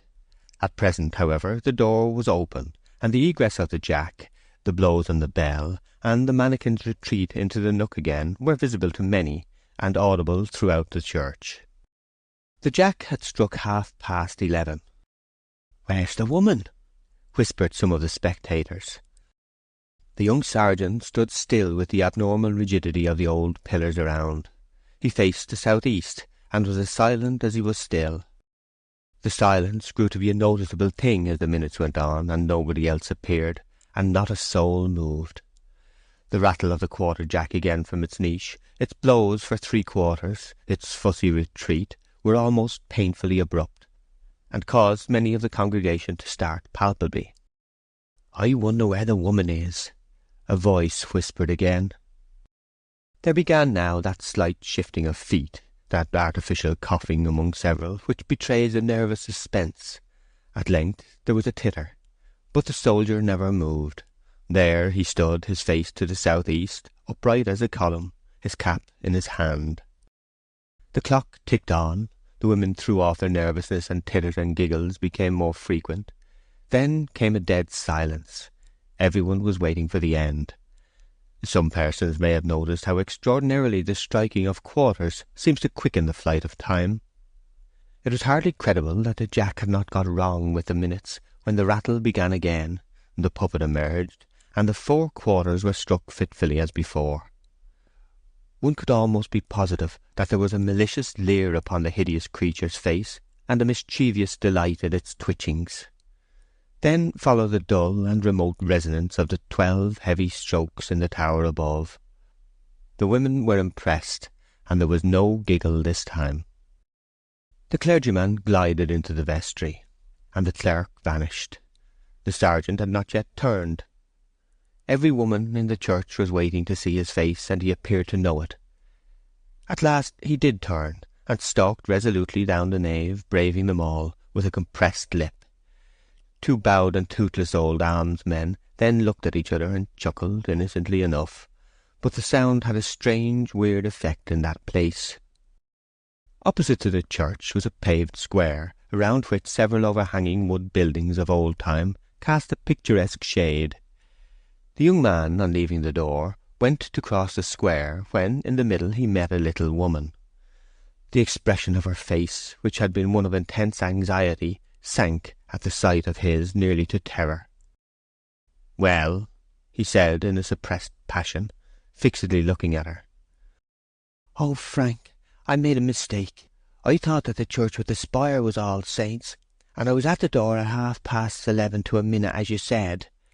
I waited till 11:45 and found then that I was at All Souls, but I wasn't much frightened, for I thought it could be tomorrow as well." "You fool, for fooling me. But say no more."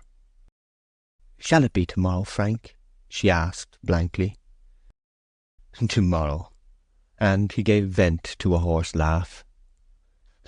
I won't go through that experience again for some time, I warrant you." "But after all," she expostulated in a trembling voice, "the mistake was not such a terrible thing. Now, dear Frank, when shall it be?" When, God knows," he said with a light irony, and turning from her, walked rapidly away. Chapter 17. In the Market-place. On Saturday, Boldwood was in Castleridge market-house as usual, when the disturber of his dreams entered and became visible to him. Adam had awakened from his deep sleep, and behold, there was Eve. The farmer took courage, and for the first time really looked at her. Material causes and emotional effects are not to be arranged in regular equation. The result from capital employment in the production of any movement of a mental nature is sometimes as tremendous as the cause itself is absurdly minute.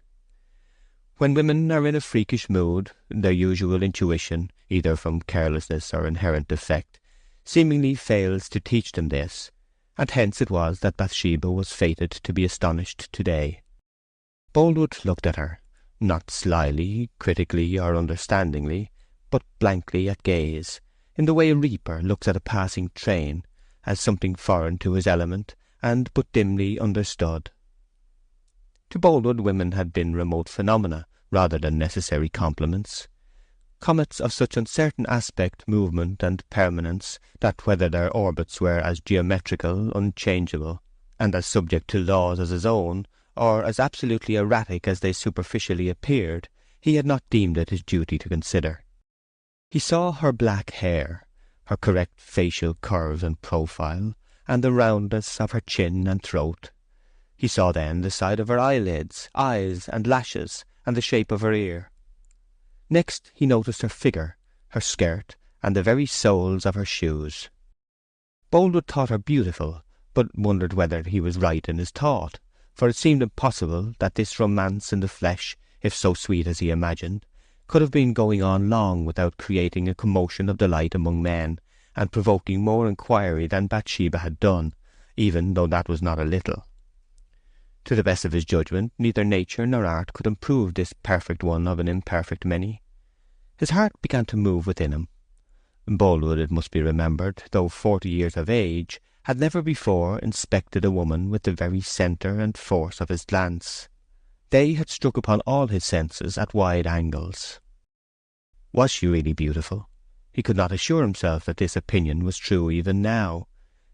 He furtively said to a neighbour, "Is Miss Everdene considered handsome?" "Oh, yes. She was a good deal noticed the first time she came, if you remember. A very handsome girl indeed." A man is never more credulous than in receiving favourable opinions on the beauty of a woman he is half, or quite in love with. A mere child's word on the point has the weight of an or-a's. Boldwood was satisfied now. And this charming woman had in effect said to him, "Marry me." Why should she have done that strange thing? Boldwood's blindness to the difference between approving of what circumstances suggest and originating what they do not suggest was well matched by Bathsheba's insensibility to the possibly great issues of little beginnings. She was at this moment coolly dealing with a dashing young farmer, adding up accounts with him as indifferently as if his face had been the pages of a ledger. It was evident that such a nature as his had no attraction for a woman of Bathsheba's taste. But Boldwood grew hot down to his hands with an incipient jealousy. He trod for the first time the threshold of the injured lover's hell. His first impulse was to go and thrust himself between them. This could be done, but only in one way, by asking to see a sample of her corn. Boldwood renounced the idea. He could not make the request. It was debasing loveliness to ask it to buy and sell, and jarred with his conceptions of her. All this time Bathsheba was conscious of having broken into that dignified stronghold at last. His eyes, she knew, were following her everywhere. This was a triumph, and had it come naturally, such a triumph would have been the sweeter to her for this piquing delay. But it had been brought about by misdirected ingenuity, and she valued it only as she valued an artificial flower or a waxed fruit. Being a woman with some good sense in reasoning on subjects wherein her heart was not involved, Bathsheba genuinely repented that a freak which had owed its existence as much to Liddy as to herself should ever have been undertaken to disturb the placidity of a man she respected too highly to deliberately tease. She that day nearly formed the intention of begging his pardon on the very next occasion of their meeting. The worst features of this arrangement were that, if he thought she ridiculed him, an apology would increase the offence by being disbelieved, and if he thought she wanted him to woo her, it would read like additional evidence of her forwardness. Chapter 18. Boldwood in meditation. Regret. Boldwood was tenant of what was called Little Weatherbury Farm, and his person was the nearest approach to aristocracy that this remoter quarter of the parish could boast of. Genteel strangers, whose god was their town, who might happen to be compelled to linger about this nook for a day, heard the sound of light wheels, and prayed to see good society, to the degree of a solitary lord or squire at the very least, but it was only Mr. Boldwood going out for the day. They heard the sound of wheels yet once more, and were reanimated to expectancy. It was only Mr. Boldwood coming home again. His house stood recessed from the road, and the stables, which are to a farm what a fireplace is to a room, were behind, their lower portions being lost amid bushes of laurel. Inside the blue door, open half-way down, were to be seen at this time the backs and tails of half a dozen warm and contented horses standing in their stalls, and, thus viewed, they presented alternations of roan and bay in shapes like a Moorish arch, the tail being a streak down the midst of each. Over these, and lost to the eye gazing in from the outer light, the mouths of the same animals could be heard busily sustaining the above-named warmth and plumpness by quantities of oats and hay.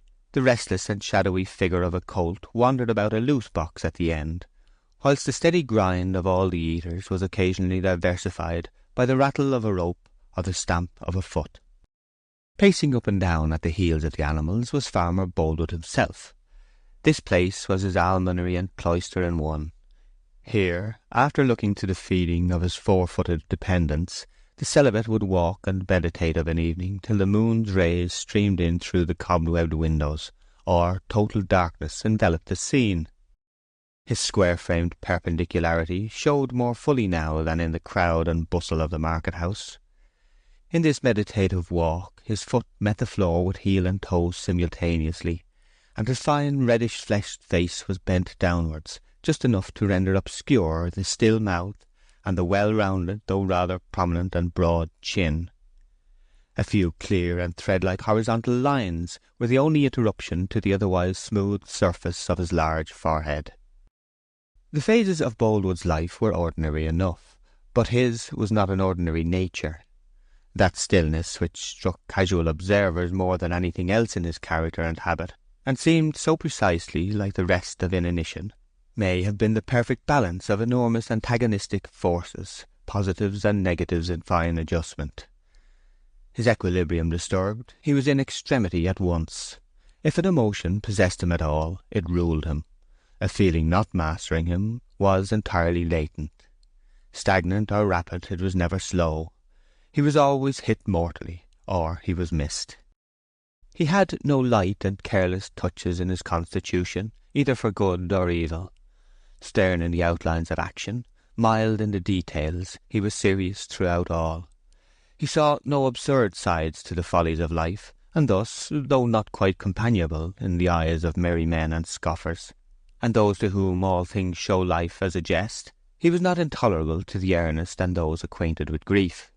Being a man who read all the dramas of life seriously, if he failed to please when they were comedies, there was no frivolous treatment to reproach him for when they chanced to end tragically. Bathsheba was far from dreaming that the dark and silent shape upon which she had so carelessly thrown a seed, was a hotbed of tropic intensity. Had she known Boldwood's moods, her blame would have been fearful, and the stain upon her heart ineradicable. Moreover, had she known her present power for good or evil over this man, she would have trembled at the responsibility. Luckily for her present, unluckily for her future tranquillity, her understanding had not yet told her what Boldwood was. Nobody knew entirely, for though it was possible to form guesses concerning his wild capabilities from old flood marks faintly visible, he had never been seen at the high tides which caused them. Farmer Boldwood came to the stable door, and looked forth across the level fields. Beyond the first enclosure was a hedge, and on the other side was a meadow belonging to Bathsheba's farm. It was now early spring, the time of going to grass with the sheep, when they have the first feed of the meadows, before these are laid up for mowing. The wind, which had been blowing east for several weeks, had veered to the southward, and the middle of spring had come abruptly, almost without a beginning. It was that period in the vernal quarter when we may suppose the dryads to be waking for the season. The vegetable world begins to move and swell, and the saps to rise, till in the completest silence of lone gardens and trackless plantations, where everything seems helpless and still after the bond and slavery of frost, there are bustlings, strainings, united thrusts and pulls all together, in comparison with which the powerful tugs of cranes and pulleys in a noisy city are but pygmy efforts. Boldwood, looking into the distant meadows, saw there 3 figures. They were those of Miss Everdene, Shepherd Oak, and Caney Ball. When Bathsheba's figure shone upon the farmer's eyes, it lighted him up, as the moon lights up a great tower.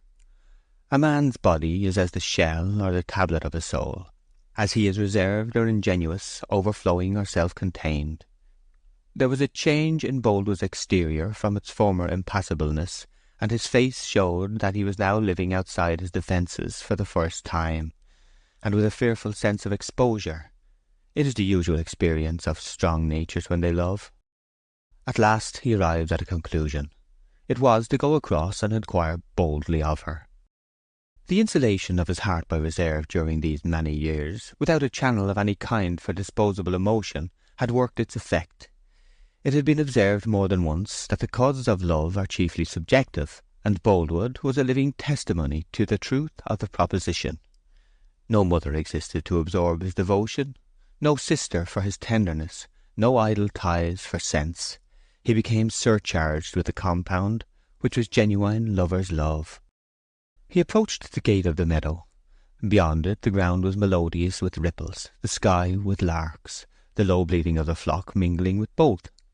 Mistress and man were engaged in the operation of making a lamb take, which is performed whenever a ewe has lost her own offspring, one of the twins of another ewe being given her as a substitute.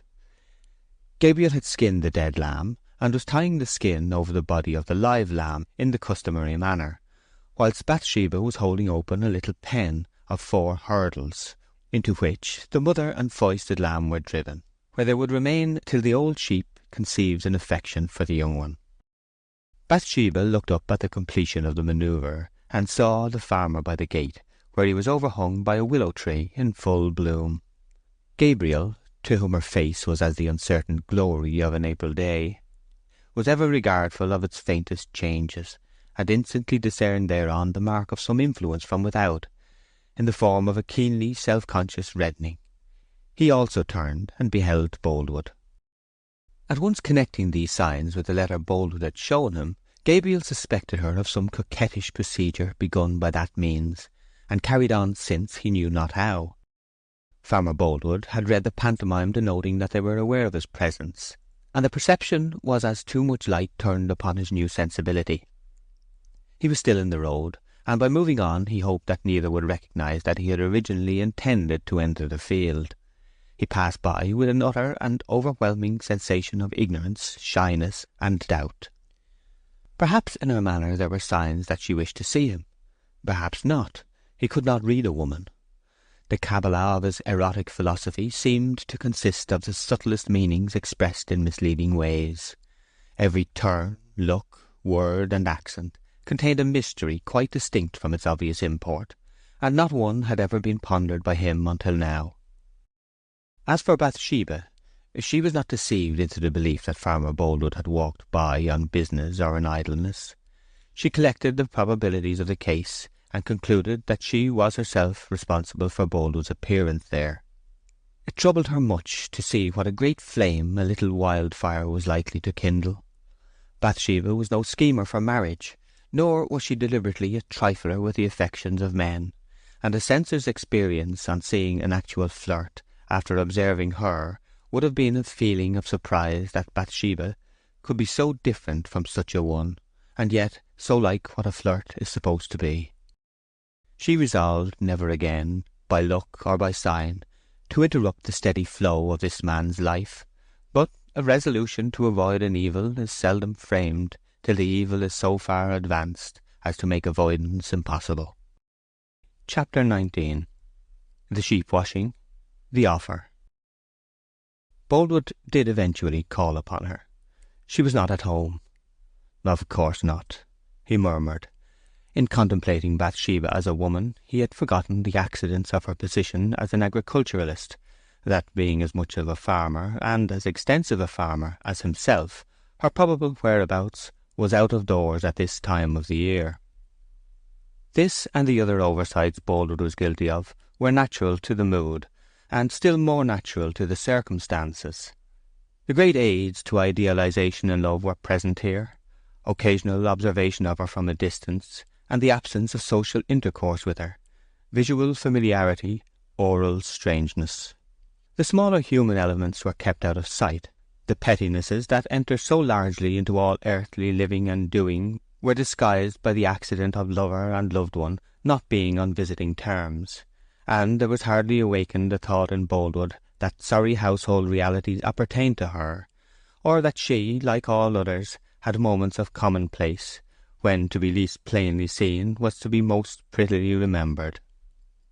Thus a mild sort of apotheosis took place in his fancy, whilst she still lived and breathed within his own horizon, a troubled creature like himself. It was the end of May when the farmer determined to be no longer repulsed by trivialities or distracted by suspense. He had by this time grown used to being in love. The passion now startled him less, even when it tortured him more, and he felt himself adequate to the situation. On inquiring for her at her house, they had told him she was at the sheep-washing, and he went off to seek her there. The sheep-washing pool was a perfectly circular basin of brickwork in the meadows, full of the clearest water. To birds on the wing, its glassy surface, reflecting the light sky, must have been visible for miles around, as a glistening cyclops' eye in a green face. The grass about the margin at this season was a sight to remember long, in a minor sort of way.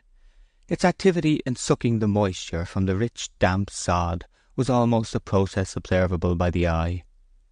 The outskirts of this level water meadow were diversified by rounded and hollow pastures, where just now every flower that was not a buttercup was a daisy. The river slid along noiselessly as a shade, the swelling reeds and sedge forming a flexible palisade upon its moist brink. To the north of the mead were trees, the leaves of which were new, soft and moist, not yet having stiffened and darkened under summer sun and drought, their colour being yellow beside a green, green beside a yellow. From the recesses of this knot of foliage, the loud notes of 3 cuckoos were resounding through the still air. Boldwood went meditating down the slopes with his eyes on his boots, which the yellow pollen from the buttercups had bronzed in artistic gradations. A tributary of the main stream flowed through the basin of the pool by an inlet and outlet at opposite points of its diameter. Shepherd Oak, Jan Coggan, Moon, Poorgrass, Cane Ball, and several others were assembled here, all dripping wet to the very roots of their hair, and Bathsheba was standing by in a new riding habit, the most elegant she had ever worn, the reins of her horse being looped over her arm. Flagons of cider were rolling about upon the green. The meek sheep were pushed into the pool by Coggan and Matthew Moon, who stood by the lower hatch, immersed to their waists. Then Gabriel, who stood on the brink, thrust them under as they swam along, with an instrument like a crutch formed for the purpose, and also for assisting the exhausted animals when the wool became saturated and they began to sink. They were let out against the stream, and through the upper opening, all impurities flowing away below. Cainy Ball and Joseph, who performed this latter operation, were, if possible, wetter than the rest. They resembled dolphins under a fountain, every protuberance and angle of their clothes dribbling forth a small rill. Boldwood came close and bade her good morning with such constraint that she could not but think he had stepped across to the washing for its own sake, hoping not to find her there. More, she fancied his brow severe and his eye slighting. Bathsheba immediately contrived to withdraw, and glided along by the river till she was a stone's throw off. She heard footsteps brushing the grass, and had a consciousness that love was encircling her like a perfume. Instead of turning or waiting, Bathsheba went further among the high sedges. But Boldwood seemed determined, and pressed on till they were completely past the bend of the river. Here, without being seen, they could hear the splashing and shouts of the washers above. "Miss Everdene," said the farmer. She trembled, turned, and said, "Good morning." His tone was so utterly removed from all she had expected as a beginning. It was lowness and quiet accentuated, an emphasis of deep meanings, their form at the same time being scarcely expressed. Silence has sometimes a remarkable power of showing itself as the disembodied soul of feeling wandering without its carcass, and it is then more impressive than speech. In the same way, to say a little is often to tell more than to say a great deal. Boldwood told everything in that word. As the consciousness expands on learning that what was fancied to be the rumble of wheels is the reverberation of thunder, so did Bathsheba's at her intuitive conviction. "I feel almost too much to think," he said with a solemn simplicity. "I have come to speak to you without preface. My life is not my own since I have beheld you clearly, Miss Everdene. I come to make you an offer of marriage." Bathsheba tried to preserve an absolutely neutral countenance, and all the motion she made was that of closing lips which had previously been a little parted. "I am now 41 years old," he went on. "I may have been called a confirmed bachelor, and I was a confirmed bachelor. I had never any views of myself as a husband in my earlier days, nor have I made any calculation on the subject since I have been older. But we all change, and my change in this matter came with seeing you. I have felt lately more and more that my present way of living is bad in every respect. Beyond all things, I want you as my wife." "I feel, Mr. Boldwood, that though I respect you much, I do not feel what would justify me in accepting your offer," she stammered. This giving back of dignity for dignity seemed to open the sluices of feeling that Boldwood had as yet kept closed. "My life is a burden without you," he exclaimed in a low voice. I want you to let me say I love you again and again." Bathsheba answered nothing, and the horse upon her arm seemed so impressed that instead of cropping the herbage she looked up. "I think and hope you care enough for me to listen to what I have to tell." Bathsheba's momentary impulse at hearing this was to ask why he thought that, till she remembered that, far from being a conceited assumption on Boldwood's part, it was but the natural conclusion of serious reflection based on deceptive premises of her own offering. "I wish I could say courteous flatteries to you," the farmer continued in an easier tone, "and put my rugged feeling into a graceful shape, but I have neither power nor patience to learn such things. I want you for my wife, so wildly that no other feeling can abide in me. But I should not have spoken out had I not been led to hope." "The Valentine again. Oh, that Valentine," she said to herself, but not a word to him. "If you can love me, say so, Miss Everdene. If not, don't say no." "Mr. Boldwood, it is painful to have to say I am surprised, so that I don't know how to answer you with propriety and respect, but I'm only just able to speak out my feeling, my meaning, that I am afraid I can't marry you, much as I respect you. You are too dignified for me to suit you, sir." "But Miss Everdene—" I know I ought never have dreamt of sending that Valentine. Forgive me, sir. It was a wanton thing which no woman with any self-respect would have done. If you will only pardon my thoughtlessness, I promise never to." No, no, no. Don't say thoughtlessness. Make me think it was something more, that it was a sort of prophetic instinct, the beginning of a feeling that you would like me. You torture me to say it was done in thoughtlessness. I never thought of it in that light, and I can't endure it. Ah, I wish I knew how to win you. But that I can't do. I can only ask if I have already got you. If I have not, and it is not true that you have come unwittingly to me as I have to you, I can say no more. I have not fallen in love with you, Mr. Boldwood. Certainly I must say that. She allowed a very small smile to creep for the first time over her serious face in saying this, and the white row of upper teeth and keenly cut lips already noticed suggested an idea of heartlessness, which was immediately contradicted by the pleasant eyes.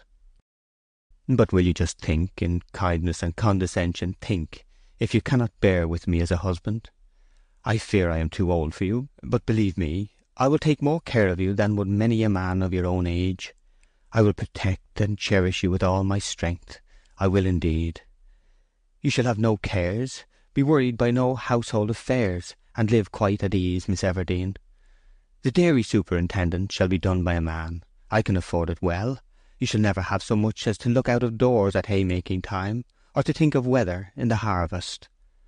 I'd rather cling to the chaise, because it is the same my poor father and mother drove, but if you don't like it, I will sell it, and you shall have a pony carriage of your own. I cannot say how far above every other idea and object on earth you seem to me. Nobody knows, and God only knows, how much you are to me.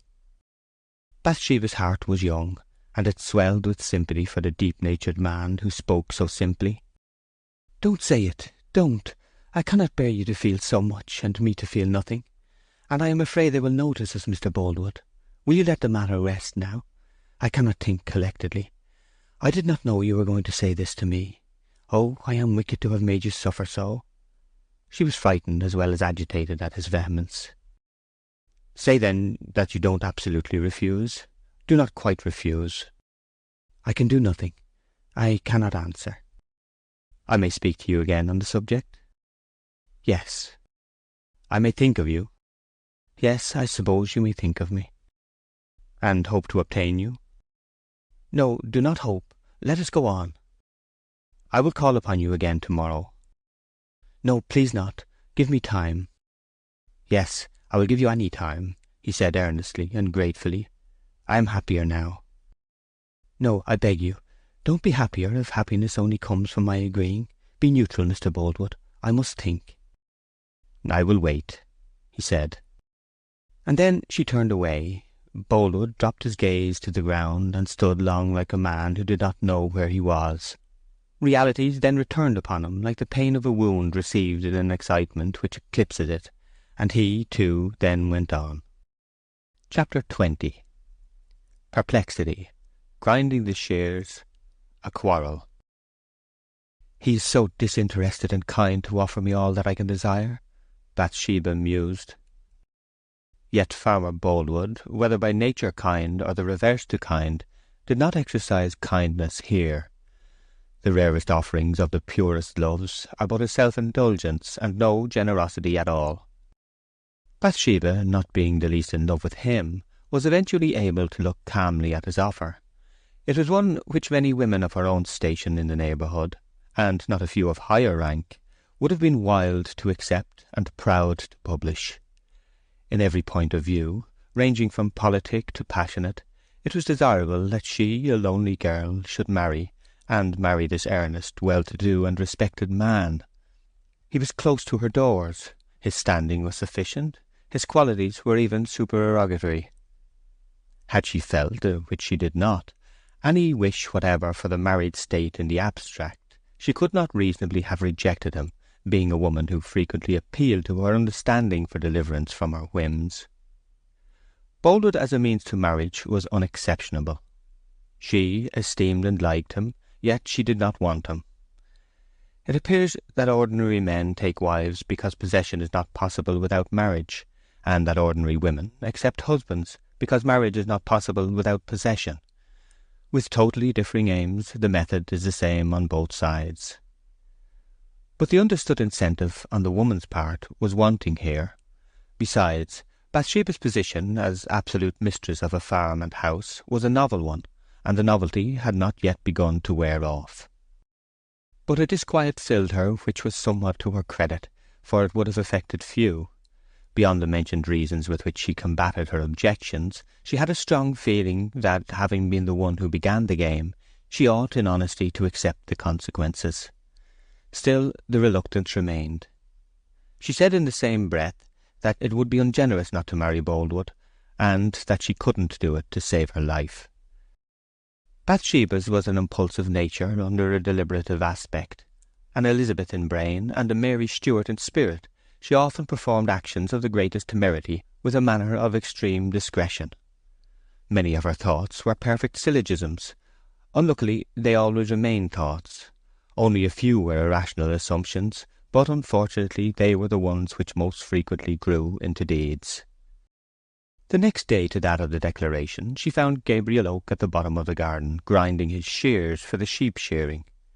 All the surrounding cottages were more or less scenes of the same operation. The scurr of whetting spread into the sky from all parts of the village, as from an armoury previous to a campaign. Peace and war kiss each other at their hours of preparation. Sickles, scythes, shears, and pruning hooks, ranking with swords, bayonets, and lances, in their common necessity for point and edge. Cainy Ball turned the handle of Gabriel's grindstone, his head performing a melancholy seesaw up and down with each turn of the wheel. Oak stood somewhat as Eros is represented when in the act of sharpening his arrows, his figure slightly bent, the weight of his body thrown over on the shears, and his head balanced sideways, with a critical compression of the lips and contraction of the eyelids to crown the attitude. His mistress came up and looked upon them in silence for a minute or two. Then she said, "Cain, go to the lower mead and catch the bay mare. I'll turn the winch of the grindstone. I want to speak to you, Gabriel." Cain departed, and Bathsheba took the handle. Gabriel had glanced up in intense surprise, quelled its expression, and looked down again. Bathsheba turned the winch, and Gabriel applied the shears. The peculiar motion involved in turning a wheel has a wonderful tendency to benumb the mind. It is a sort of attenuated variety of Ixion's punishment, and contributes a dismal chapter to the history of Gales. The brain gets muddled, the head grows heavy, and the body's centre of gravity seems to settle, by degrees, in a leaden lump somewhere between the eyebrows and the crown. Bathsheba felt the unpleasant symptoms after 2 or 3 dozen turns. "Will you turn, Gabriel, and let me hold the shears?" she said. "My head is in a whirl, and I can't talk." Gabriel turned. Bathsheba then began, with some awkwardness, allowing her thoughts to stray occasionally from her story to attend to the shears, which required a little nicety in sharpening. "I wanted to ask you if the men made any observations on my going behind the sedge with Mr. Boldwood yesterday?" "Yes, they did," said Gabriel. "You don't hold the shears right, miss. I knew you wouldn't know the way. Hold it like this." He relinquished the winch, and, enclosing her 2 hands completely in his own, taking each as we sometimes clasp a child's hand in teaching him to write, grasped the shears with her. "Incline the edge so," he said. Hands and shears were inclined to suit the words, and held thus for a peculiarly long time by the instructor as he spoke.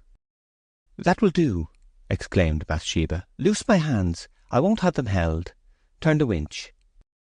Gabriel freed her hands quietly, retired to his handle, and the grinding went on. "Did the men think it odd?" she said again. "Odd was not the idea, miss." "What did they say?" "That Farmer Boldwood's name and your own were likely to be flung over the pulpit together before the year was out." "I thought so by the look of them. Why, there's nothing in it. A more foolish remark was never made, and I want you to contradict it. That's what I came for." Gabriel looked incredulous and sad, but between his moments of incredulity, relieved. "They must have heard our conversation," she continued. "Well, then, Bathsheba?" said Oak, stopping the handle and gazing into her face with astonishment. "The Miss Everdene, you mean?" she said with dignity. "I mean this, that if Mr. Boldwood really spoke of marriage, I beg going to tell a story and say he didn't, to please you. I've already tried to please you too much for my own good." Bathsheba regarded him with round-eyed perplexity. She did not know whether to pity him for disappointed love of her, or to be angry with him for having got over it, his tone being ambiguous. "I said I wanted you just to mention that it was not true I was going to be married to him," she murmured, with a slight decline in her assurance. "I can say that to them if you wish, Miss Everdene, and I could likewise give an opinion to 'ee on what you have done." "I dare say, but I don't want your opinion."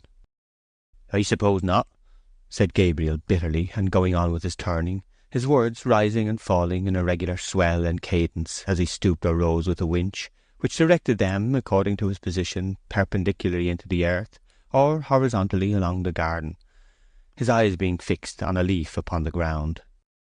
With Bathsheba, a hastened act was a rash act, but as does not always happen, time gained was prudence ensured. It must be added, however, that time was very seldom gained. At this period, the single opinion in the parish on herself and her doings that she valued as sounder than her own was Gabriel Oak's, and the outspoken honesty of his character was such that on any subject, even that of her love for or marriage with another man, the same disinterestedness of opinion might be calculated on, and be had for the asking. Thoroughly convinced of the impossibility of his own suit, a high resolve constrained him not to injure that of another. This is a lover's most stoical virtue, as the lack of it is a lover's most venial sin. Knowing he would reply truly, she asked the question, painful as she must have known the subject would be. Such is the selfishness of some charming women. Perhaps it was some excuse for her thus torturing honesty to her own advantage, that she had absolutely no other sound judgment within easy reach. "Well, what is your opinion of my conduct?" she said quietly. "That it is unworthy of any thoughtful and meek and comely woman." In an instant Bathsheba's face coloured with the angry crimson of a Danby sunset, but she forbore to utter this feeling, and the reticence of her tongue only made the loquacity of her face the more noticeable. The next thing Gabriel did was to make a mistake. "Perhaps you don't like the rudeness of my reprimanding you, for I know it is rudeness, but I thought it would do you good." She instantly replied sarcastically, "On the contrary, my opinion of you is so low that I see in your abuse the praise of discerning people." "I'm glad you don't mind it, for I said it honestly and with every serious meaning." "I see. But unfortunately, when you try not to speak in jest, you are amusing, just as when you wish to avoid seriousness, you sometimes say a sensible word." It was a hard hit, but Bathsheba had unmistakably lost her temper, and on that account Gabriel had never in his life kept his own better. He said nothing. She then broke out. "I may ask, I suppose, where in particular my unworthiness lies? In my not marrying you, perhaps?" "Not by any means," said Gabriel quietly. "I have long given up thinking of that matter." "Or wishing it, I suppose," she said, and it was apparent that she expected an unhesitating denial of this supposition. Whatever Gabriel felt, he coolly echoed her words. "Or wishing it either. A woman may be treated with bitterness which is sweet to her, and with a rudeness which is not offensive." Bathsheba would have submitted to an indignant chastisement of her levity had Gabriel protested that he was loving her at the same time.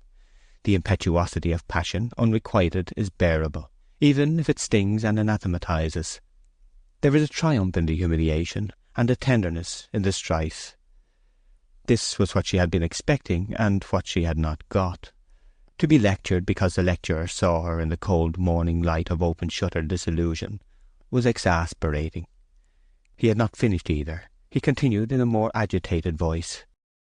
"My opinion is, since you ask it, that you are greatly to blame for playing pranks upon a man like Mr. Boldwood, merely as a pastime. Leading on a man you don't care for is not a praiseworthy action, and even, Miss Everdene, if you seriously inclined towards him, you might have let him find out in some way of true loving kindness, and not by sending him a Valentine's letter." Bathsheba laid down the shears. "I cannot allow any man to criticize my private conduct," she exclaimed, "nor will I for a minute. So you'll please leave the farm at the end of the week." It may have been a peculiarity, at any rate it was a fact, that when Bathsheba was swayed by an emotion of an earthly sort, her lower lip trembled, when by a refined emotion her upper or heavenward one. Her nether lip quivered now. "Very well, so I will," said Gabriel calmly. He had been held to her by a beautiful thread, which it pained him to spoil by breaking, rather than by a chain he could not break. "I should be even better pleased to go at once," he added. "Go at once, then, in heaven's name," said she, her eyes flashing at his, though never meeting them. "Don't let me see your face any more." "Very well, Miss Everdene, so it shall be." And he took his shears and went away from her in a placid dignity, as Moses left the presence of Pharaoh. Chapter 21. Troubles in the Fold, a Message. Gabriel Oak had ceased to feed the Weatherby flock for about 24 hours, when on Sunday afternoon the elderly gentleman, Joseph Poorgrass, Matthew Moon, Frey, and half a dozen others came running up to the house of the mistress of the upper farm. "Whatever is the matter, men?" she said, meeting them at the door just as she was coming out on her way to church, and ceasing in a moment from the close compression of her 2 red lips, with which she had accompanied the exertion of pulling on a tight glove. 60, said Joseph Poorgrass. 70, said Moon. 59, said Susan Tall's husband. Sheep have broken fence, said Frey. And got into a field of young clover, said Tall. Young clover, said Moon. Clover, said Joseph Poorgrass. And they be getting blasted, said Hilary Frey. That they be, said Joseph. And will all die as dead as nits if they be got out cured, said Tall. Joseph's countenance was drawn into lines and puckers by his concern. Frey's forehead was wrinkled both perpendicularly and crosswise, after the pattern of a portcullis, expressive of a double despair. Laban Tall's lips were thin and his face rigid. Matthew's jaws sank, and his eyes turned whichever way the strongest muscle happened to pull them. Yes, said Joseph, and I was sitting at home looking for Ephesians, and I says to myself, 'tis nothing but Corinthians and Thessalonians in this dang testament, when who should come in but Henry there.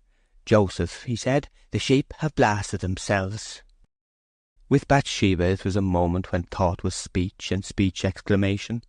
Moreover, she had hardly recovered her equanimity since the disturbance which she had suffered from Oak's remarks. "That's enough! That's enough! Oh, you fools!" she cried, throwing the parasol and prayer-book into the passage, and running out of doors in the direction signified. "To come to me, and not go and get them out directly! Oh, the stupid numbskulls!" Her eyes were at their darkest and brightest now. Bathsheba's beauty belonging rather to the demonian than the angelic school, she never looked so well as when she was angry, and particularly when the effect was heightened by a rather dashing velvet dress, carefully put on before a glass. All the ancient men ran in a jumbled throng after her to the clover field, Joseph sinking down in the midst when about half-way, like an individual withering in a world which was more and more insupportable. Having once received the stimulus that her presence always gave them, they went round among the sheep with a will. The majority of the afflicted animals were lying down and could not be stirred. These were bodily lifted out, and the others driven into the adjoining field. Here, after the lapse of a few minutes, several more fell down and lay helpless and livid as the rest. Bathsheba, with a sad, bursting heart, looked at these primest specimens of her prime flock as they rolled there. Swollen with wind and the rank mist they drew. Many of them foamed at the mouth, their breathing being quick and short, whilst the bodies of all were fearfully distended. "Oh, what can I do? What can I do?" said Bathsheba helplessly. "Sheep are such unfortunate animals. There's always something happening to them. I never knew a flock pass a year without getting into some scrape or other." "There's only one way of saving them," said Tall. "What way? Tell me quick." "They must be pierced in the side with a thing made on purpose." "Can you do it? Can I?" "No, ma'am, we can't, nor you neither.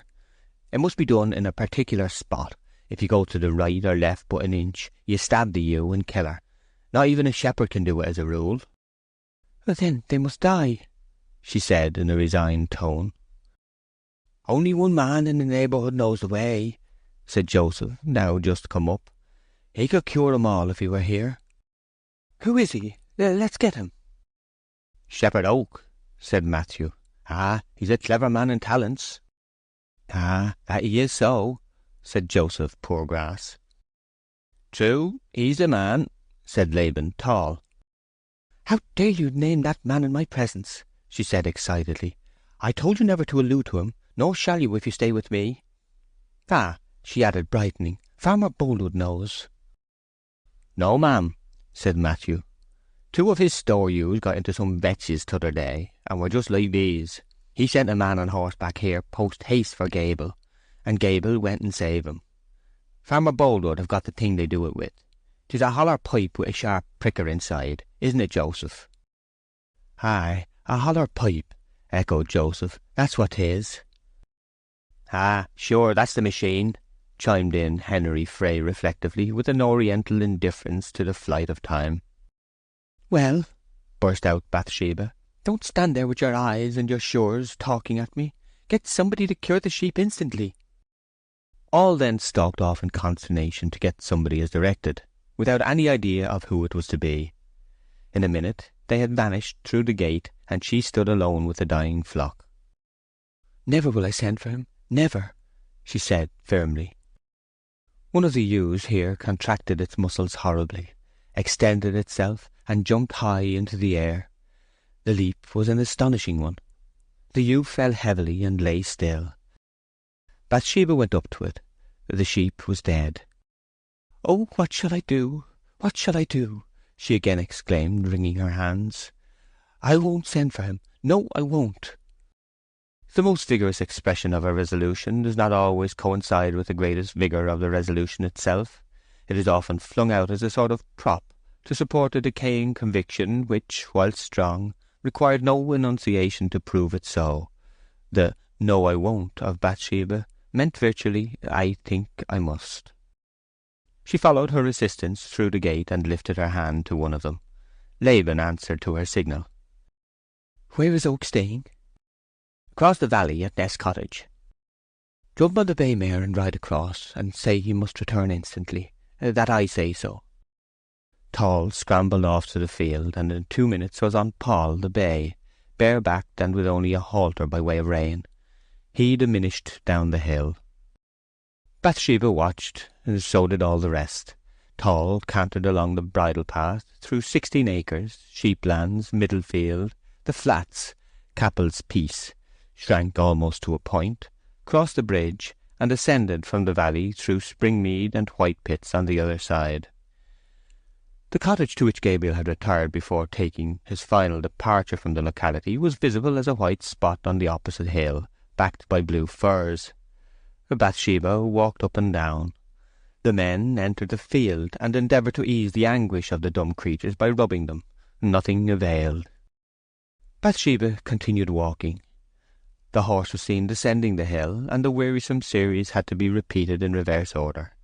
Whitepits, Springmead, Capel's Piece, the flats, Middlefield, sheeplands, 16 acres. She hoped Tall had the presence of mind enough to give up the mare to Gabriel, and to return himself on foot. The rider neared them. It was Tall. "Oh, what folly!" said Bathsheba. Gabriel was not visible anywhere. "Perhaps he has already gone," she said.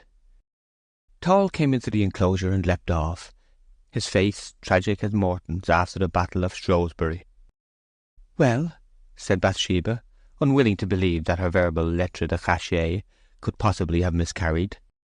"He says beggars mustn't be choosers," replied Laban. "What?" said the young farmer, opening her eyes and drawing in her breath for an outburst. Joseph Poorgrass retired a few steps behind a hurdle. "He says he shall not come unless you request him to come civilly and in a proper manner, as becomes any woman begging a favour." Oh, that's his answer. Where does he get his airs? Who am I, then, to be treated like that? Shall I beg a man who has begged to me?" Another of the flock sprang into the air and fell dead. The men looked grave, as if they suppressed opinion. Bathsheba turned aside, her eyes full of tears. The strait she was in, through pride and shrewishness, could not be disguised longer. she burst out crying bitterly. They all saw it, and she attempted no further concealment. "I wouldn't cry about it, miss," said William Smallbury compassionately. "Why not ask him softer like? I'm sure he'd come then. Gable is a true man in that way." Bathsheba checked her grief and wiped her eyes. "Oh, it is a wicked cruelty to me. It is," she murmured. "And he drives me to do what I wouldn't. Yes, he does. Tall, come indoors." After this collapse, not very dignified for the head of an establishment, she went into the house, Tall at her heels. Here she sat down and hastily scribbled a note between the small convulsive sobs of convalescence, which follow a fit of crying as a groundswell follows a storm. The note was none the less polite for being written in a hurry. She held it at a distance, was about to fold it, then added these words at the bottom: "Do not desert me, Gabriel." She looked a little redder in refolding it, and closed her lips, as if thereby to suspend till too late the action of conscience in examining whether such strategy were justifiable. The note was dispatched, as the message had been, and Bathsheba waited indoors for the result. It was an anxious quarter of an hour that intervened between the messenger's departure and the sound of the horse's tramp again outside. She could not watch this time, but, leaning over the old bureau at which she had written the letter, closed her eyes as if to keep out both hope and fear. The case, however, was a promising one. Gabriel was not angry, he was simply neutral, although her first command had been so haughty. Such imperiousness would have damned a little less beauty, and on the other hand such beauty would have redeemed a little less imperiousness. She went out when the horse was heard and looked up. A mounted figure passed between her and the sky and drew on towards the field of sheep, the rider turning his face in receding. Gabriel looked at her. It was a moment when a woman's eyes and tongue tell distinctly opposite tales. Bathsheba looked full of gratitude, and she said, "Oh, Gabriel, how could you serve me so unkindly?" Such a tenderly shaped reproach for his previous delay was the one speech in the language that he could pardon for not being commendation of his readiness now. Gabriel murmured a confused reply and hastened on. She knew from the look which sentence in her note had brought him. Bathsheba followed to the field. Gabriel was already among the turgid, prostrate forms. He had flung off his coat, rolled up his shirt-sleeves, and taken from his pocket the instrument of salvation. It was a small tube or trocar, with a lance passing down the inside, and Gabriel began to use it with a dexterity that would have graced a hospital surgeon. Passing his hand over the sheep's left flank, and selecting the proper point, he punctured the skin and rumen with the lance as it stood in the tube. Then he suddenly withdrew the lance, retaining the tube in its place. A current of air rushed up the tube, forcible enough to have extinguished a candle held at the orifice. It has been said that mere ease after torment is delight for a time, and the countenances of these poor sheep expressed it now. 49 operations were successfully performed. Owing to the great hurry necessitated by the far-gone state of some of the flock, Gabriel missed his aim in one case, and in one only, striking wide of the mark, and inflicting a mortal blow at once on the suffering ewe. 4 had died, 3 recovered without an operation. The total number of sheep which had thus strayed and injured themselves so dangerously was 57. When the love-led man had ceased from his labours, Bathsheba came and looked him in the face. "Gabriel, will you stay on with me?" she said, smiling winningly, and not troubling to bring her lips quite together again at the end, because there was going to be another smile soon. "I will," said Gabriel, and she smiled on him again. Chapter 22. The Great Barn and the Sheep Shearers.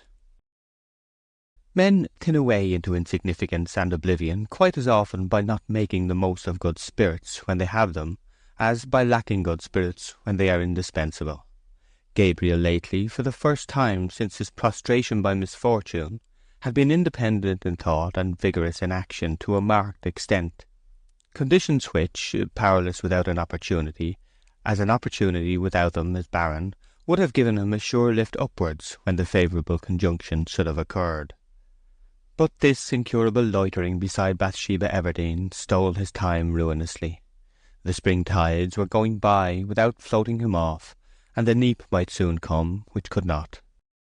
It was the first day of June, and the sheep-shearing season culminated, the landscape, even to the leanest pasture, being all health and colour. Every green was young, every pore was open, and every stalk was swollen with racing currents of juice. God was palpably present in the country, and the devil had gone with the world to town. Flossy catkins of the later kinds, fern sprouts like bishops' croziers, the square-headed moschatels, the odd cuckoo spit, like an apoplectic saint in a niche of malachite, snow-white ladies' smocks, the toothwort, approximating to human flesh, the enchanter's nightshade, and the black-petalled doleful bells were among the quainter objects of the vegetable world in and about Weatherbury at this teeming time, and of the animal, the metamorphosed figures of Mr. Jan Coggan, the master shearer, the second and third shearers who travel in the exercise of their calling and do not require definition by name, Henry Frey, the fourth shearer, Susan Tall's husband, the fifth, Joseph Poorgrass, the sixth, young Cain Ball as assistant shearer, and Gabriel Oak as general supervisor. None of these were clothed to any extent worth mentioning, each appearing to have hit in the matter of raiment the decent mean between a high and low caste Hindu. An angularity of lineament and a fixity of facial machinery in general proclaimed that serious work was the order of the day. They sheared in the great barn, called for the nonce the shearing barn, which on ground plan resembled a church with transepts. It not only emulated the form of the neighbouring church of the parish, but vied with it in antiquity. Whether the barn had ever formed one of a group of conventual buildings, nobody seemed to be aware. No trace of such surroundings remained. The vast porches at the sides, lofty enough to admit a waggon laden to its highest with corn in the sheaf, were spanned by heavy pointed arches of stone, broadly and boldly cut, whose very simplicity was the origin of a grandeur not apparent with erections where more ornament has been attempted. The dusky, filmed chestnut roof, braced and tied in by huge collars, curves and diagonals, was far nobler in design, because more wealthy in material, than 9/10 of those in our modern churches. Along each side wall was a range of striding buttresses, throwing deep shadows on the spaces between them, which were perforated by lancet openings, combining in their proportions the precise requirements both of beauty and ventilation. One could say about this barn what could hardly be said of either the church or the castle, akin to it in age and style, that the purpose which had dedicated its original erection was the same with that to which it was still applied. Unlike and superior to either of those two typical remnants of medievalism, the old barn embodied practices which had suffered no mutilation at the hands of time. Here at least the spirit of the ancient builders was at one with the spirit of the modern beholder. Standing before this abraded pile, the eye regarded its present usage, the mind dwelt upon its past history, with a satisfied sense of functional continuity throughout, a feeling almost of gratitude, and quite of pride, at the permanence of the idea which had heaped it up. The fact that 4 centuries had neither proved it to be founded on a mistake, inspired any hatred of its purpose, nor given rise to any reaction that had battered it down, invested this simple grey effort of old minds with a repose, if not a grandeur, which a too curious reflection was apt to disturb in its ecclesiastical and military compeers. For once, medievalism and modernism had a common standpoint. The Lancelot windows, the time-eaten archstones and chamfers, the orientation of the axes, the misty chestnut work of the rafters, referred to no exploded fortifying art or worn-out religious creed. The defence and salvation of the body by daily bread is still a study, a religion, and a desire. Today the large side doors were thrown open towards the sun to admit a bountiful light to the immediate spot of the shearer's operations, which was the wood-threshing floor in the centre, formed of thick oak, blacked with age and polished by the beating of flails for many generations, till it had grown as slippery and as rich in hue as the state-room floors of an Elizabethan mansion. Here the shearers knelt, the sun slanting in upon their bleached shirts, tanned arms, and the polished shears they flourished, causing these to bristle with 1,000 rays strong enough to blind a weak-eyed man. Beneath them a captive sheep lay panting, quickening its pants as misgiving merged in terror, till it quivered like the hot landscape outside. This picture of today, in its frame of 400 years ago, did not produce that marked contrast between ancient and modern which is implied by the contrast of date. In comparison with cities, Weatherbury was immutable. The citizens then is the rustics now. In London, 20 or 30 years ago are old times. In Paris, 10 years, or 5. In Weatherbury, 3 or 4 score years were included in the mere present, and nothing less than a century set a mark on its face or tone. 5 decades hardly modified the cut of a gaiter, the embroidery of a smock frock by the breadth of a hair. 10 generations failed to alter the turn of a single phrase. In these Wessex nooks, the busy outsider's ancient times are only old, his old times are still new, his present is futurity. So the barn was natural to the shearers, and the shearers were in harmony with the barn. The spacious ends of the building, answering ecclesiastically to nave and chancel extremities, were fenced off with hurdles, the sheep being all collected in a crowd within these 2 enclosures, and in one angle a catching pen was formed, in which 3 or 4 sheep were continuously kept ready for the shearers to seize without loss of time. In the background, mellowed by tawny shade, were the 3 women, Mary Ann Money, and Temperance and Soberness Miller, gathering up the fleeces and twisting ropes of wool with a wimble for tying them round. They were indifferently well assisted by the old maltster, who, when the malting season from October to April had passed, made himself useful upon any of the bordering farmsteads. Behind them all was Bathsheba, carefully watching the men to see that there was no cutting or wounding through carelessness, and that the animals were shorn close. Gabriel, who flitted and hovered under her bright eyes like a moth, did not shear continuously, half his time being spent in attending to the others and selecting the sheep for them. At the present moment he was engaged in handing round a mug of mild liquor, supplied from a barrel in the corner, and cut pieces of bread and cheese. Bathsheba, after throwing a glance here, a caution there, and lecturing one of the younger operators who had allowed his last finished sheep to go off among the flock without restamping it with her initials, came again to Gabriel, as he put down the luncheon to drag a frightened ewe to his shear station, flinging it over upon its back with a dexterous twist of the arm. He lopped off the tresses about its head, and opened up the neck and collar, his mistress quietly looking on. "She blushes at the insult," murmured Bathsheba, watching the pink flush which arose and overspread the neck and shoulders of the ewe where they were left bare by the clicking shears, a flush which was enviable for its delicacy by many queens of coteries, and would have been creditable for its promptness to any woman in the world. Poor Gabriel's soul was fed with the luxury of content by having her over him, her eyes critically regarding his skilful shears, which apparently were going to gather up a piece of flesh at every close, and yet never did so. Like Guildenstern, Oak was happy in that he was not over-happy. He had no wish to converse with her. That his bright lady and himself formed one group, exclusively their own, and containing no others in the world, was enough. So the chatter was all on her side. There is a loquacity that tells nothing, which was Bathsheba's, and there is a silence which says much, that was Gabriel's. Full of this dim and temperate bliss, he went on to fling the ewe over upon her other side, covering her head with his knee, gradually running the shears line after line round her dewlap, thence about her flank and back, and finishing over the tail. "Well done, and done quickly," said Bathsheba, looking at her watch as the last snip resounded. "How long, miss?" said Gabriel, wiping his brow. 23 minutes and a half since you took the first lock from its forehead. It's the first time I've ever seen one done in less than half an hour." The clean, sleek creature arose from its fleece. How perfectly like Aphrodite rising from the foam should have been seen to be realized, looked startled and shy at the loss of its garment, which lay on the floor in one soft cloud, united throughout, the portion visible being the inner surface only, which, never before exposed, was white as snow, and without flaw or blemish of the minutest kind. "Cane Ball!" "Yes, Mr. Oak, here I be." Caney now runs forward with the tar pot. B.E. is newly stamped upon the shorn skin, and away the simple dam leaps, panting, over the board into the shirtless flock outside.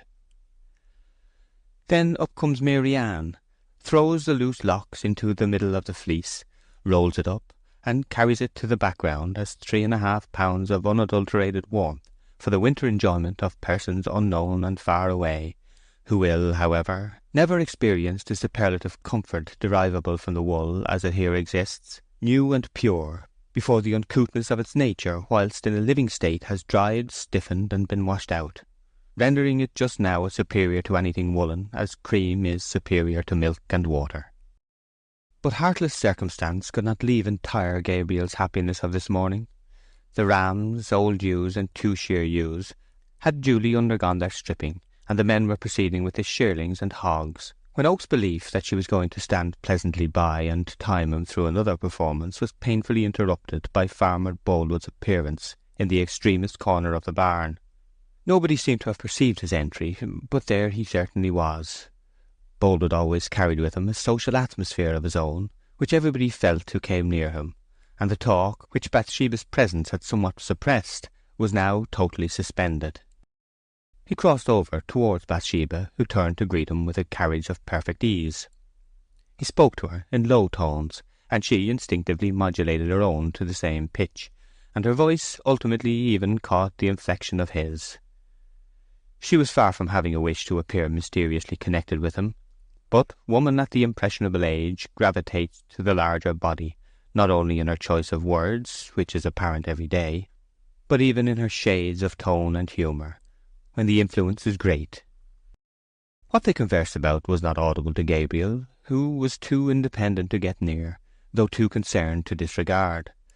The issue of the dialogue was the taking of her hand by the courteous farmer to help her over the spreading board into the bright June sunlight outside. Standing beside the sheep already shorn, they went on talking again. Concerning the flock? Apparently not. Gabriel theorized, not without truth, that in quiet discussion of any matter within reach of the speaker's eyes, these are usually fixed upon it. Bathsheba demurely regarded a contemptible straw lying upon the ground, in a way which suggested less ovine criticism than womanly embarrassment. She became more or less red in the cheek, the blood wavering in uncertain flux and reflux over the sensitive space between ebb and flood. Gabriel sheared on, constrained and sad. She left Boldwood's side, and he walked up and down alone for nearly a quarter of an hour. Then she reappeared, in her new riding habit of myrtle green, which fitted her to the waist as a rind fits its fruit, and young Bob Coggan led on her mare, Boldwood fetching his own horse from the tree under which it had been tied. Oak's eyes could not forsake them, and in endeavouring to continue his shearing at the same time that he watched Boldwood's manner, he snipped the sheep in the groin. The animal plunged.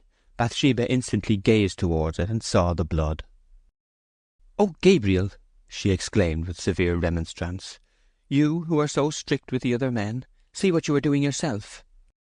To an outsider there was not much to complain of in this remark, but to Oak, who knew Bathsheba to be well aware that she herself was the cause of the poor ewe's wound, because she had wounded the ewe's shearer in a still more vital part, it had a sting which the abiding sense of his inferiority to both herself and Boldwood was not calculated to heal.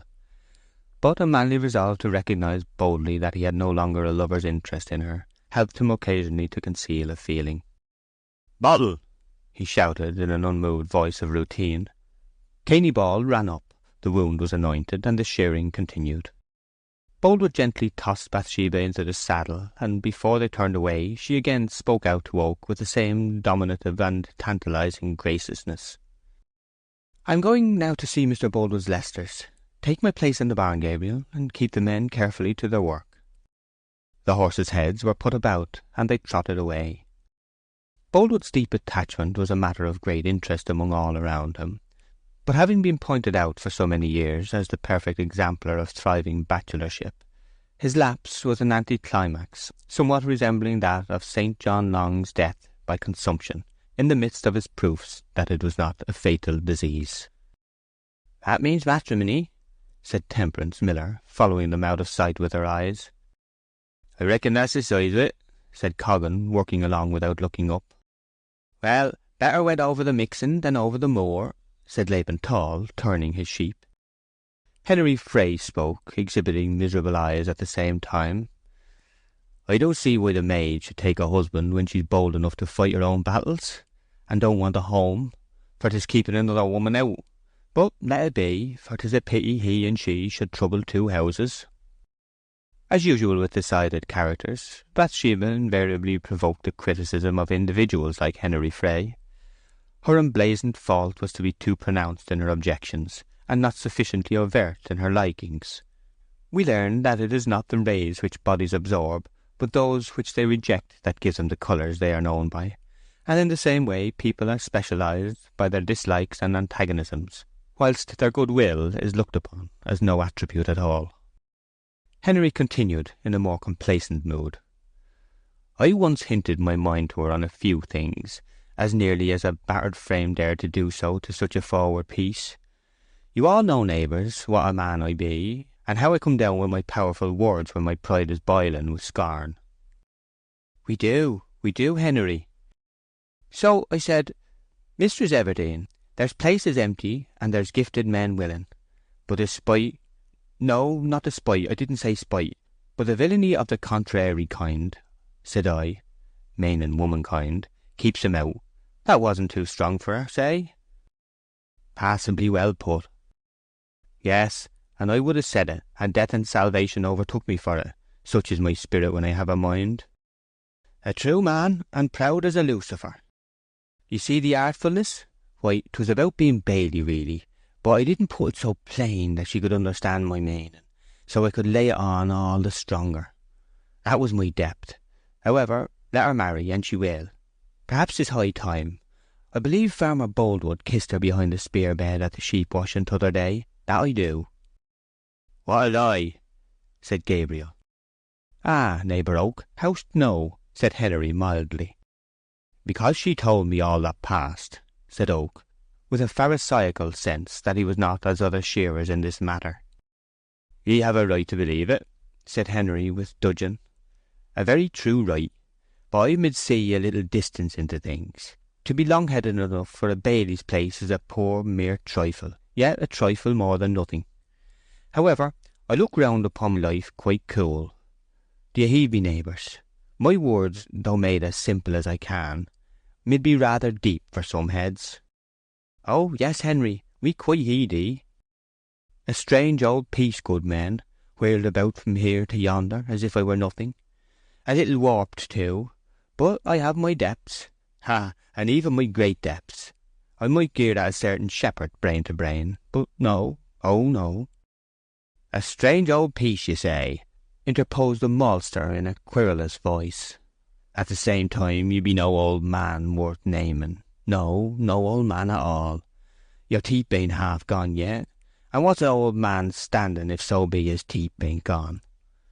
Weren't I stale in wedlock afore you were out of arms?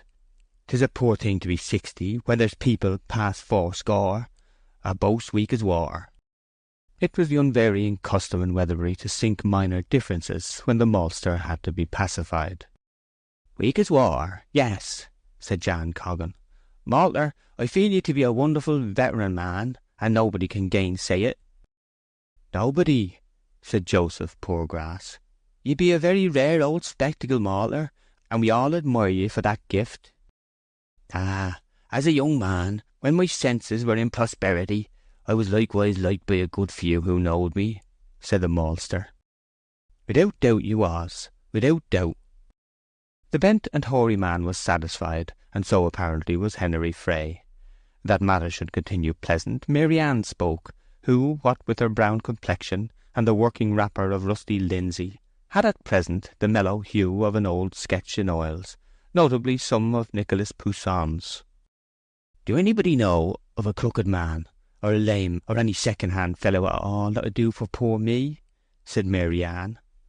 "A perfect one I don't expect to get at my time of life. If I could hear of such a thing, 'twould do me more good than toast and ale." Coggan furnished a suitable reply. Oak went on with his shearing and said not another word. Pestilent moods had come and teased away his quiet. Bathsheba had shown indications of anointing him above his fellows by installing him as a bailiff that the farm imperatively required. He did not covet the post relatively to the farm. In relation to herself, as beloved by him and unmarried to another, He had coveted it. His readings of her seemed now to be vapoury and indistinct. His lecture to her was, he thought, one of the absurdest mistakes. Far from coquetting with Boldwood, she had trifled with him in thus feigning that she had trifled with another. He was inwardly convinced that, in accordance with the anticipations of his easy-going and worse-educated comrades, that day would see Boldwood the accepted husband of Miss Everdene. Gabriel, at this time of his life, had outgrown the instinctive dislike which every Christian boy has for reading the Bible, perusing it now quite frequently, and he inwardly said, "I find more bitter than death the woman whose heart is snares and nets." This was mere exclamation, the froth of the storm. He adored Bathsheba just the same. "We work folk shall have some lordy junketing tonight," said Cainy Ball, casting forth his thoughts in a new direction. "This morning I see them making great puddings in the milking pails, lumps of fat as big as your thumb, Mr. Oak. I never seed such splendid large knobs of fat before in the days of my life. They never used to be bigger than a horse bean. And there was a great black crock upon the brandish with its legs a-sticking out, but I don't know what was in within. And there's 2 bushels of biffins for apple pies," said Mary Ann. "Well, I hope to do my duty by it all," said Joseph Poorgrass in a pleasant, masticating manner of anticipation. "Yes, victuals and drink is a cheerful thing, and gives nerves to the nerveless, if the form of words may be used. 'Tis a gospel of the body, without which we perish, so to speak it." Chapter 23. Eventide, a second declaration. For the shearing supper, a long table was placed on the grass plot beside the house, the end of the table being thrust over the sill of the wide parlour window and a foot or two into the room. Miss Everdene sat inside the window, facing down the table. She was thus at the head, without mingling with the men. This evening Bathsheba was unusually excited, her red cheeks and lips contrasting lustrously with the mazy skeins of her shadowy hair. She seemed to expect assistance, and the seat at the bottom of the table was, at her request, left vacant until after they had begun the meal. She then asked Gabriel to take the place and the duties appertaining to that end, which he did with great readiness. At this moment Mr. Boldwood came in at the gate, and crossed the green to Bathsheba at the window. He apologized for his lateness. His arrival was evidently by arrangement. "Gabriel," she said, "will you move again, please, and let Mr. Boldwood come there?" Oak moved in silence back to his original seat. The gentleman farmer was dressed in a cheerful style, in a new coat and white waistcoat, quite contrasting with his usual sober suits of grey. Inwardly, too, he was blithe, and consequently chatty to an exceptional degree. So also was Bathsheba now that he had come, though the uninvited presence of Pennyways, the bailiff who had been dismissed for theft, disturbed her equanimity for a while. Supper being ended, Coggan began on his own private account, without reference to listeners. "I've lost my love, and I care not. I've lost my love, and I care not. I shall soon have another, that's better than t'other. I've lost my love, and I care not." This lyric, when concluded, was received with a silently appreciative gaze at the table, implying that the performance, like a work by those established authors who were independent of notices in the papers, was a well-known delight which required no applause. "Now, Master Poorgrass, your song," said Coggan. "I be all but in liquor, and the gift is wanting in me," said Joseph, diminishing himself. "Nonsense! Wouldst never be so ungrateful, Joseph, never," said Coggan, expressing hurt feelings by an inflection of voice. "And mistress is looking hard at ye as much to say, sing at once, Joseph Poorgrass." "Faith, so she is. Well, I must suffer it. Just eye my features and see if the tell-tale blood overheats me much, neighbours." "Ah, your blushes be quite reasonable," said Coggan. "I always tries to keep my colours from rising when a beauty's eyes get fixed on me," said Joseph differently. "But if so be 'tis will they do, they must." "Now, Joseph, your song, please," said Bathsheba from the window. "Well, really, ma'am," he replied in a yielding tone, "I don't know what to say. It would be a poor plain ballad of my own composure." "Hear, hear," said the supper party.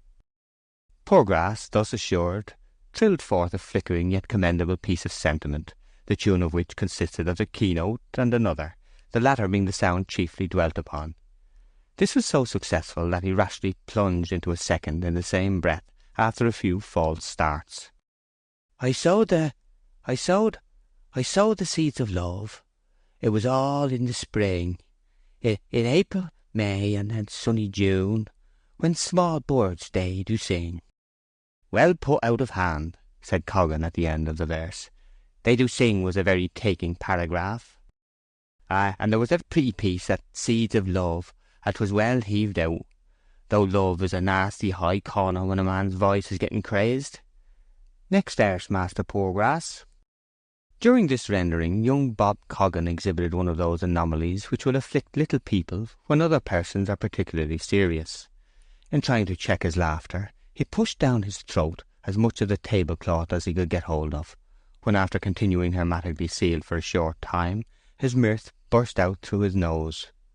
Joseph perceived it, and with hectic cheeks of indignation instantly ceased singing. Coggan boxed Bob's ears immediately. "Go on, Joseph, go on, and never mind the young scamp," said Coggan. "'Tis a very catching ballad. Now, then again, the next bar. I'll help you to flourish up the shrill notes when your wind is rather wheezy." "Oh, the willow tree will twist, and the willow tree will twine." But the singer could not be set going again. Bob Coggan was sent home for his ill manners, and tranquillity was restored by Jacob Smallbury, who volunteered a ballad as inclusive and interminable as that with which the worthy toper old Silenus amused on a similar occasion the swains Chromis and Messilas and other jolly dogs of his day. It was still the beaming time of evening, though night was stealthily making itself visible low down upon the ground, the western lines of light raking the earth without lighting upon it to any extent, or illuminating the dead levels at all. The sun had crept round the trees as a last effort before death, and then began to sink, the shearers' lower parts becoming steeped in embrowning twilight, whilst their heads and shoulders were still enjoying day, touched with a yellow of self-sustained brilliancy that seemed inherent rather than acquired. The sun went down in an ochreous mist, but they sat and talked on, and grew as merry as the gods in Homer's heaven. Bathsheba still remained enthroned inside the window, and occupied herself in knitting, from which she sometimes looked up to view the fading scene outside. The slow twilight expanded and enveloped them completely before the signs of moving were shown. Gabriel suddenly missed Farmer Boldwood from his place at the bottom of the table. How long he had been gone Oak did not know, but he had apparently withdrawn into the encircling dusk. Whilst he was thinking of this, Liddy brought candles into the back part of the room overlooking the shearers, and their lively new flames shone down the table and over the men, and dispersed among the green shadows behind. Bathsheba's form, still in its original position, was now again distinct between their eyes and the light, which revealed that Boldwood had gone inside the room and was sitting near her. Next came the question of the evening. Would Miss Everdene sing to them the song she always sang so charmingly, The Banks of Allan Water, before they went home? After a moment's consideration, Bathsheba assented, beckoning to Gabriel, who hastened up to the coveted atmosphere. "Have you brought your flute?" she whispered. "Yes, miss." "Play to my singing, then." She stood up in the window opening, facing the men, the candles behind her, Gabriel on her right hand, immediately outside the sash frame. Boldwood had drawn up on her left, within the room. Her singing was soft and rather tremulous at first, but it soon swelled to a steady clearness. Subsequent events caused one of the verses to be remembered for many months and even years by more than one of those who were gathered there.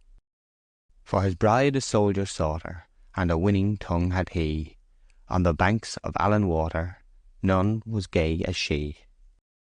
In addition to the dulcet piping of Gabriel's flute, Boldwood supplied a bass in his customary profound voice, uttering his notes so softly, however, as to abstain entirely from making anything like an ordinary duet of the song. They rather formed a rich, unexplored shadow, which threw her tones into relief. The shearers reclined against each other, as at suppers in the early ages of the world, and so silent and absorbed were they, that her breathing could almost be heard between the bars, and at the end of the ballad, when the last tone loitered to an inexpressible close, there arose that buzz of pleasure which is the attar of applause. It is scarcely necessary to state that Gabriel could not avoid noting the farmer's bearing tonight towards their entertainer, yet there was nothing exceptional in his actions beyond what appertained to his time of performing them. It was when the rest were all looking away that Boldwood observed her. When they regarded her, he turned aside. When they thanked or praised her, he was silent. When they were inattentive, he murmured his thanks. The meaning lay in the difference between actions, none of which had any meaning in itself, and the necessity of being jealous, which lovers are troubled with, did not lead Oak to underestimate these signs. Bathsheba then wished him good night, withdrew from the window, and retired to the back part of the room, Boldwood thereupon closing the sash and the shutters and remaining inside with her. Oak wandered away under the quiet and scented trees. Recovering from the softer impressions produced by Bathsheba's voice, the shearers rose to leave, Coggan turning to Pennyways as he pushed back the bench to pass out. "I like to give praise where praise is due, and the man deserves it, that I do so," he remarked, looking at the worthy thief, as if he were the masterpiece of some world-renowned artist. "I'm sure I would never have believed it if we hadn't proved it, so to allude," hiccuped Joseph Poorgrass, "that every cup, every one of the best knives and forks, and every empty bottle be in their place as perfect now as at the beginning, and not one stone at all." "I'm sure I don't deserve half the praise you give me," said the virtuous thief grimly. "Well, I'll say this for Pennyways," added Coggan, "that whenever he do really make up his mind to do a noble thing in the shape of a good action, as I could see by his face he did tonight afore sitting down, he's generally able to carry it out. Yes, I'm proud to say, neighbours, that he stole nothing at all."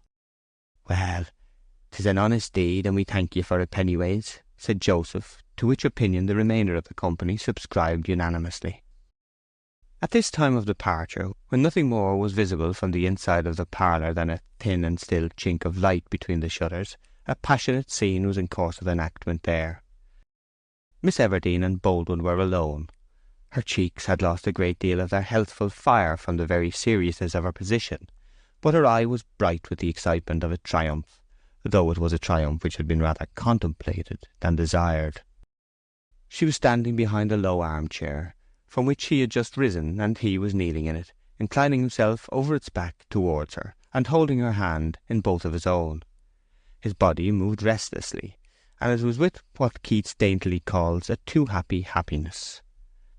This unwonted abstraction by love of all dignity from a man of whom it had ever seemed the chief component was, in its distressing incongruity, a pain to her, which quenched much of the pleasure she derived from the proof that she was idolized.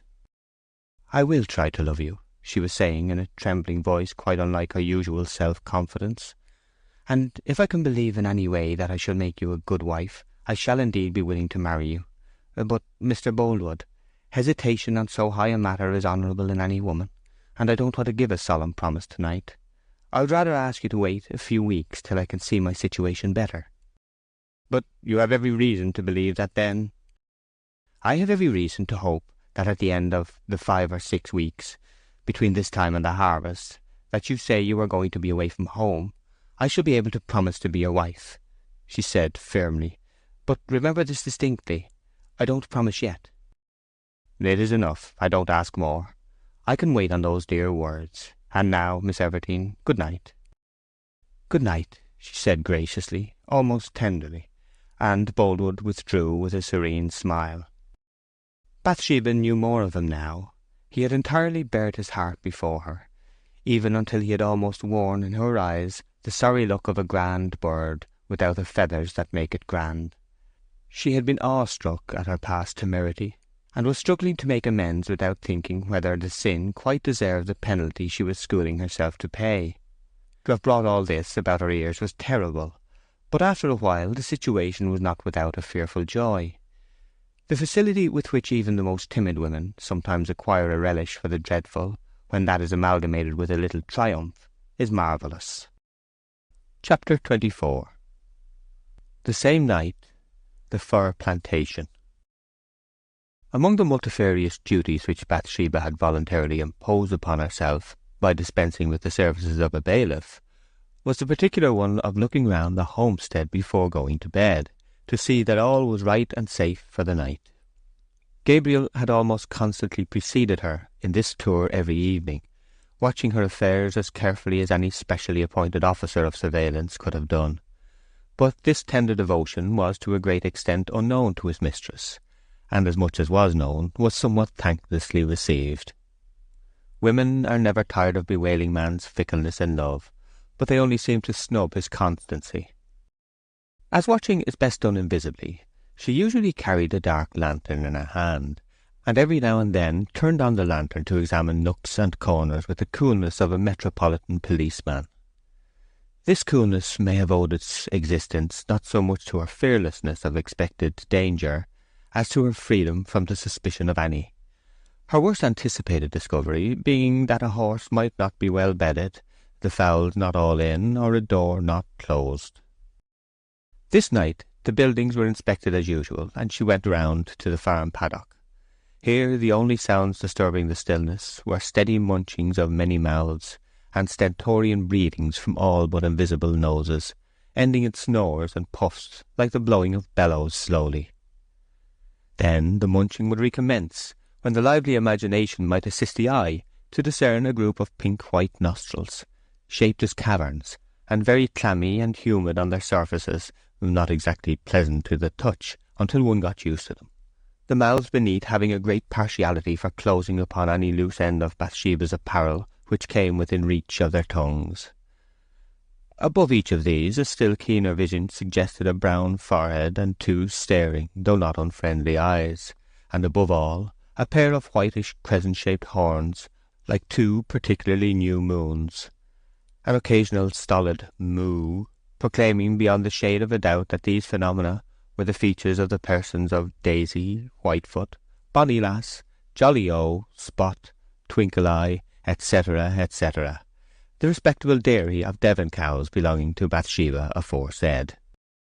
Her way back to the house was by a path through a young plantation of tapering firs, which had been planted some years earlier to shelter the premises from the north wind. By reason of the density of the interwoven foliage overhead, it was gloomy there at cloudless noontide, twilight in the evening, dark as midnight at dusk, and black as the ninth plague of Egypt at midnight. To describe the spot is to call it a vast, low, naturally formed hall, the plumy ceiling of which was supported by slender pillars of living wood, the floor being covered with a soft dun carpet of dead spikelets and mildewed cones, with a tuft of grass blades here and there. This bit of the path was always the crux of the night's ramble, though before starting her apprehensions of danger were not vivid enough to lead her to take a companion. Slipping along here covertly as time, Bathsheba fancied she could hear footsteps entering the track at the opposite end. It was certainly a rustle of footsteps. Her own instantly fell as gently as snowflakes. She reassured herself by a remembrance that the path was public, and that the traveller was probably some villager returning home, regretting at the same time that the meeting should be about to occur in the darkest point of her route, even though just outside her own door. The noise approached, came close, and the figure was apparently on the point of gliding past her, when something tugged at her skirt and pinned it forcibly to the ground. The instantaneous check nearly threw Bathsheba off her balance. In recovering, she struck against warm clothes and buttons. "A rum start, upon my soul," said a masculine voice a foot or so above her head. "Have I hurt you, mate?" "No," said Bathsheba, attempting to shrink away. "We have got hitched together somehow, I think." "Yes." "Are you a woman?" "Yes." "A lady, I should have said." "It doesn't matter." "I am a man." "Oh." Bathsheba softly tugged again, but to no purpose.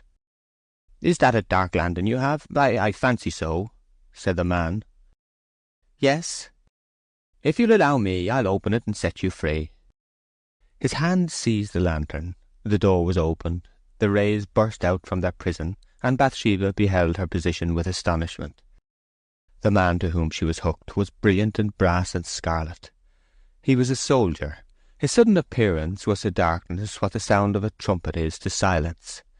Gloom, the genius loci at all times hitherto, was now totally overthrown, less by the lantern light than by what the lantern lighted. The contrast of this revelation with her anticipations of some sinister figure in sombre garb was so great that it had upon her the effect of a fairy transformation. It was immediately apparent that the military man's spur had become entangled in the gimp which decorated the skirt of her dress. He caught a view of her face. "I'll unfasten you in one moment, miss," he said with newborn gallantry. "Oh, no, I can do it, thank you," she hastily replied, and stooped for the performance. The unfastening was not such a trifling affair. The rowel of the spur had so wound itself among the gimp cords in those few moments that separation was likely to be a matter of time. He too stooped, and the lantern, standing on the ground betwixt them, threw a gleam from its open side among the fir-tree needles and the blades of long damp grass, with the effect of a large glow-worm.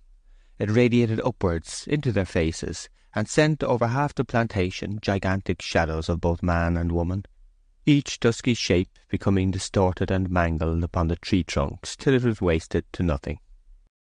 He looked hard into her eyes when she raised them for a moment. Bathsheba looked down again, for his gaze was too strong to be received point-blank with her own. But she had obliquely noticed that he was young and slim, and that he wore 3 chevrons upon his sleeve. Bathsheba pulled again. "You are a prisoner, miss. It's no use blinking the matter," said the soldier dryly. "I must cut your dress if you are in such a hurry." "Yes, please do," she exclaimed helplessly. "It wouldn't be necessary if you could wait a moment," and he unwound a cord from the little wheel. She withdrew her own hand, but whether by accident or design he touched it. Bathsheba was vexed, she hardly knew why. His unravelling went on, but it nevertheless seemed coming to no end. She looked at him again. "Thank you for the sight of such a beautiful face," said the young sergeant without ceremony. She coloured with embarrassment. "'Twas unwillingly shown," she replied stiffly, and with as much dignity, which was very little, as she could infuse into a position of captivity. "I like you the better for that incivility, miss," he said. "I should have liked. I wish you had never shown yourself to me by intruding here." She pulled again, and the gathers of her dress began to give way, like Lilliputian musketry. "I deserve the chastisement your words give me, but why should such a fair and dutiful girl have such an aversion to her father's sex?" "Go on your way, please." "What, beauty, and drag you after me? Do but look. I never saw such a tangle." "Oh, 'tis shameful of you. You have been making it worse on purpose to keep me here. You have." "Indeed, I don't think so," said the sergeant with a merry twinkle. "I tell you have," she exclaimed in high temper. "I insist upon undoing it. Now allow me." "Certainly, miss. I am not of steel," he added with a sigh which had as much archness in it as a sigh could possess, without losing its nature altogether. "I am thankful for beauty, even when it's thrown to me like a bone to a dog. These moments will be over too soon." She closed her lips in a determined silence.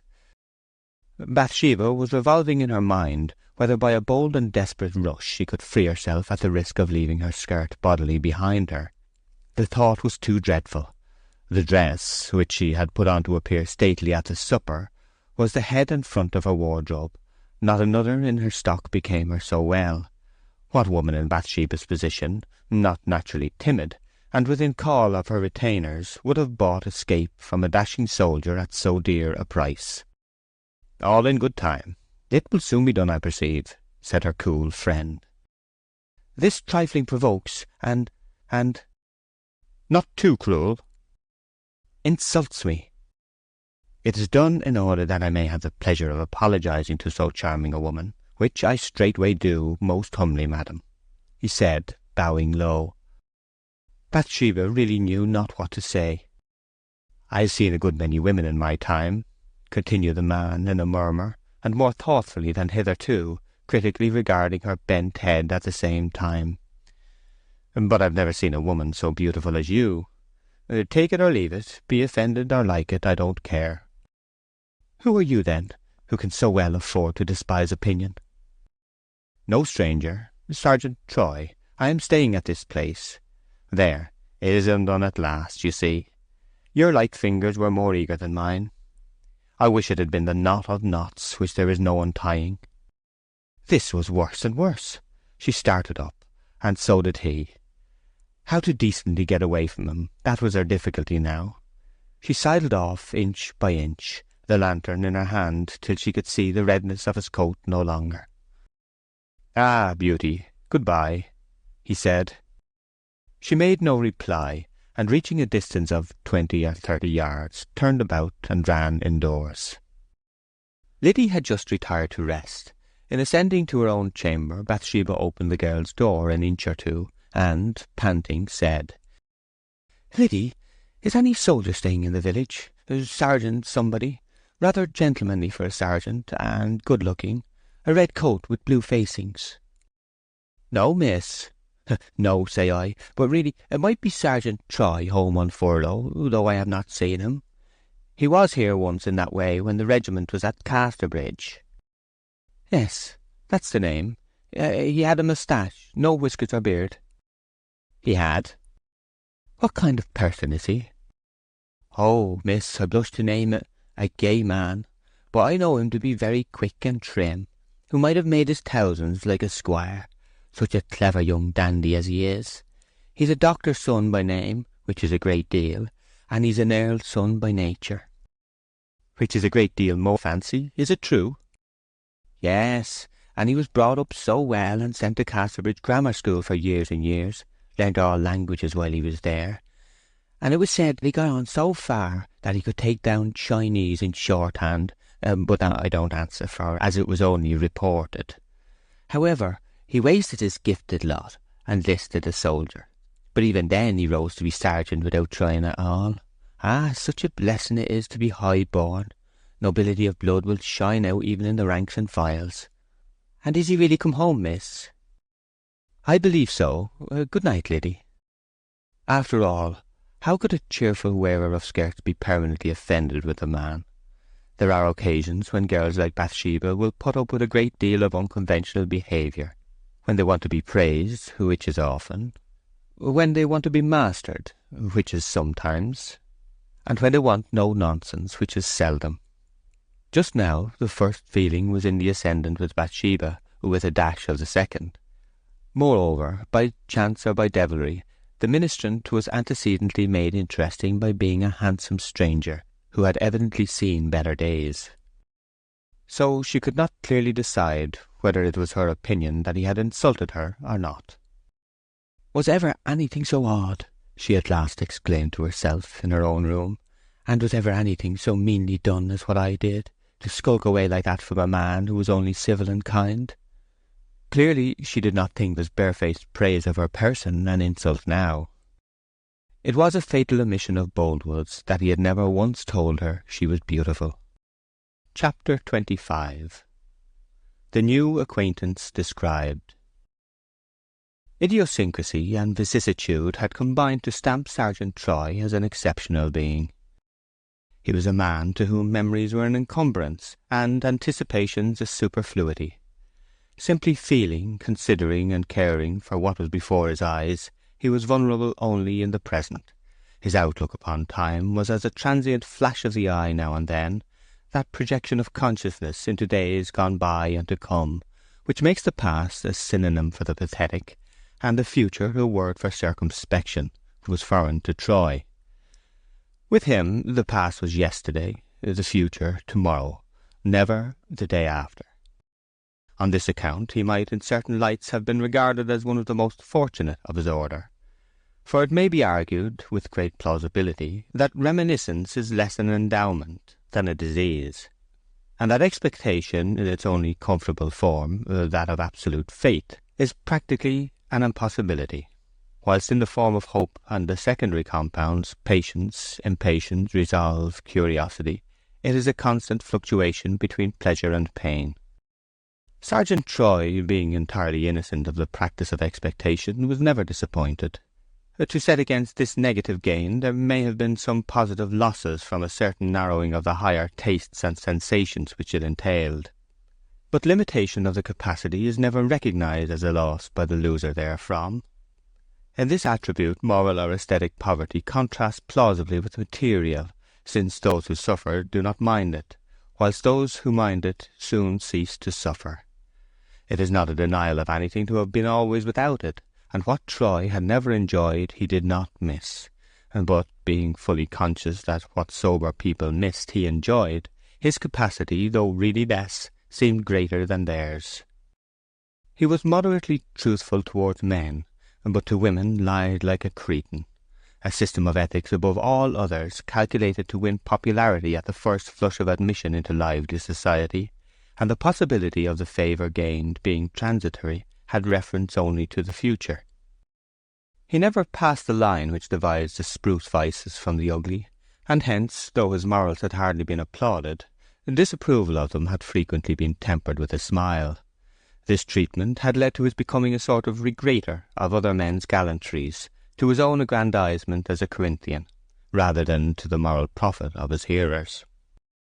His reason and his propensities had seldom any reciprocating influence, having separated by mutual consent long ago.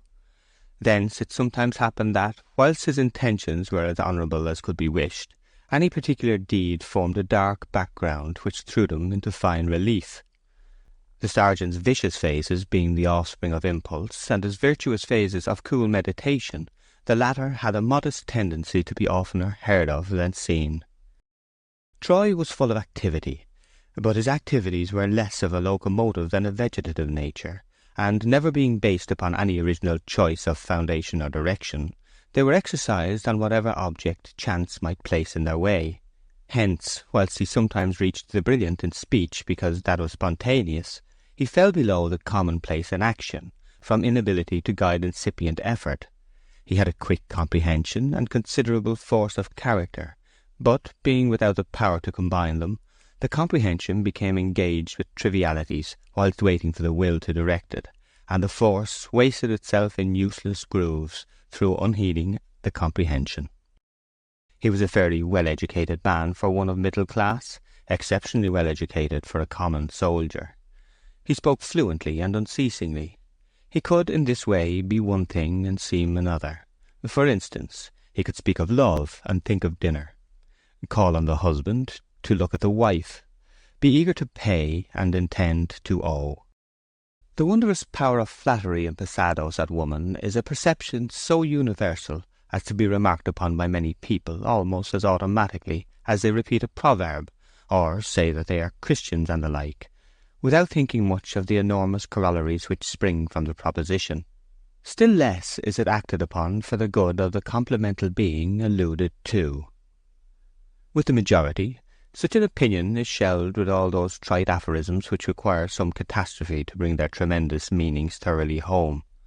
When expressed with some amount of reflectiveness, it seems coordinate with a belief that this flattery must be reasonable to be effective. It is to the credit of men that few attempt to settle the question by experiment, and it is for their happiness, perhaps, that accident has never settled it for them. Nevertheless, that a male dissembler who, by deluging her with untenable fictions, charms the female wisely, may acquire powers reaching to the extremity of perdition, is a truth taught to many by unsought and ringing occurrences, and some profess to have attained to the same knowledge by experiment as aforesaid, and jauntily continue their indulgence in such experiments with terrible effect. Sergeant Troy was one. He had been known to observe casually that in dealing with womankind the only alternative to flattery was cursing and swearing. There was no third method. "Treat them fairly, and you are a lost man," he would say.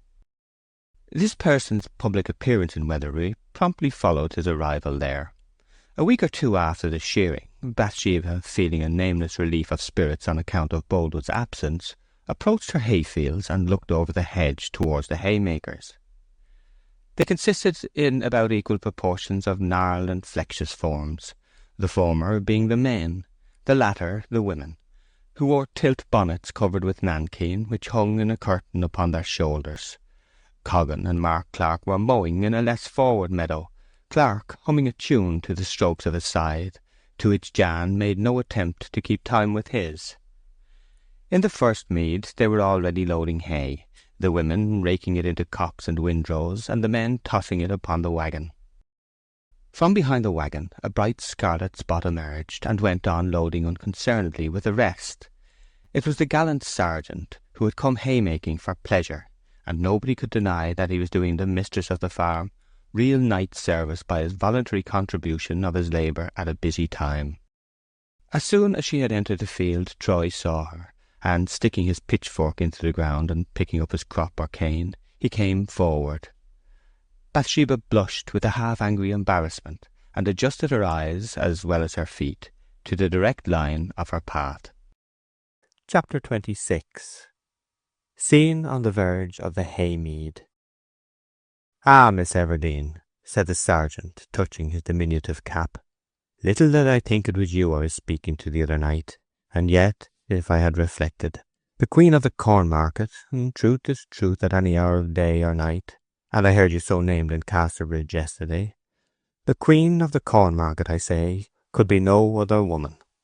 I step across now to beg your forgiveness 1,000 times for having been led by my feelings to express myself too strongly for a stranger.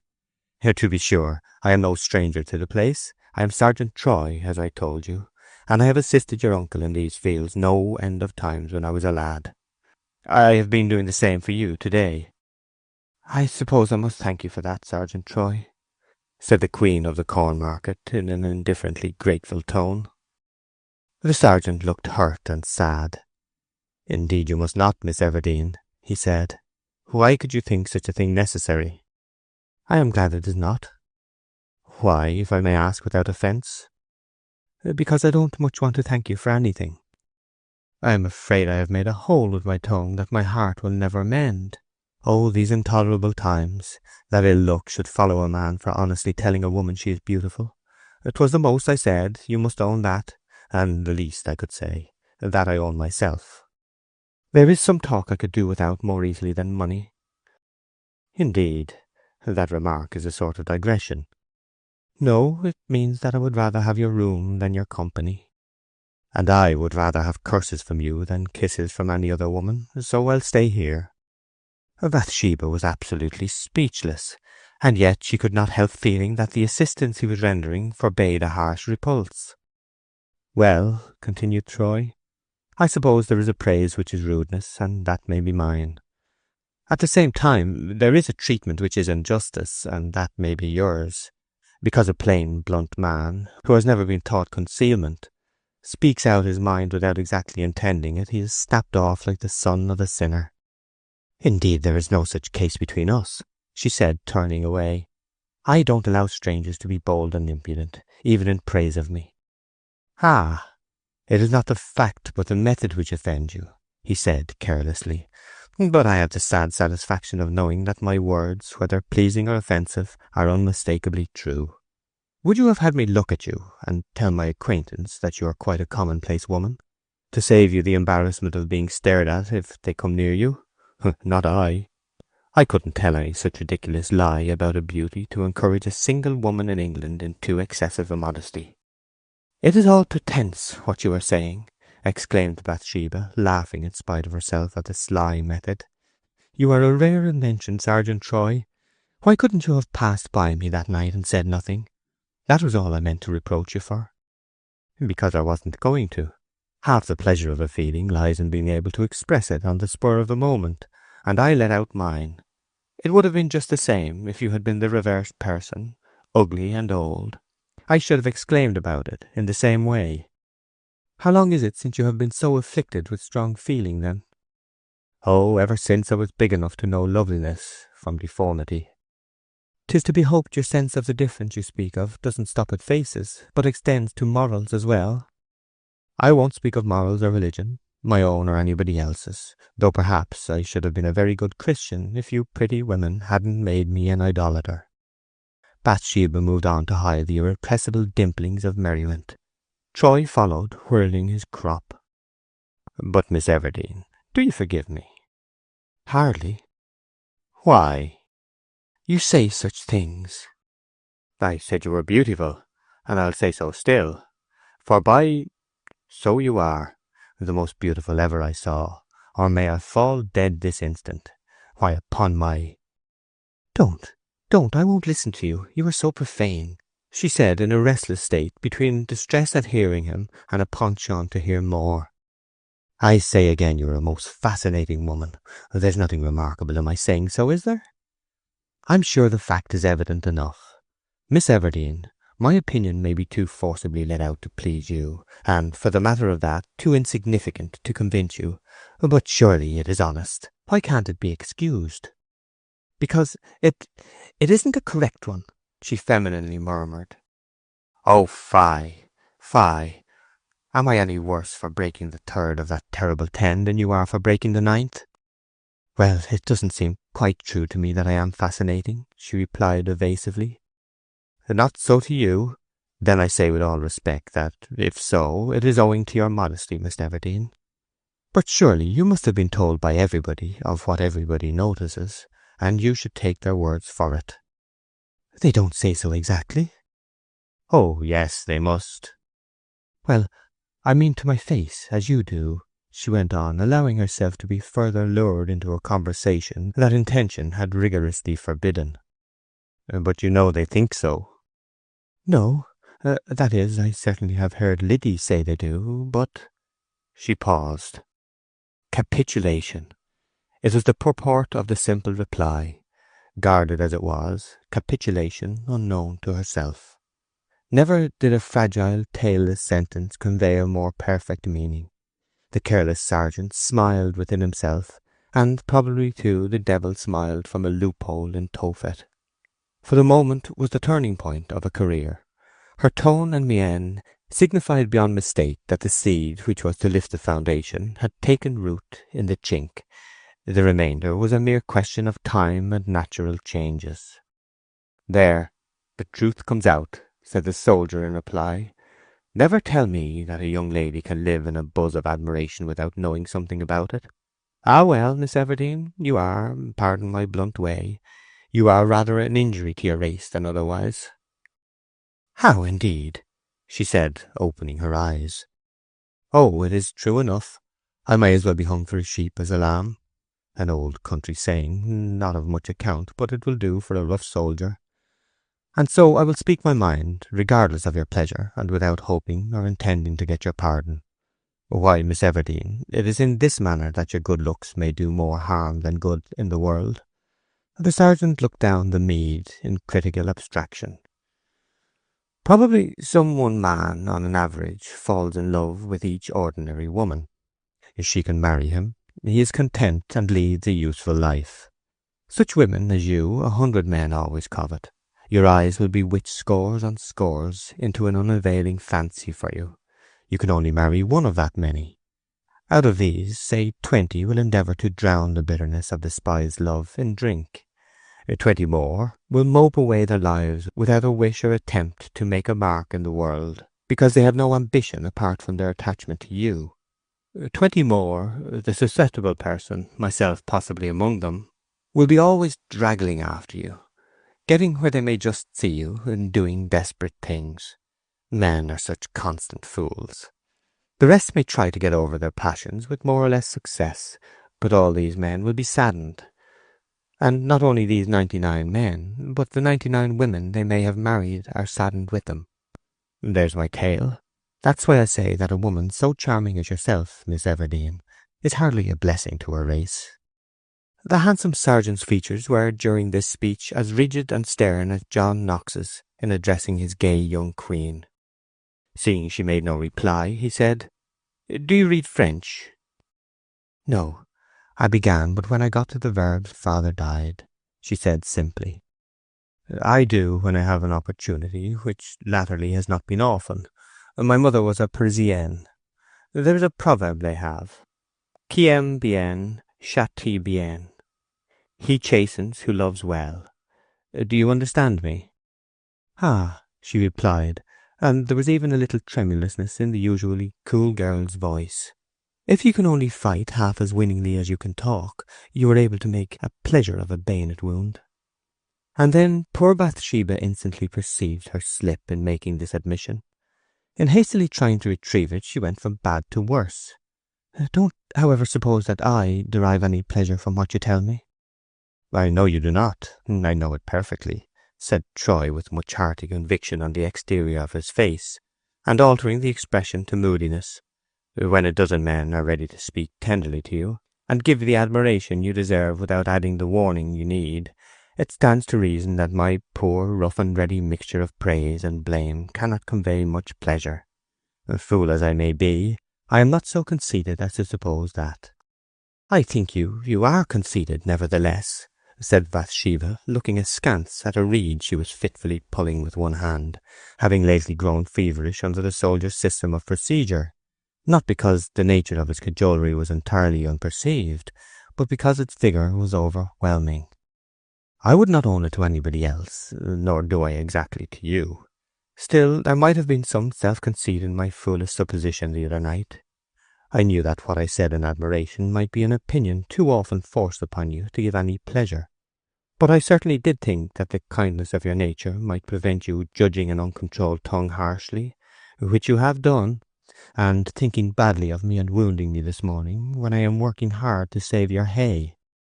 Well, you need not think more of that. Perhaps you did not mean to be rude to me by speaking out your mind.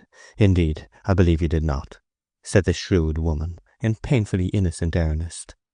And I thank you for giving help here. But mind you don't speak to me again in that way, or in any other, unless I speak to you. Oh, Miss Bathsheba, that is too hard. No, it isn't. Why is it? You will never speak to me, for I shall not be here long. I am soon going back again to the miserable monotony of drill, and perhaps our regiment will be ordered out soon. And yet you take away the one little ewe-lamb of pleasure that I have in this dull life of mine. Well, perhaps generosity is not a woman's most marked characteristic. When are you going from here? She asked with some interest. In a month. But how can it give you pleasure to speak to me? Can you ask, Miss Everdene, knowing as you do what my offence is based on? If you do care so much for a silly trifle of that kind, then I don't mind doing it, she uncertainly and doubtingly answered. But you can't really care for a word from me. You only say so. I think you only say so. That's unjust, but I won't repeat the remark. I'm too gratified to get such a mark of your friendship at any price to cavil at the tone. I do, Miss Everdene, care for it. You may think a man foolish to want a mere word, just a good morning. Perhaps he is, I don't know. But you have never been a man looking upon a woman, and that woman yourself. Well, then you know nothing of what such an experience is like, and heaven forbid that you ever should. Nonsense, flatterer. What is it like? I am interested in knowing. Put shortly, it is not being able to think, hear, or look in any direction except one without wretchedness, nor there without torture. Ah, Sergeant, it won't do. You are pretending, she said, shaking her head. Your words are too dashing to be true. I am not, upon the honour of a soldier. But why is it so? Of course I ask from your pastime. Because you are so distracting, and I am so distracted. You look like it. I am indeed. Why, you only saw me the other night. That makes no difference. The lightning works instantaneously. I loved you then, at once, as I do now. Bathsheba surveyed him curiously, from the feet upwards, and as high as she liked to venture her glance, which was not quite so high as his eyes. You cannot, and you don't, she said demurely. There is no such sudden feeling in people. I won't listen to you any longer. Hear me. I wish to know what o'clock it is. I am going. I have wasted too much time here already. The sergeant looked at his watch and told her. What, haven't you a watch, miss? He inquired. I have not just at present. I am about to get a new one. No, you should be given one. Yes, you shall. A gift, Miss Everdene. A gift. And before she knew what the young man was intending, a heavy gold watch was in her hand. It is an unusually good one for a man like me to possess, he quietly said. That watch has a history. Press the spring and open the back. She did so. What do you see? A crest and a motto. A coronet with 5 points, and beneath, Credit amor rebus. Love yields to circumstance. It's the motto of the Earls of Severn. That watch belonged to the last lord. It was given to my mother's husband, a medical man, for his use till I came of age, when it was to be given to me. It was all the fortune that I ever inherited. That watch has regulated imperial interests in its time, the stately ceremonial, the courtly assignation, pompous travels, and lordly sleeps. Now it is yours." "But, Sergeant Troy, I cannot take this. I cannot," she exclaimed with round-eyed wonder. "A gold watch? What are you doing? Don't be such a dissembler." The sergeant retreated to avoid receiving back his gift, which she held out persistently towards him. Bathsheba followed as he retired. "Keep it, do, Miss Everdene, keep it," said the erratic child of impulse. "The fact of your possessing it makes it worth 10 times as much to me. A more plebeian one will answer my purpose just as well, and the pleasure of knowing whose heart my old one beats against, well, I won't speak of that. It is in far worthier hands than ever it has been in before. But indeed I can't have it," she said in a perfect simmer of distress. "Oh, how can you do such a thing? That is, if you really mean it. Give me your dead father's watch, and such a valuable one. You should not be so reckless, indeed, Sergeant Troy." "I loved my father. Good. But better, I love you more. That is how I can do it," said the sergeant, with an intonation of such exquisite fidelity to nature that it was evidently not all acted now. Her beauty, which, whilst it had been quiescent, he had praised in jest, had in its animated phases moved him to earnest, and though its seriousness was less than she imagined, it was probably more than he imagined himself. Bathsheba was brimming with agitated bewilderment, and she said in half-suspicious accents of feeling, "Can it be? Oh, how can it be that you care for me, and so suddenly? You have seen so little of me. I may not really be so nice-looking as I seem to you. Please, do take it, oh do. I cannot and will not have it. Believe me, your generosity is too great. I have never done you a single kindness, and why should you be so kind to me?" A factitious reply had been again upon his lips, but it was again suspended, and he looked at her with an arrested eye. The truth was, that as she now stood, excited, wild, and honest as the day, her alluring beauty bore out so fully the epithets he had bestowed upon it, that he was quite startled at his temerity in advancing them as false. He said mechanically, "Ah, why?" and continued to look at her. "And my work folk see me following you about the field, and are wondering. Oh, this is dreadful," she went on, unconscious of the transmutation she was effacing. "I did not quite mean you to accept it at first, for it was my one poor patent of nobility," he broke out bluntly. "But upon my soul, I wish you would now. Without any shamming, come. Don't deny me the happiness of wearing it for my sake. But you are too lovely even to care to be kind as others are." "No, no, don't say so.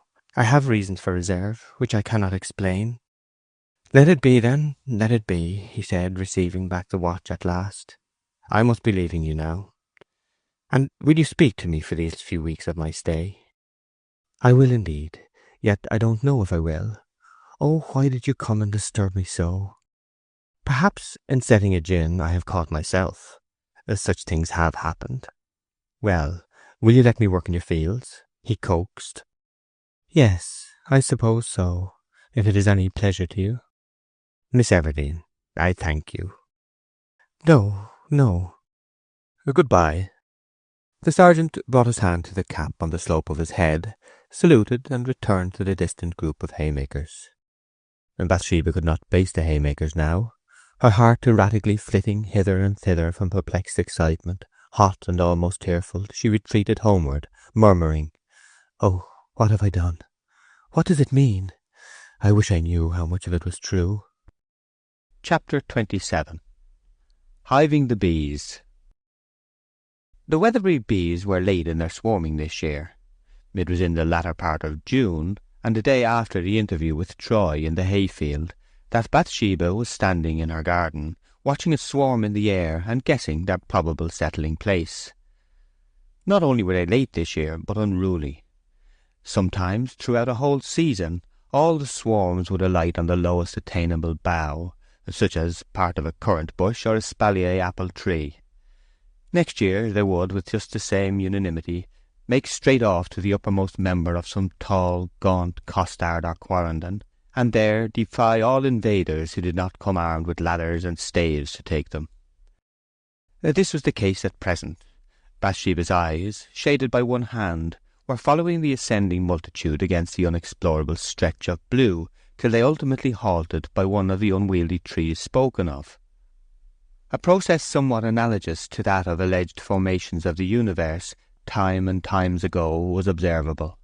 The bustling swarm had swept the sky in a scattered and uniform haze, which now thickened to a nebulous centre.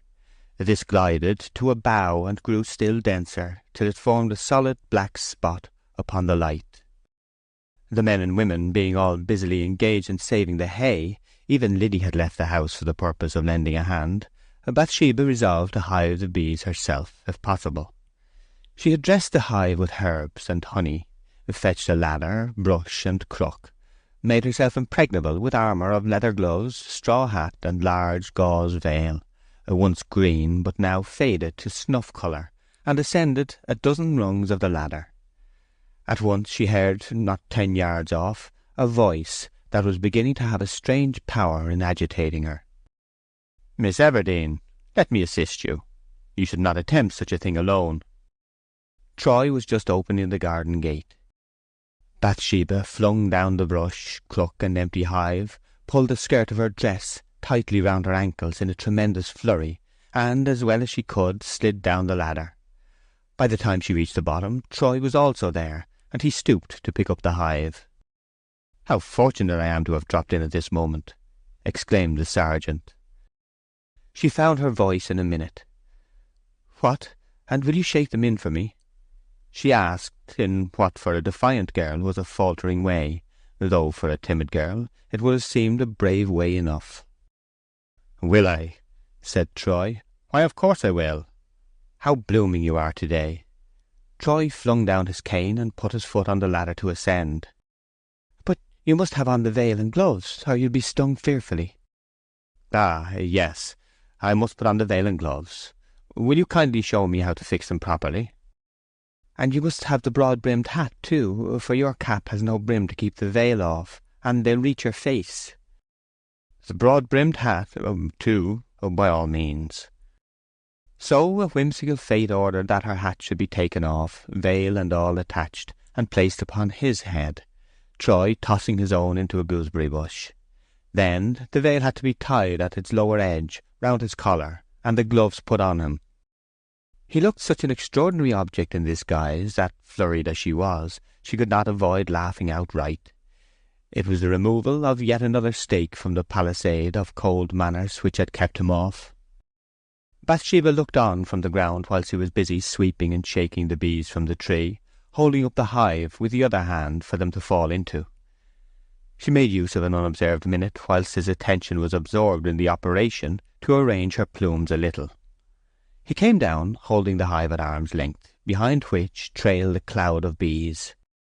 "Upon my life," said Troy through the veil, "holding up this hive makes one's arm ache worse than a week of sword exercise." When the manoeuvre was complete, he approached her.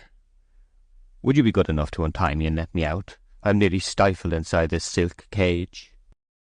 To hide her embarrassment during the unwonted process of untying the string about his neck, she said, "I have never seen that you spoke of." "What?" "The sword exercise." "Ah, would you like to?" said Troy. Bathsheba hesitated. She had heard wondrous reports from time to time by dwellers in Weatherbury, who had by chance sojourned a while in Casterbridge, near the barracks, of this strange and glorious performance, the sword exercise. Men and boys who had peeped through chinks or over walls into the barrack yard returned with accounts of it being the most flashing affair conceivable, accoutrements and weapons glistening like stars, here, there, around, yet all by rule and compass. So she said mildly what she felt strongly. "Yes, I should like to see it very much." "And so you shall. You shall see me go through it." "No. How?" "Let me consider." "Not with a walking stick. I don't care to see that. It must be a real sword." Yes, I know, and I have no sword here, but I think I could get one by the evening. Now, will you do this?" Troy bent over her and murmured some suggestion in a low voice. "Oh, no, indeed," said Bathsheba, blushing. "Thank you very much, but I couldn't on any account." "Surely you might. Nobody would know." She shook her head, but with a weakened negation. "If I were to," she said, "I must bring Liddy too, might I not?" Troy looked far away. "I don't see why you want to bring her," he said coldly. An unconscious look of assent in Bathsheba's eyes betrayed that something more than his coldness had made her also feel that Liddy would be superfluous in the suggested scene. She had felt it, even whilst making the proposal. "Well, I won't bring Liddy, and I'll come, but only for a very short time," she added. "A very short time." "It will not take 5 minutes," said Troy. Chapter 28. The Hollow Amid the Ferns. The hill opposite Bathsheba's dwelling extended, a mile off, into an uncultivated tract of land, dotted at this season with tall thickets of brake fern, plump and diaphanous from recent rapid growth, and radiant in hues of clear and untainted green. At 8 o'clock this midsummer evening, whilst the bristling ball of gold in the west still swept the tips of the ferns with its long luxuriant rays, a soft brushing by of garments might have been heard among them, and Bathsheba appeared in their midst, their soft feathery arms caressing her up to her shoulders. She paused, turned, went back over the hill and half-way to her own door, when she cast a farewell glance upon the spot she had just left, having resolved not to remain near the place after all. She saw a dim spot of artificial red moving round the shoulder of the rise. It disappeared on the other side. She waited 1 minute, 2 minutes, thought of Troy's disappointment at her non-fulfilment of a promised engagement, till she again ran along the field, clambered over the bank, and followed the original direction. She was now literally trembling and panting at this, her temerity in such an errant undertaking. Her breath came and went quickly. Her eyes shone with an infrequent light. Yet go she must. She reached the verge of a pit in the middle of the ferns. Troy stood in the bottom, looking up towards her. "I heard you rustling through the fern before I saw you," he said, coming up and giving her his hand to help her down the slope. The pit was a saucer-shaped concave, naturally formed, with a top diameter of about 30 feet, and shallow enough to allow the sunshine to reach their heads. Standing in the centre, the sky overhead was met by a circular horizon of fern. This grew nearly to the bottom of the slope, and then abruptly ceased. The middle, within the belt of verdure, was floored with a thick flossy carpet of moss and grass intermingled, so yielding that the foot was half buried within it. "Now," said Troy, producing the sword, which, as he raised it into the sunlight, gleamed a sort of greeting, like a living thing. "First, we have 4 right and 4 left cuts, 4 right and 4 left thrusts. Infantry cuts and guards are more interesting than ours, to my mind, but they are not so swashing. They have 7 cuts and 3 thrusts. So much as a preliminary. Well, next, our cut 1 is as if you were sowing corn, so." Bathsheba saw a sort of rainbow upside down in the air, and Troy's arm was still again. "Cut 2, as if you were hedging, so. 3, as if you were reaping, so. 4, as if you were threshing, in that way. Then the same on the left. The thrusts are these: 1, 2, 3, 4, right. 1, 2, 3, 4, left." He repeated them. "Have 'em again," he said. 1, 2. She hurriedly interrupted. "I'd rather not, though I don't mind your 2s and 4s, but your 1s and 3s are terrible." "Very well, I'll let you off the 1s and 3s. Next, cuts, points, and guards all together." Troy duly exhibited them. "Then there's pursuing practice in this way." He gave the movements as before. "There, those are the stereotyped forms. The infantry have 2 most diabolical upward cuts, which we are too humane to use. Like this. 3, 4. Oh, how murderous and bloodthirsty! They are rather deathy. Now, I'll be more interesting and let you see some loose play, giving all the cuts and points, infantry and cavalry, quicker than lightning, and as promiscuously, with just enough rule to regulate instinct and yet not to fetter it. You are my antagonist, with this difference from real warfare, that I shall miss you every time by 1 hair's breadth, or perhaps 2. Mind you don't flinch, whatever you do. I'll be sure not to, she said invincibly. He pointed to about 1 yard in front of him. Bathsheba's adventurous spirit was beginning to find some grains of relish in these highly novel proceedings. She took up her position as directed, facing Troy. Now, just to learn whether you have pluck enough to let me do what I wish, I'll give you a preliminary test. He flourished the sword by way of introduction number 2, and the next thing of which she was conscious was that the point and blade of the sword were darting with a gleam towards her left side, just above her hip, then of their reappearance on her right side, emerging as it were from between her ribs, having apparently passed through her body.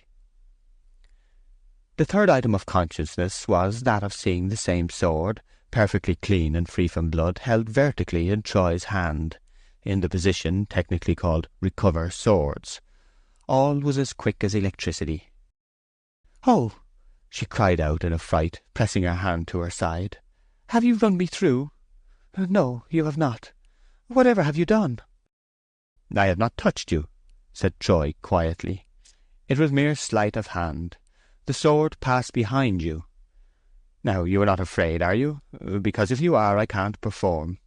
I give my word that I will not only not hurt you, but not once touch you. I don't think I am afraid. You are quite sure you will not hurt me? Quite sure. Is the sword very sharp? Oh, no. Only stand still as a statue. Now. In an instant the atmosphere was transformed to Bathsheba's eyes. Beams of light caught from the low sun's rays, above, around, in front of her, well-nigh shut out earth and heaven, all emitted in the marvellous evolution of Troy's reflecting blade, which seemed everywhere at once, and yet nowhere specially. These circling gleams were accompanied by a keen rush that was almost a whistling, also springing from all sides of her at once. In short, she was enclosed in a firmament of light, and of sharp hisses, resembling a sky full of meteors close at hand. Never since the broadsword became the national weapon had there been more dexterity shown in its management than by the hands of Sergeant Troy, and never had he been in such splendid temper for the performance as now in the evening sunshine among the ferns with Bathsheba. It may safely be asserted with respect to the closeness of his cuts that, had it been possible for the edge of the sword to leave in the air a permanent substance wherever it flew past, the space left untouched would have been almost a mould of Bathsheba's figure. Behind the luminous streams of this aurora militaris, she could see the hue of Troy's sword-arm, spread in a scarlet haze over the space covered by its motions, like a twanged harp string, and behind all Troy himself, mostly facing her, sometimes to show the rear cuts half turned away, his eye nevertheless always keenly measuring her breadth and outline, and his lips tightly closed in sustained effort. Next his movements lapsed slower, and she could see them individually. The hissing of the sword had ceased, and he stopped entirely. "That outer loose lock of hair wants tidying," he said before she had moved or spoken. "Wait, I'll do it for you." An arc of silver shone on her right side. The sword had descended. The lock dropped to the ground. "Bravely borne," said Troy. "You didn't flinch a shade's thickness. Wonderful in a woman." "It was because I didn't expect it. Oh, you have spoilt my hair." "Only once more." "No, no, I am afraid of you. Indeed I am," she cried. "I won't touch you at all, not even your hair. I am only going to kill that caterpillar settling on you. Now, still." It appeared that a caterpillar had come from the fern and chosen the front of her bodice as a resting place. She saw the point glisten towards her bosom, and seemingly enter it. Bathsheba closed her eyes in the full persuasion that she was killed at last. However, feeling just as usual, she opened them again. "There it is, look," said the sergeant, holding his sword before her eyes. The caterpillar was spitted upon its point. "Why, it is magic," said Bathsheba, amazed. "No, no, dexterity. I merely gave point to your bosom where the caterpillar was, and instead of running you through, checked the extension 1/1000 of an inch short of your surface." "But how could you chop off a curl of my hair with a sword that has no edge?" "No edge. This sword will shave like a razor. Look here." He touched the palm of his hand with the blade, and then, lifting it, showed her a thin shaving of scarf skin dangling therefrom. "But you said before beginning that it was blunt and couldn't cut me." "That was to get you to stand still, and so make sure of your safety. The risk of injuring you through your moving was too great not to force me to tell you a fib to escape it." She shuddered. "I have been within an inch of my life, and didn't know it." "More precisely speaking, you have been within half an inch of being pared alive 295 times. "Oh, cruel, cruel 'tis of you." "You have been perfectly safe, nevertheless. My sword never errs."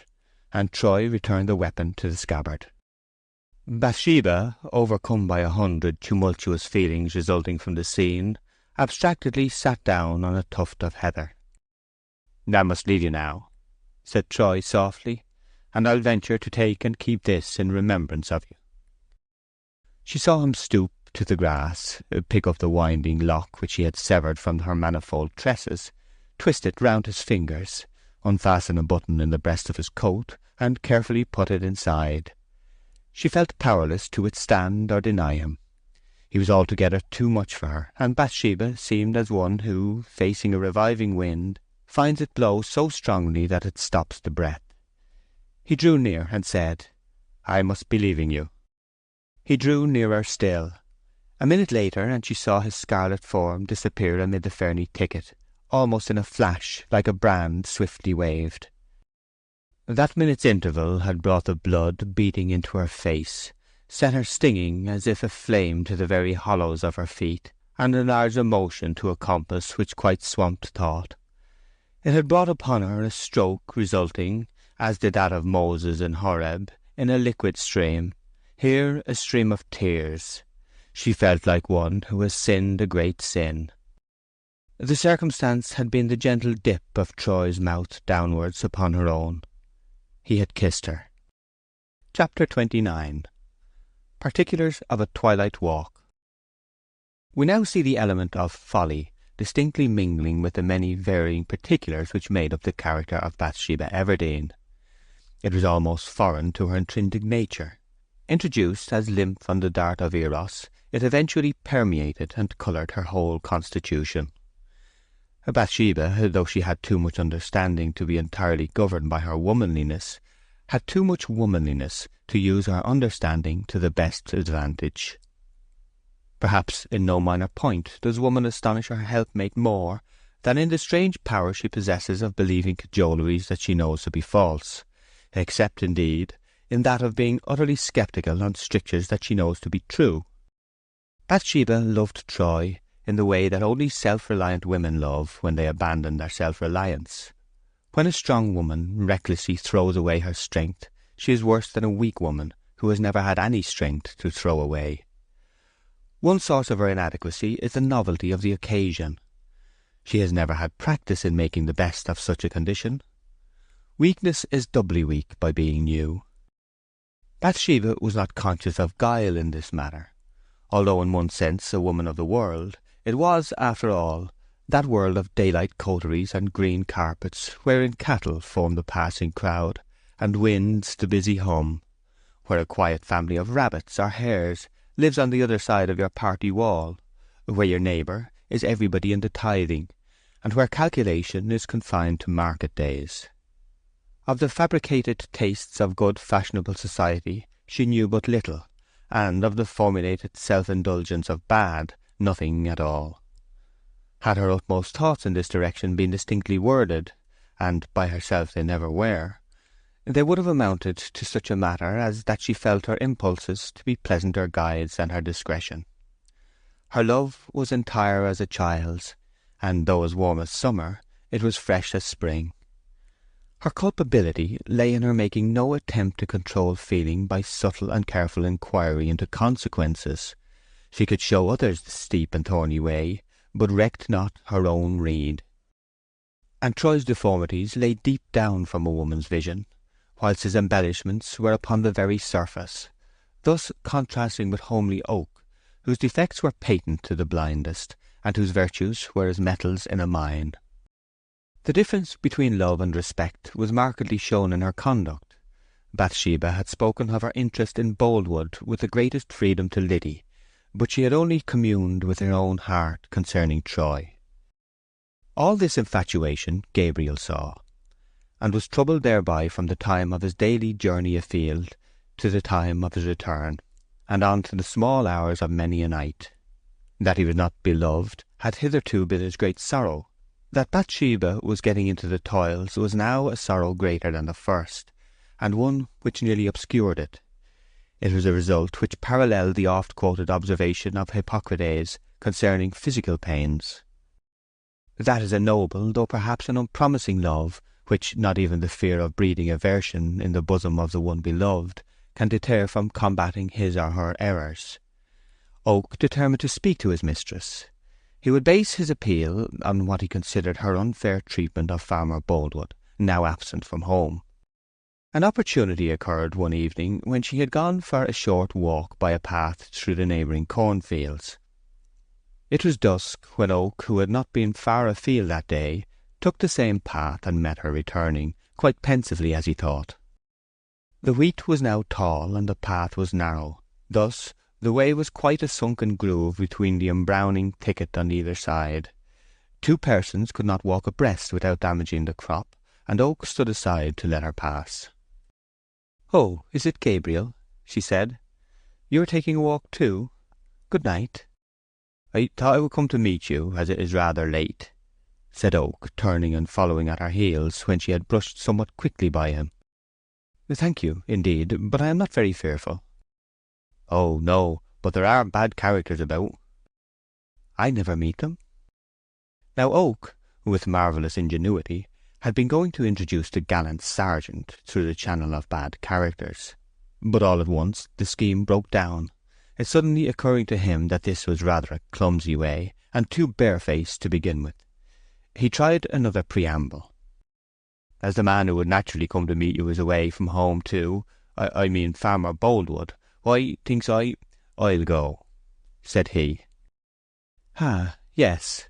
She walked on without turning her head, and for many steps nothing further was heard from her quarter than the rustle of her dress against the heavy corn ears.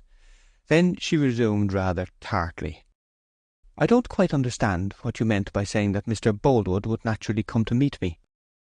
"I mean, on account of the wedding which they say is likely to take place between you and him, miss. Forgive my speaking plainly." "They say what is not true," she returned quickly. "No marriage is likely to take place between us." Gabriel now put forth his unobscured opinion, for the moment had come. "Well, Miss Everdene," he said, "putting aside what people say, I never in my life saw any courting if his is not a courting of you." Bathsheba would probably have terminated the conversation there and then by flatly forbidding the subject, had not her conscious weakness of position allured her to falter and argue in endeavours to better it. "Since this subject has been mentioned," she said very emphatically, "I am glad of the opportunity of clearing up a mistake which is very common and very provoking. I didn't definitely promise Mr. Boldwood anything. I have never cared for him. I respect him, and he has urged me to marry him, but I have given him no distinct answer. As soon as he returns I shall do so, and the answer will be that I cannot think of marrying him." "People are full of mistakes, seemingly." "They are."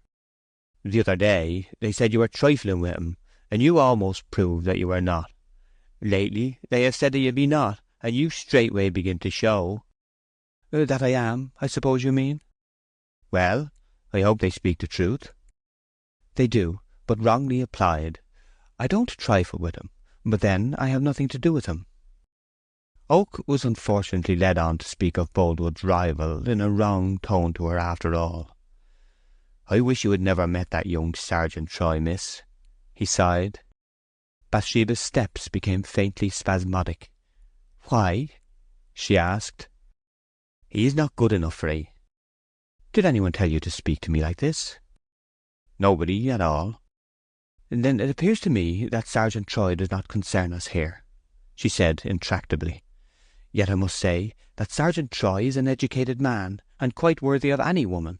He is well born.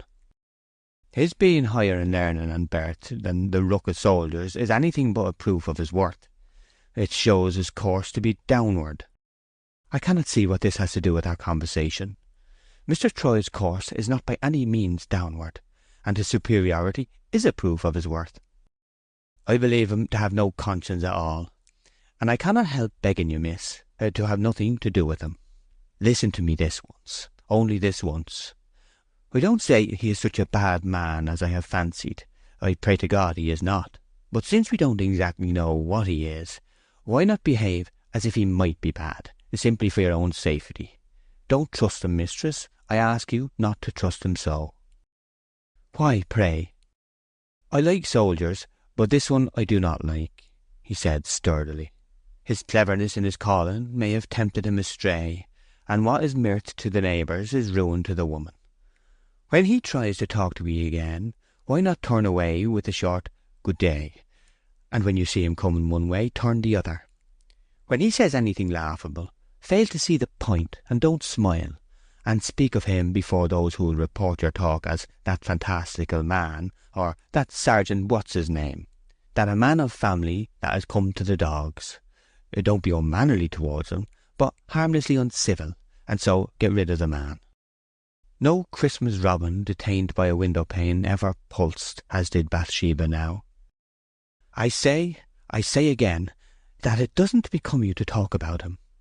Why he should be mentioned passes me quite," she exclaimed desperately. "I know this, that he is a thoroughly conscientious man, and blunt, sometimes even to rudeness, but always speaking his mind about you plain to your face." "Oh." "He's as good as anybody in this parish. He is very particular, too, about going to church. Yes, he is." "I'm afeard nobody ever saw him there. I never did, certainly." "The reason of that is," she said eagerly, "that he goes in privately by the old tower door, just when the service commences, and sits at the back of the gallery. He told me so." This supreme instance of Troy's goodness fell upon Gabriel's ears like the 13th stroke of a crazy clock. It was not only received with utter incredulity as regarded itself, but threw doubt on all the assurances that had preceded it. Oak was grieved to find how entirely she trusted him. He brimmed with deep feeling as he replied in a steady voice, the steadiness of which was spoilt by the palpableness of his great effort to keep it so. "You know, mistress, that I love you, and shall love you always. I only mention this to bring to your mind that at any rate I would wish to do you no harm, and beyond that I put it aside. I have lost in the race for money and good things, and I am not such a fool as to pretend to 'ee now that I am poor, and you have got altogether above me. But Bathsheba, dear mistress, this I beg you to consider, that both to keep yourself well honoured among the work-folk, and in common generosity to an honourable man who loves you as well as I, you should be more discreet in your bearings towards this soldier." "Don't, she exclaimed in a choking voice. "Are ye not more to me than my own affairs, and even life?" he went on. "Come, listen to me. I'm 6 years older than you, and Mr. Boldwood is 10 years older than I. And consider, I do beg of ye to consider before it is too late, how safe you would be in his hands." Oak's allusion to his own love for her lessened, to some extent, her anger at his interference, but she could not really forgive him for letting his wish to marry her be eclipsed by his wish to do her good, any more than for his slighting treatment of Troy. "I wish you to go elsewhere," she commanded, a paleness of face invisible to the eye being suggested by the trembling words. "Do not remain on this farm any longer. I don't want you. I beg you to go." "That's nonsense," said Oak calmly. "This is the second time you've pretended to dismiss me. And what's the use of it?" "Pretended? You shall go, sir. Your lecturing I will not hear. I am mistress here." "Go, indeed. What folly will you say next?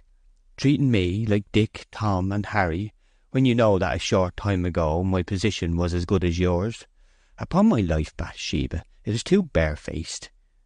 You know, too, that I can't go without putting things in such a strait as you wouldn't get out of I can't tell when. Unless, indeed, you'll promise to have an understanding man as bailiff or manager or something. I'll go at once if you promise that." "I shall have no bailiff. I shall continue to be my own manager," she said decisively. "Very well, then. You should be thankful to me for biding. How would the farm go on with nobody to mind it but a woman? But mind this, I don't wish ye to feel you owe me anything. Not I. What I do, I do. Sometimes I say I should be as glad as a bird to leave the place, for don't suppose I am content to be a nobody. I was made for better things. However, I don't like to see your concerns going to ruin, as they must if you keep in this mind. I hate taking my own measure so plain, but upon my life, your provoking ways make a man say what he wouldn't dream of at other times. I own to be rather interfering, but you know well enough how it is, and who she is that I like too well, and feel too much like a fool about to be civil to her." It is more than probable that she privately and unconsciously respected him a little for this grim fidelity, which had been shown in his tone even more than in his words. At any rate, she murmured something to the effect that he might stay if he wished. She said more distinctly, "Will you leave me alone now? I don't order it as a mistress. I ask it as a woman, and I expect you not to be so uncourteous as to refuse." "Certainly I will, Miss Everdene," said Gabriel gently. He wondered that the request should have come at this moment, for the strife was over, and they were on a most desolate hill, far from every human habitation, and the hour was getting late. He stood still and allowed her to get far ahead of him till he could only see her form upon the sky. A distressing explanation of this anxiety to be rid of him at that point now ensued. A figure apparently rose from the earth beside her. The shape beyond all doubt was Troy's. Oak would not be even a possible listener, and at once turned back till a good 200 yards were between the lovers and himself. Gabriel went home by way of the churchyard. In passing the tower he thought of what she had said about the sergeant's virtuous habit of entering the church unperceived at the beginning of service. Believing that the little gallery door alluded to was quite disused, he ascended to the external flight of steps at the top of which it stood, and examined it.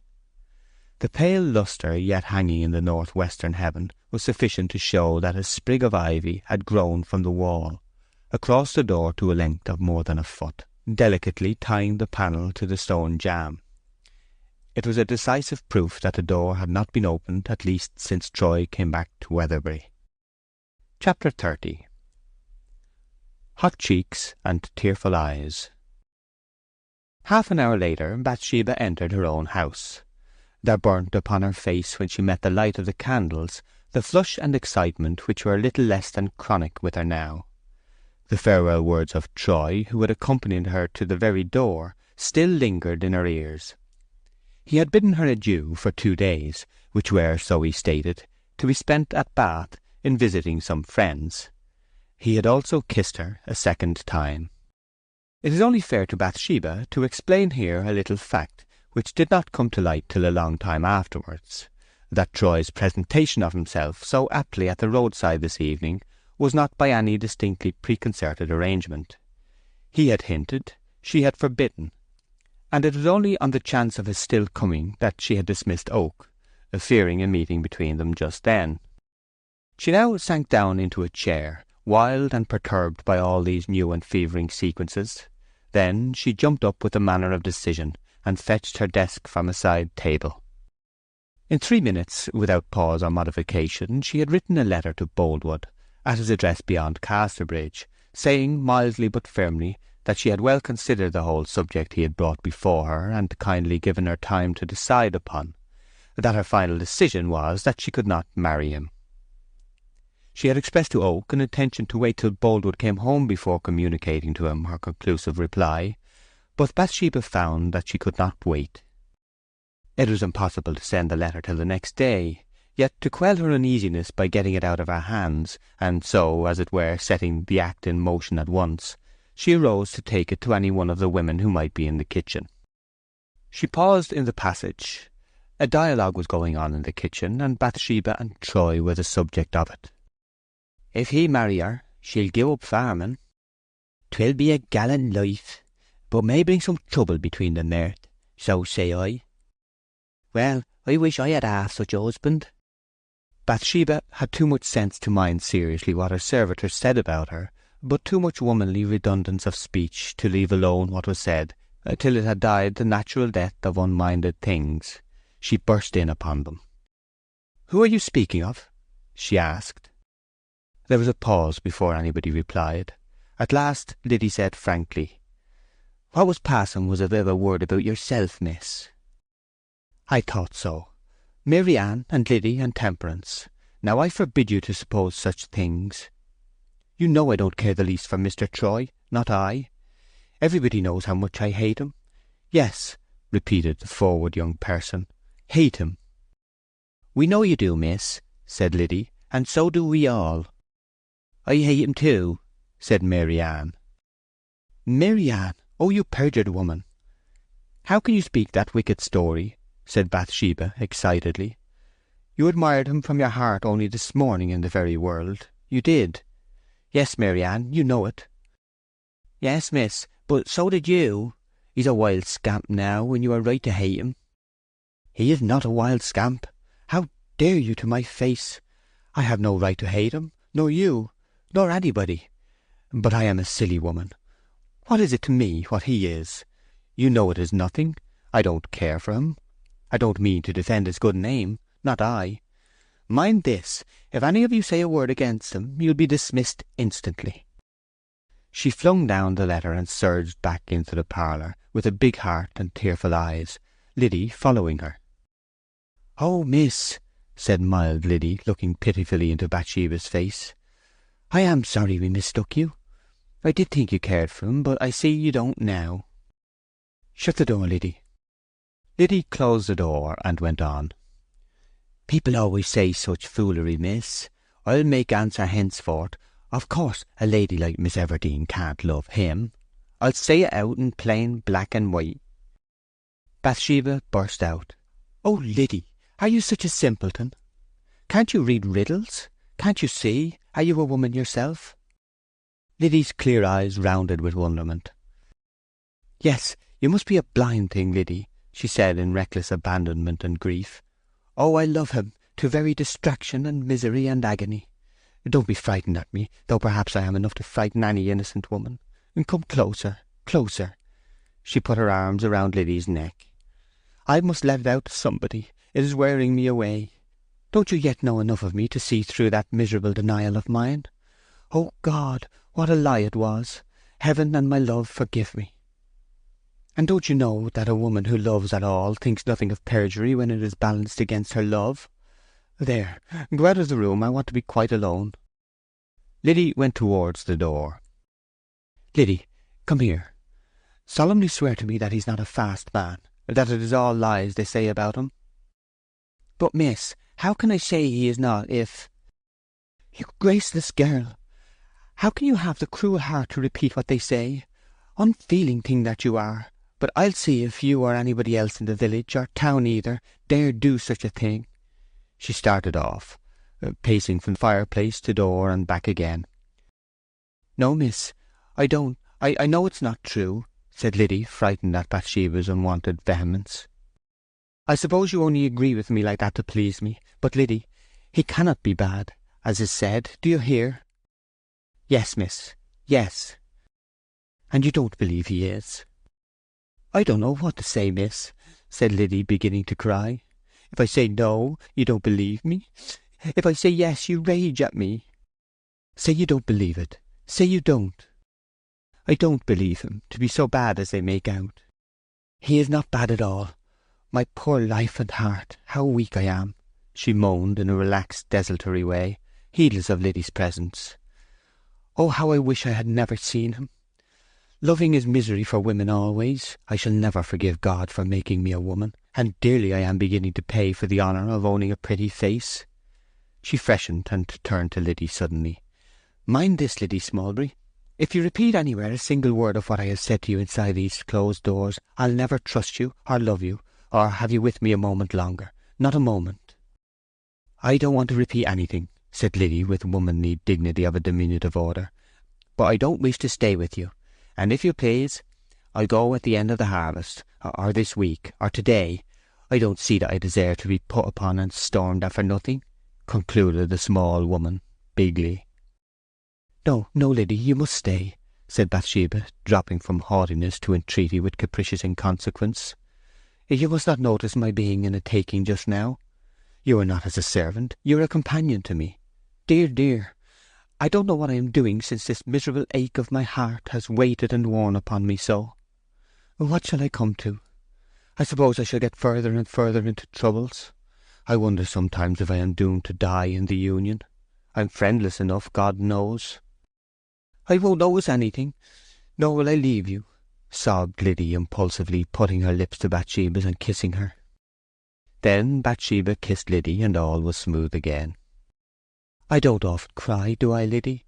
But you have made tears come into my eyes," she said, a smile shining through the moisture. "Try to think him a good man, won't you, dear Liddy?" "I will, miss, indeed. He is a sort of steady man in a wild way, you know. That's better than to be, as some are, wild in a steady way. I'm afraid that's how I am.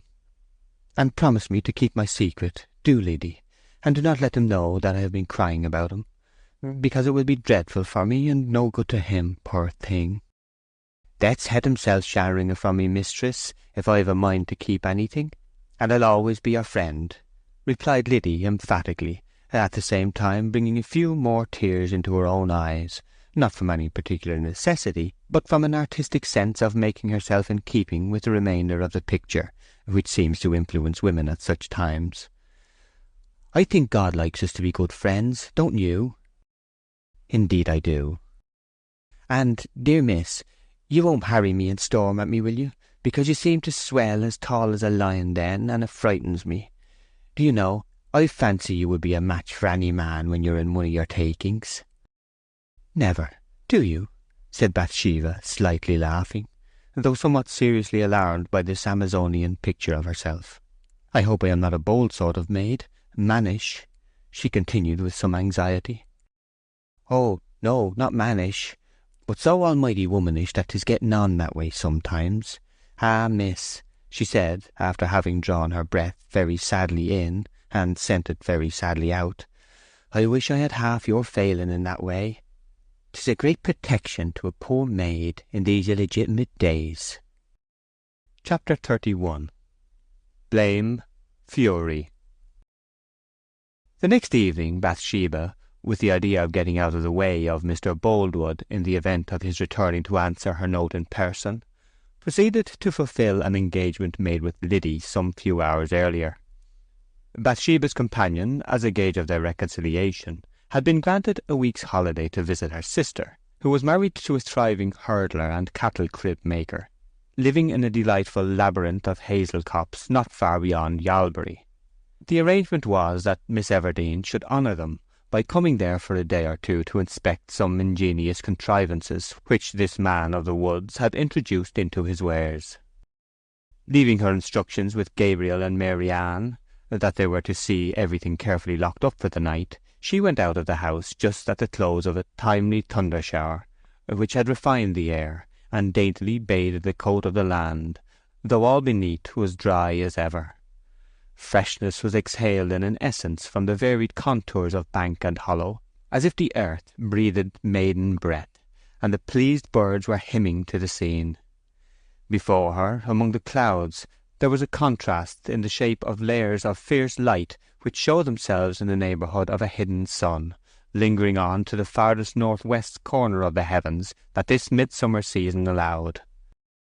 She had walked nearly 2 miles of her journey, watching how the day was retreating, and thinking how the time of deeds was quietly melting into the time of thought, to give place in its turn to the time of prayer and sleep, when she beheld advancing over Yalbury Hill the very man she sought so anxiously to elude. Boldwood was stepping on, not with that quiet tread of reserved strength which was his customary gait, in which he always seemed to be balancing two thoughts. His manner was stunned and sluggish now. Boldwood had, for the first time, been awakened to woman's privileges in tergiversation, even when it involves another person's possible blight. That Bathsheba was a firm and positive girl, far less inconsequent than her fellows, had been the very lung of his hope, for he had held that these qualities would lead her to adhere to a straight course for consistency's sake, and accept him, though her fancy might not flood him with the iridescent hues of uncritical love. But the argument now came back as sorry gleams from a broken mirror. The discovery was no less a scourge than a surprise. He came on looking upon the ground, and did not see Bathsheba till they were less than a stone's throw apart. He looked up at the sound of her pit-pat, and his changed appearance sufficiently denoted to her the depth and strength of the feeling paralysed by her letter. "Oh, is it you, Mr. Boldwood?" she faltered, a guilty warmth pulsing in her face. Those who have the power of reproaching in silence may find it a means more effective than words. There are accents in the eye which are not on the tongue, and more tales come from pale lips than can enter an ear. It is both the grandeur and the pain of the remoter moods that they avoid the pathway of sound. Boldwood's look was unanswerable. Seeing she turned a little aside, he said, "What? Are you afraid of me?" "Why should you say that?" said Bathsheba. "I fancied you looked so," he said, "and it is most strange, because of its contrast with my feeling for you." She regained self-possession, fixed her eyes calmly, and waited. "You know what that feeling is," continued Boldwood deliberately. "A thing strong as death. No dismissal by a hasty letter affects that." "I wish you did not feel so strongly about me," she murmured.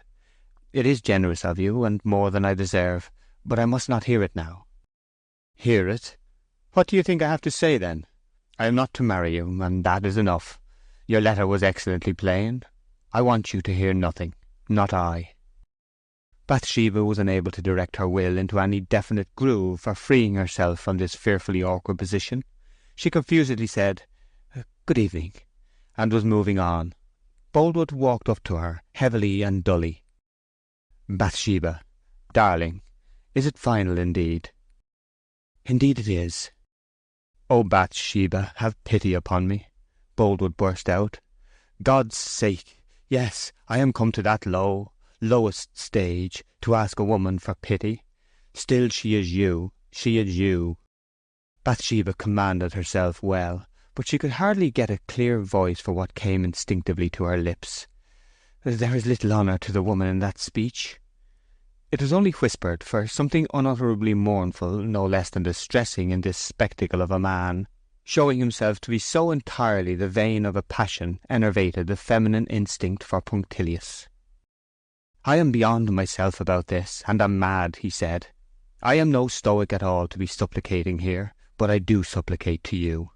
I wish you knew what is in me of devotion to you, but it is impossible that.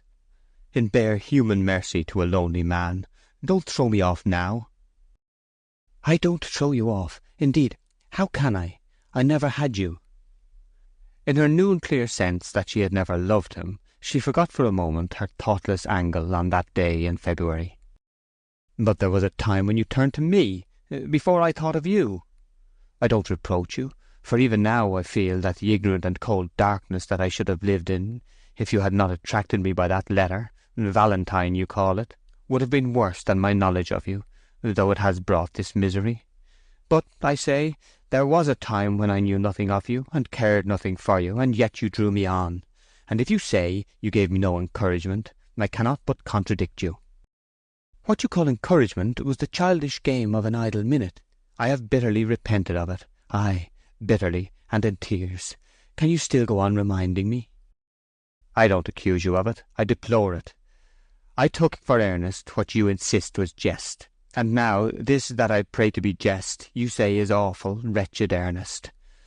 Our moods meet at wrong places. I wish your feeling was more like mine, or my feeling more like yours. Oh, could I but have foreseen the torture that trifling trick was going to lead me into, how I should have cursed you. But only having been able to see it since, I cannot do that, for I love you too well. But it is weak, idle drivelling to go on like this. Bathsheba, you are the first woman of any shade or nature that I have ever looked at to love, and it is the having been so near claiming you for my own that makes this denial so hard to bear. How nearly you promised me! But I don't speak now to move your heart, and make you grieve because of my pain. It is no use, that. I must bear it. My pain would get no less by paining you.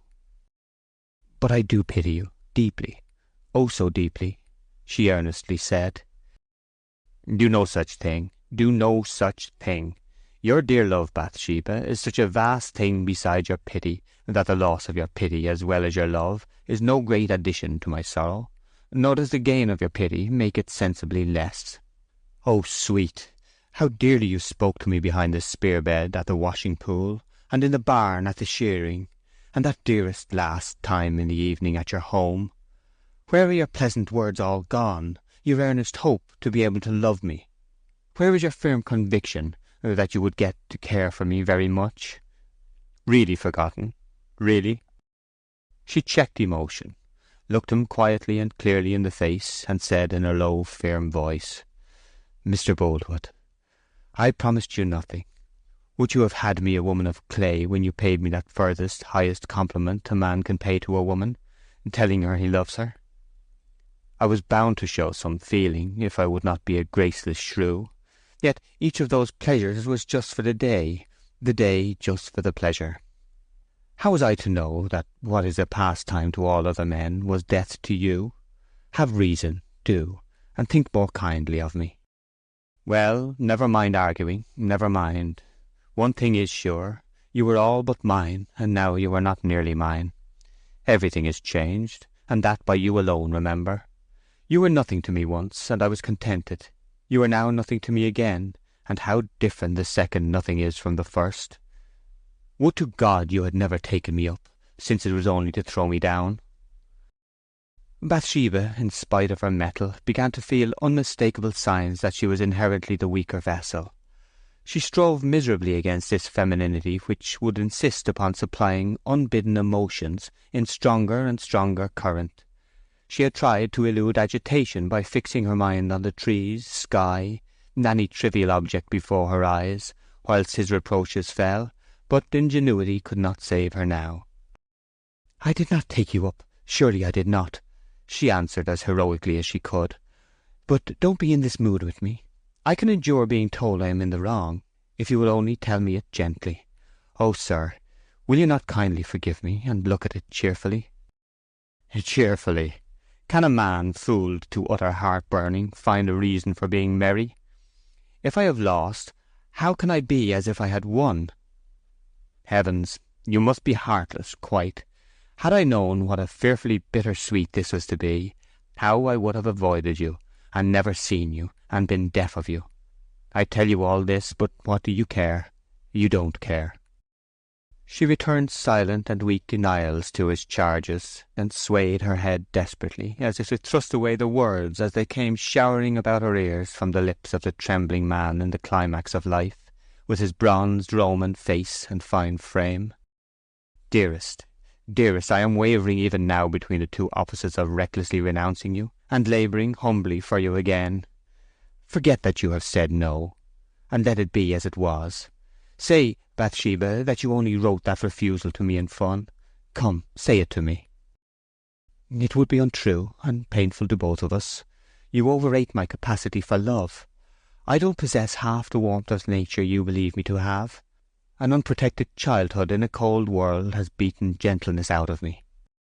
He immediately said with more resentment, That may be true, somewhat, but Miss Everdene, it won't do as a reason. You are not the cold woman you would have me believe. No, no, it isn't because you have no feeling in you that you don't love me. You naturally would have me think so. You would hide from me that you have a burning heart like mine. You have love enough, but it is turned into a new channel. I know where. The swift music of her heart became hubbub now, and she throbbed to extremity. He was coming to Troy. He did then know what had occurred, and the name fell from his lips the next moment. "Why did Troy not leave my treasure alone?" he asked fiercely. "When I had no thought of injuring him, why did he force himself upon your notice? Before he worried you, your inclination was to have me. When next I should have come to you, your answer would have been yes. Can you deny it? I ask, can you deny it?" She delayed the reply, but was too honest to withhold it. "I cannot," she whispered. "I know you cannot, but he stole in my absence and robbed me. Why didn't he win you away before, when nobody would have been grieved, when nobody would have been set tale-bearing? Now the people sneer at me. The very hills and skies seem to laugh at me till I blush shamefully for my folly. I have lost my respect, my good name, my standing. Lost it, never to get it again. Go and marry your man. Go on." "Oh, sir, Mr. Boldwood."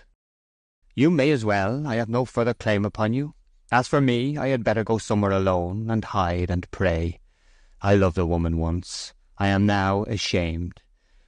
When I am dead, they'll say, miserable, love-sick man that he was.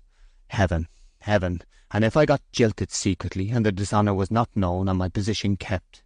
But no matter, it is gone, and the woman not gained. Shame upon him, shame." His unreasonable anger terrified her, and she glided from him without obviously moving, as she said, "I am only a girl. Do not speak to me so." "All the time you knew, how very well you knew, that your new freak was my misery. Dazzled by brass and scarlet, O Bathsheba, this is woman's folly indeed." She fired up at once. "You are taking too much upon yourself," she said vehemently. "Everybody is upon me, everybody. It is unmanly to attack a woman so. I have nobody in the world to fight my battles for me, but no mercy is shown. Yet if 1,000 of you sneer and say things against me, I will not be put down. You'll chatter with him doubtless about me. You say to him, Boldwood would have died for me. Yes, and you have given way to him, knowing him not to be the man for you. He has kissed you, claimed you as his. Do you hear? He has kissed you. Deny it. The most tragic woman is cowed by a tragic man, and although Boldwood was, in vehemence and glow, nearly her own self rendered into another sex, Bathsheba's cheek quivered. She gasped, "Leave me, sir, leave me. I am nothing to you. Let me go on." "Deny that he has kissed you." "I shall not." "Ah, he has then," came hoarsely from the farmer. "He has," she said slowly, and, in spite of her fear, defiantly. "I am not ashamed to speak the truth." "Then curse him, and curse him," said Boldwood, breaking into a whispered fury.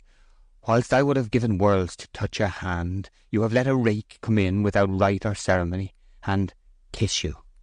Heaven's mercy, kiss you. Ah, a time of his life shall come when he will have to repent and think wretchedly of the pain he has caused another man, and then may he ache and wish and curse and yearn, as I do now." "Don't, oh, don't pray down evil upon him," she implored in a miserable cry. "Anything but that, anything. Oh, be kind to him, sir, for I love him true."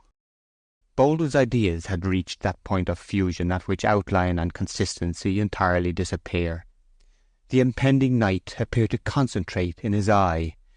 He did not hear her at all now. "I'll punish him, by my soul that I will. I'll meet him, soldier or no, and I'll horsewhip the untimely stripling for his reckless theft of my one delight. If he were 100 men, I'd horsewhip him." He dropped his voice suddenly and unnaturally. "Bathsheba, sweet lost coquette, pardon me. I have been blaming you, threatening you, behaving like a churl to you, whilst he is the greatest sinner. He stole your dear heart away with his unfathomable lies. It is a fortunate thing for him that he has gone back to his regiment, and that he's away of the country and not here. I hope he may not return here just yet. I pray God he may not come into my sight, for I may be tempted beyond myself. Oh, Bathsheba, keep him away. Yes, keep him away from me." For a moment Boldwood stood so inertly after this that his soul seemed to have been entirely exhaled with the breath of his passionate words. He turned his face away, and withdrew, and his form was soon covered over by the twilight as his footsteps mixed in with the low hiss of the leafy trees. Bathsheba, who had been standing motionless as a model all this latter time, flung her hands to her face and wildly attempted to ponder on the exhibition which had just passed away. Such astounding wells of fevered feeling in a still man like Mr. Boldwood were incomprehensible, dreadful. Instead of being a man trained to repression, he was what she had seen him. The force of the farmer's threats lay in their relation to a circumstance known at present only to herself. Her lover was coming back to Weatherbury in the course of the very next day or two. Troy had not returned to his distant barracks, as Boldwood and others supposed, but had merely gone to visit some acquaintance in Bath, and had yet a week or more remaining to his furlough. She felt wretchedly certain that if he revisited her, just at this nick of time, and came into contact with Boldwood, a fierce quarrel would be the consequence. She panted with solicitude when she thought of possible injury to Troy. The least spark would kindle the farmer's swift feelings of rage and jealousy. He would lose his self-mastery, as he had this evening. Troy's blitheness might become aggressive, it might take the direction of derision, and Boldwood's anger might then take the direction of revenge. With almost a morbid dread of being thought a gushing girl, this guileless woman too well concealed from the world under a manner of carelessness the warm depths of her strong emotions. But now there was no reserve. In her distraction, instead of advancing further, she walked up and down, beating the air with her fingers, pressing on her brow and sobbing brokenly to herself. Then she sat down on a heap of stones by the wayside to think. There she remained long. Above the dark margin of the earth appeared foreshores and promontories of coppery cloud, bounding a green and pellucid expanse in the western sky. Amaranthine glosses came over them then, and the unresting world wheeled her round to a contrasting prospect eastward, in the shape of indecisive and palpitating stars. She gazed upon their silent throes amid the shades of space, but realized none at all. Her troubled spirit was far away with Troy. Chapter 32. Night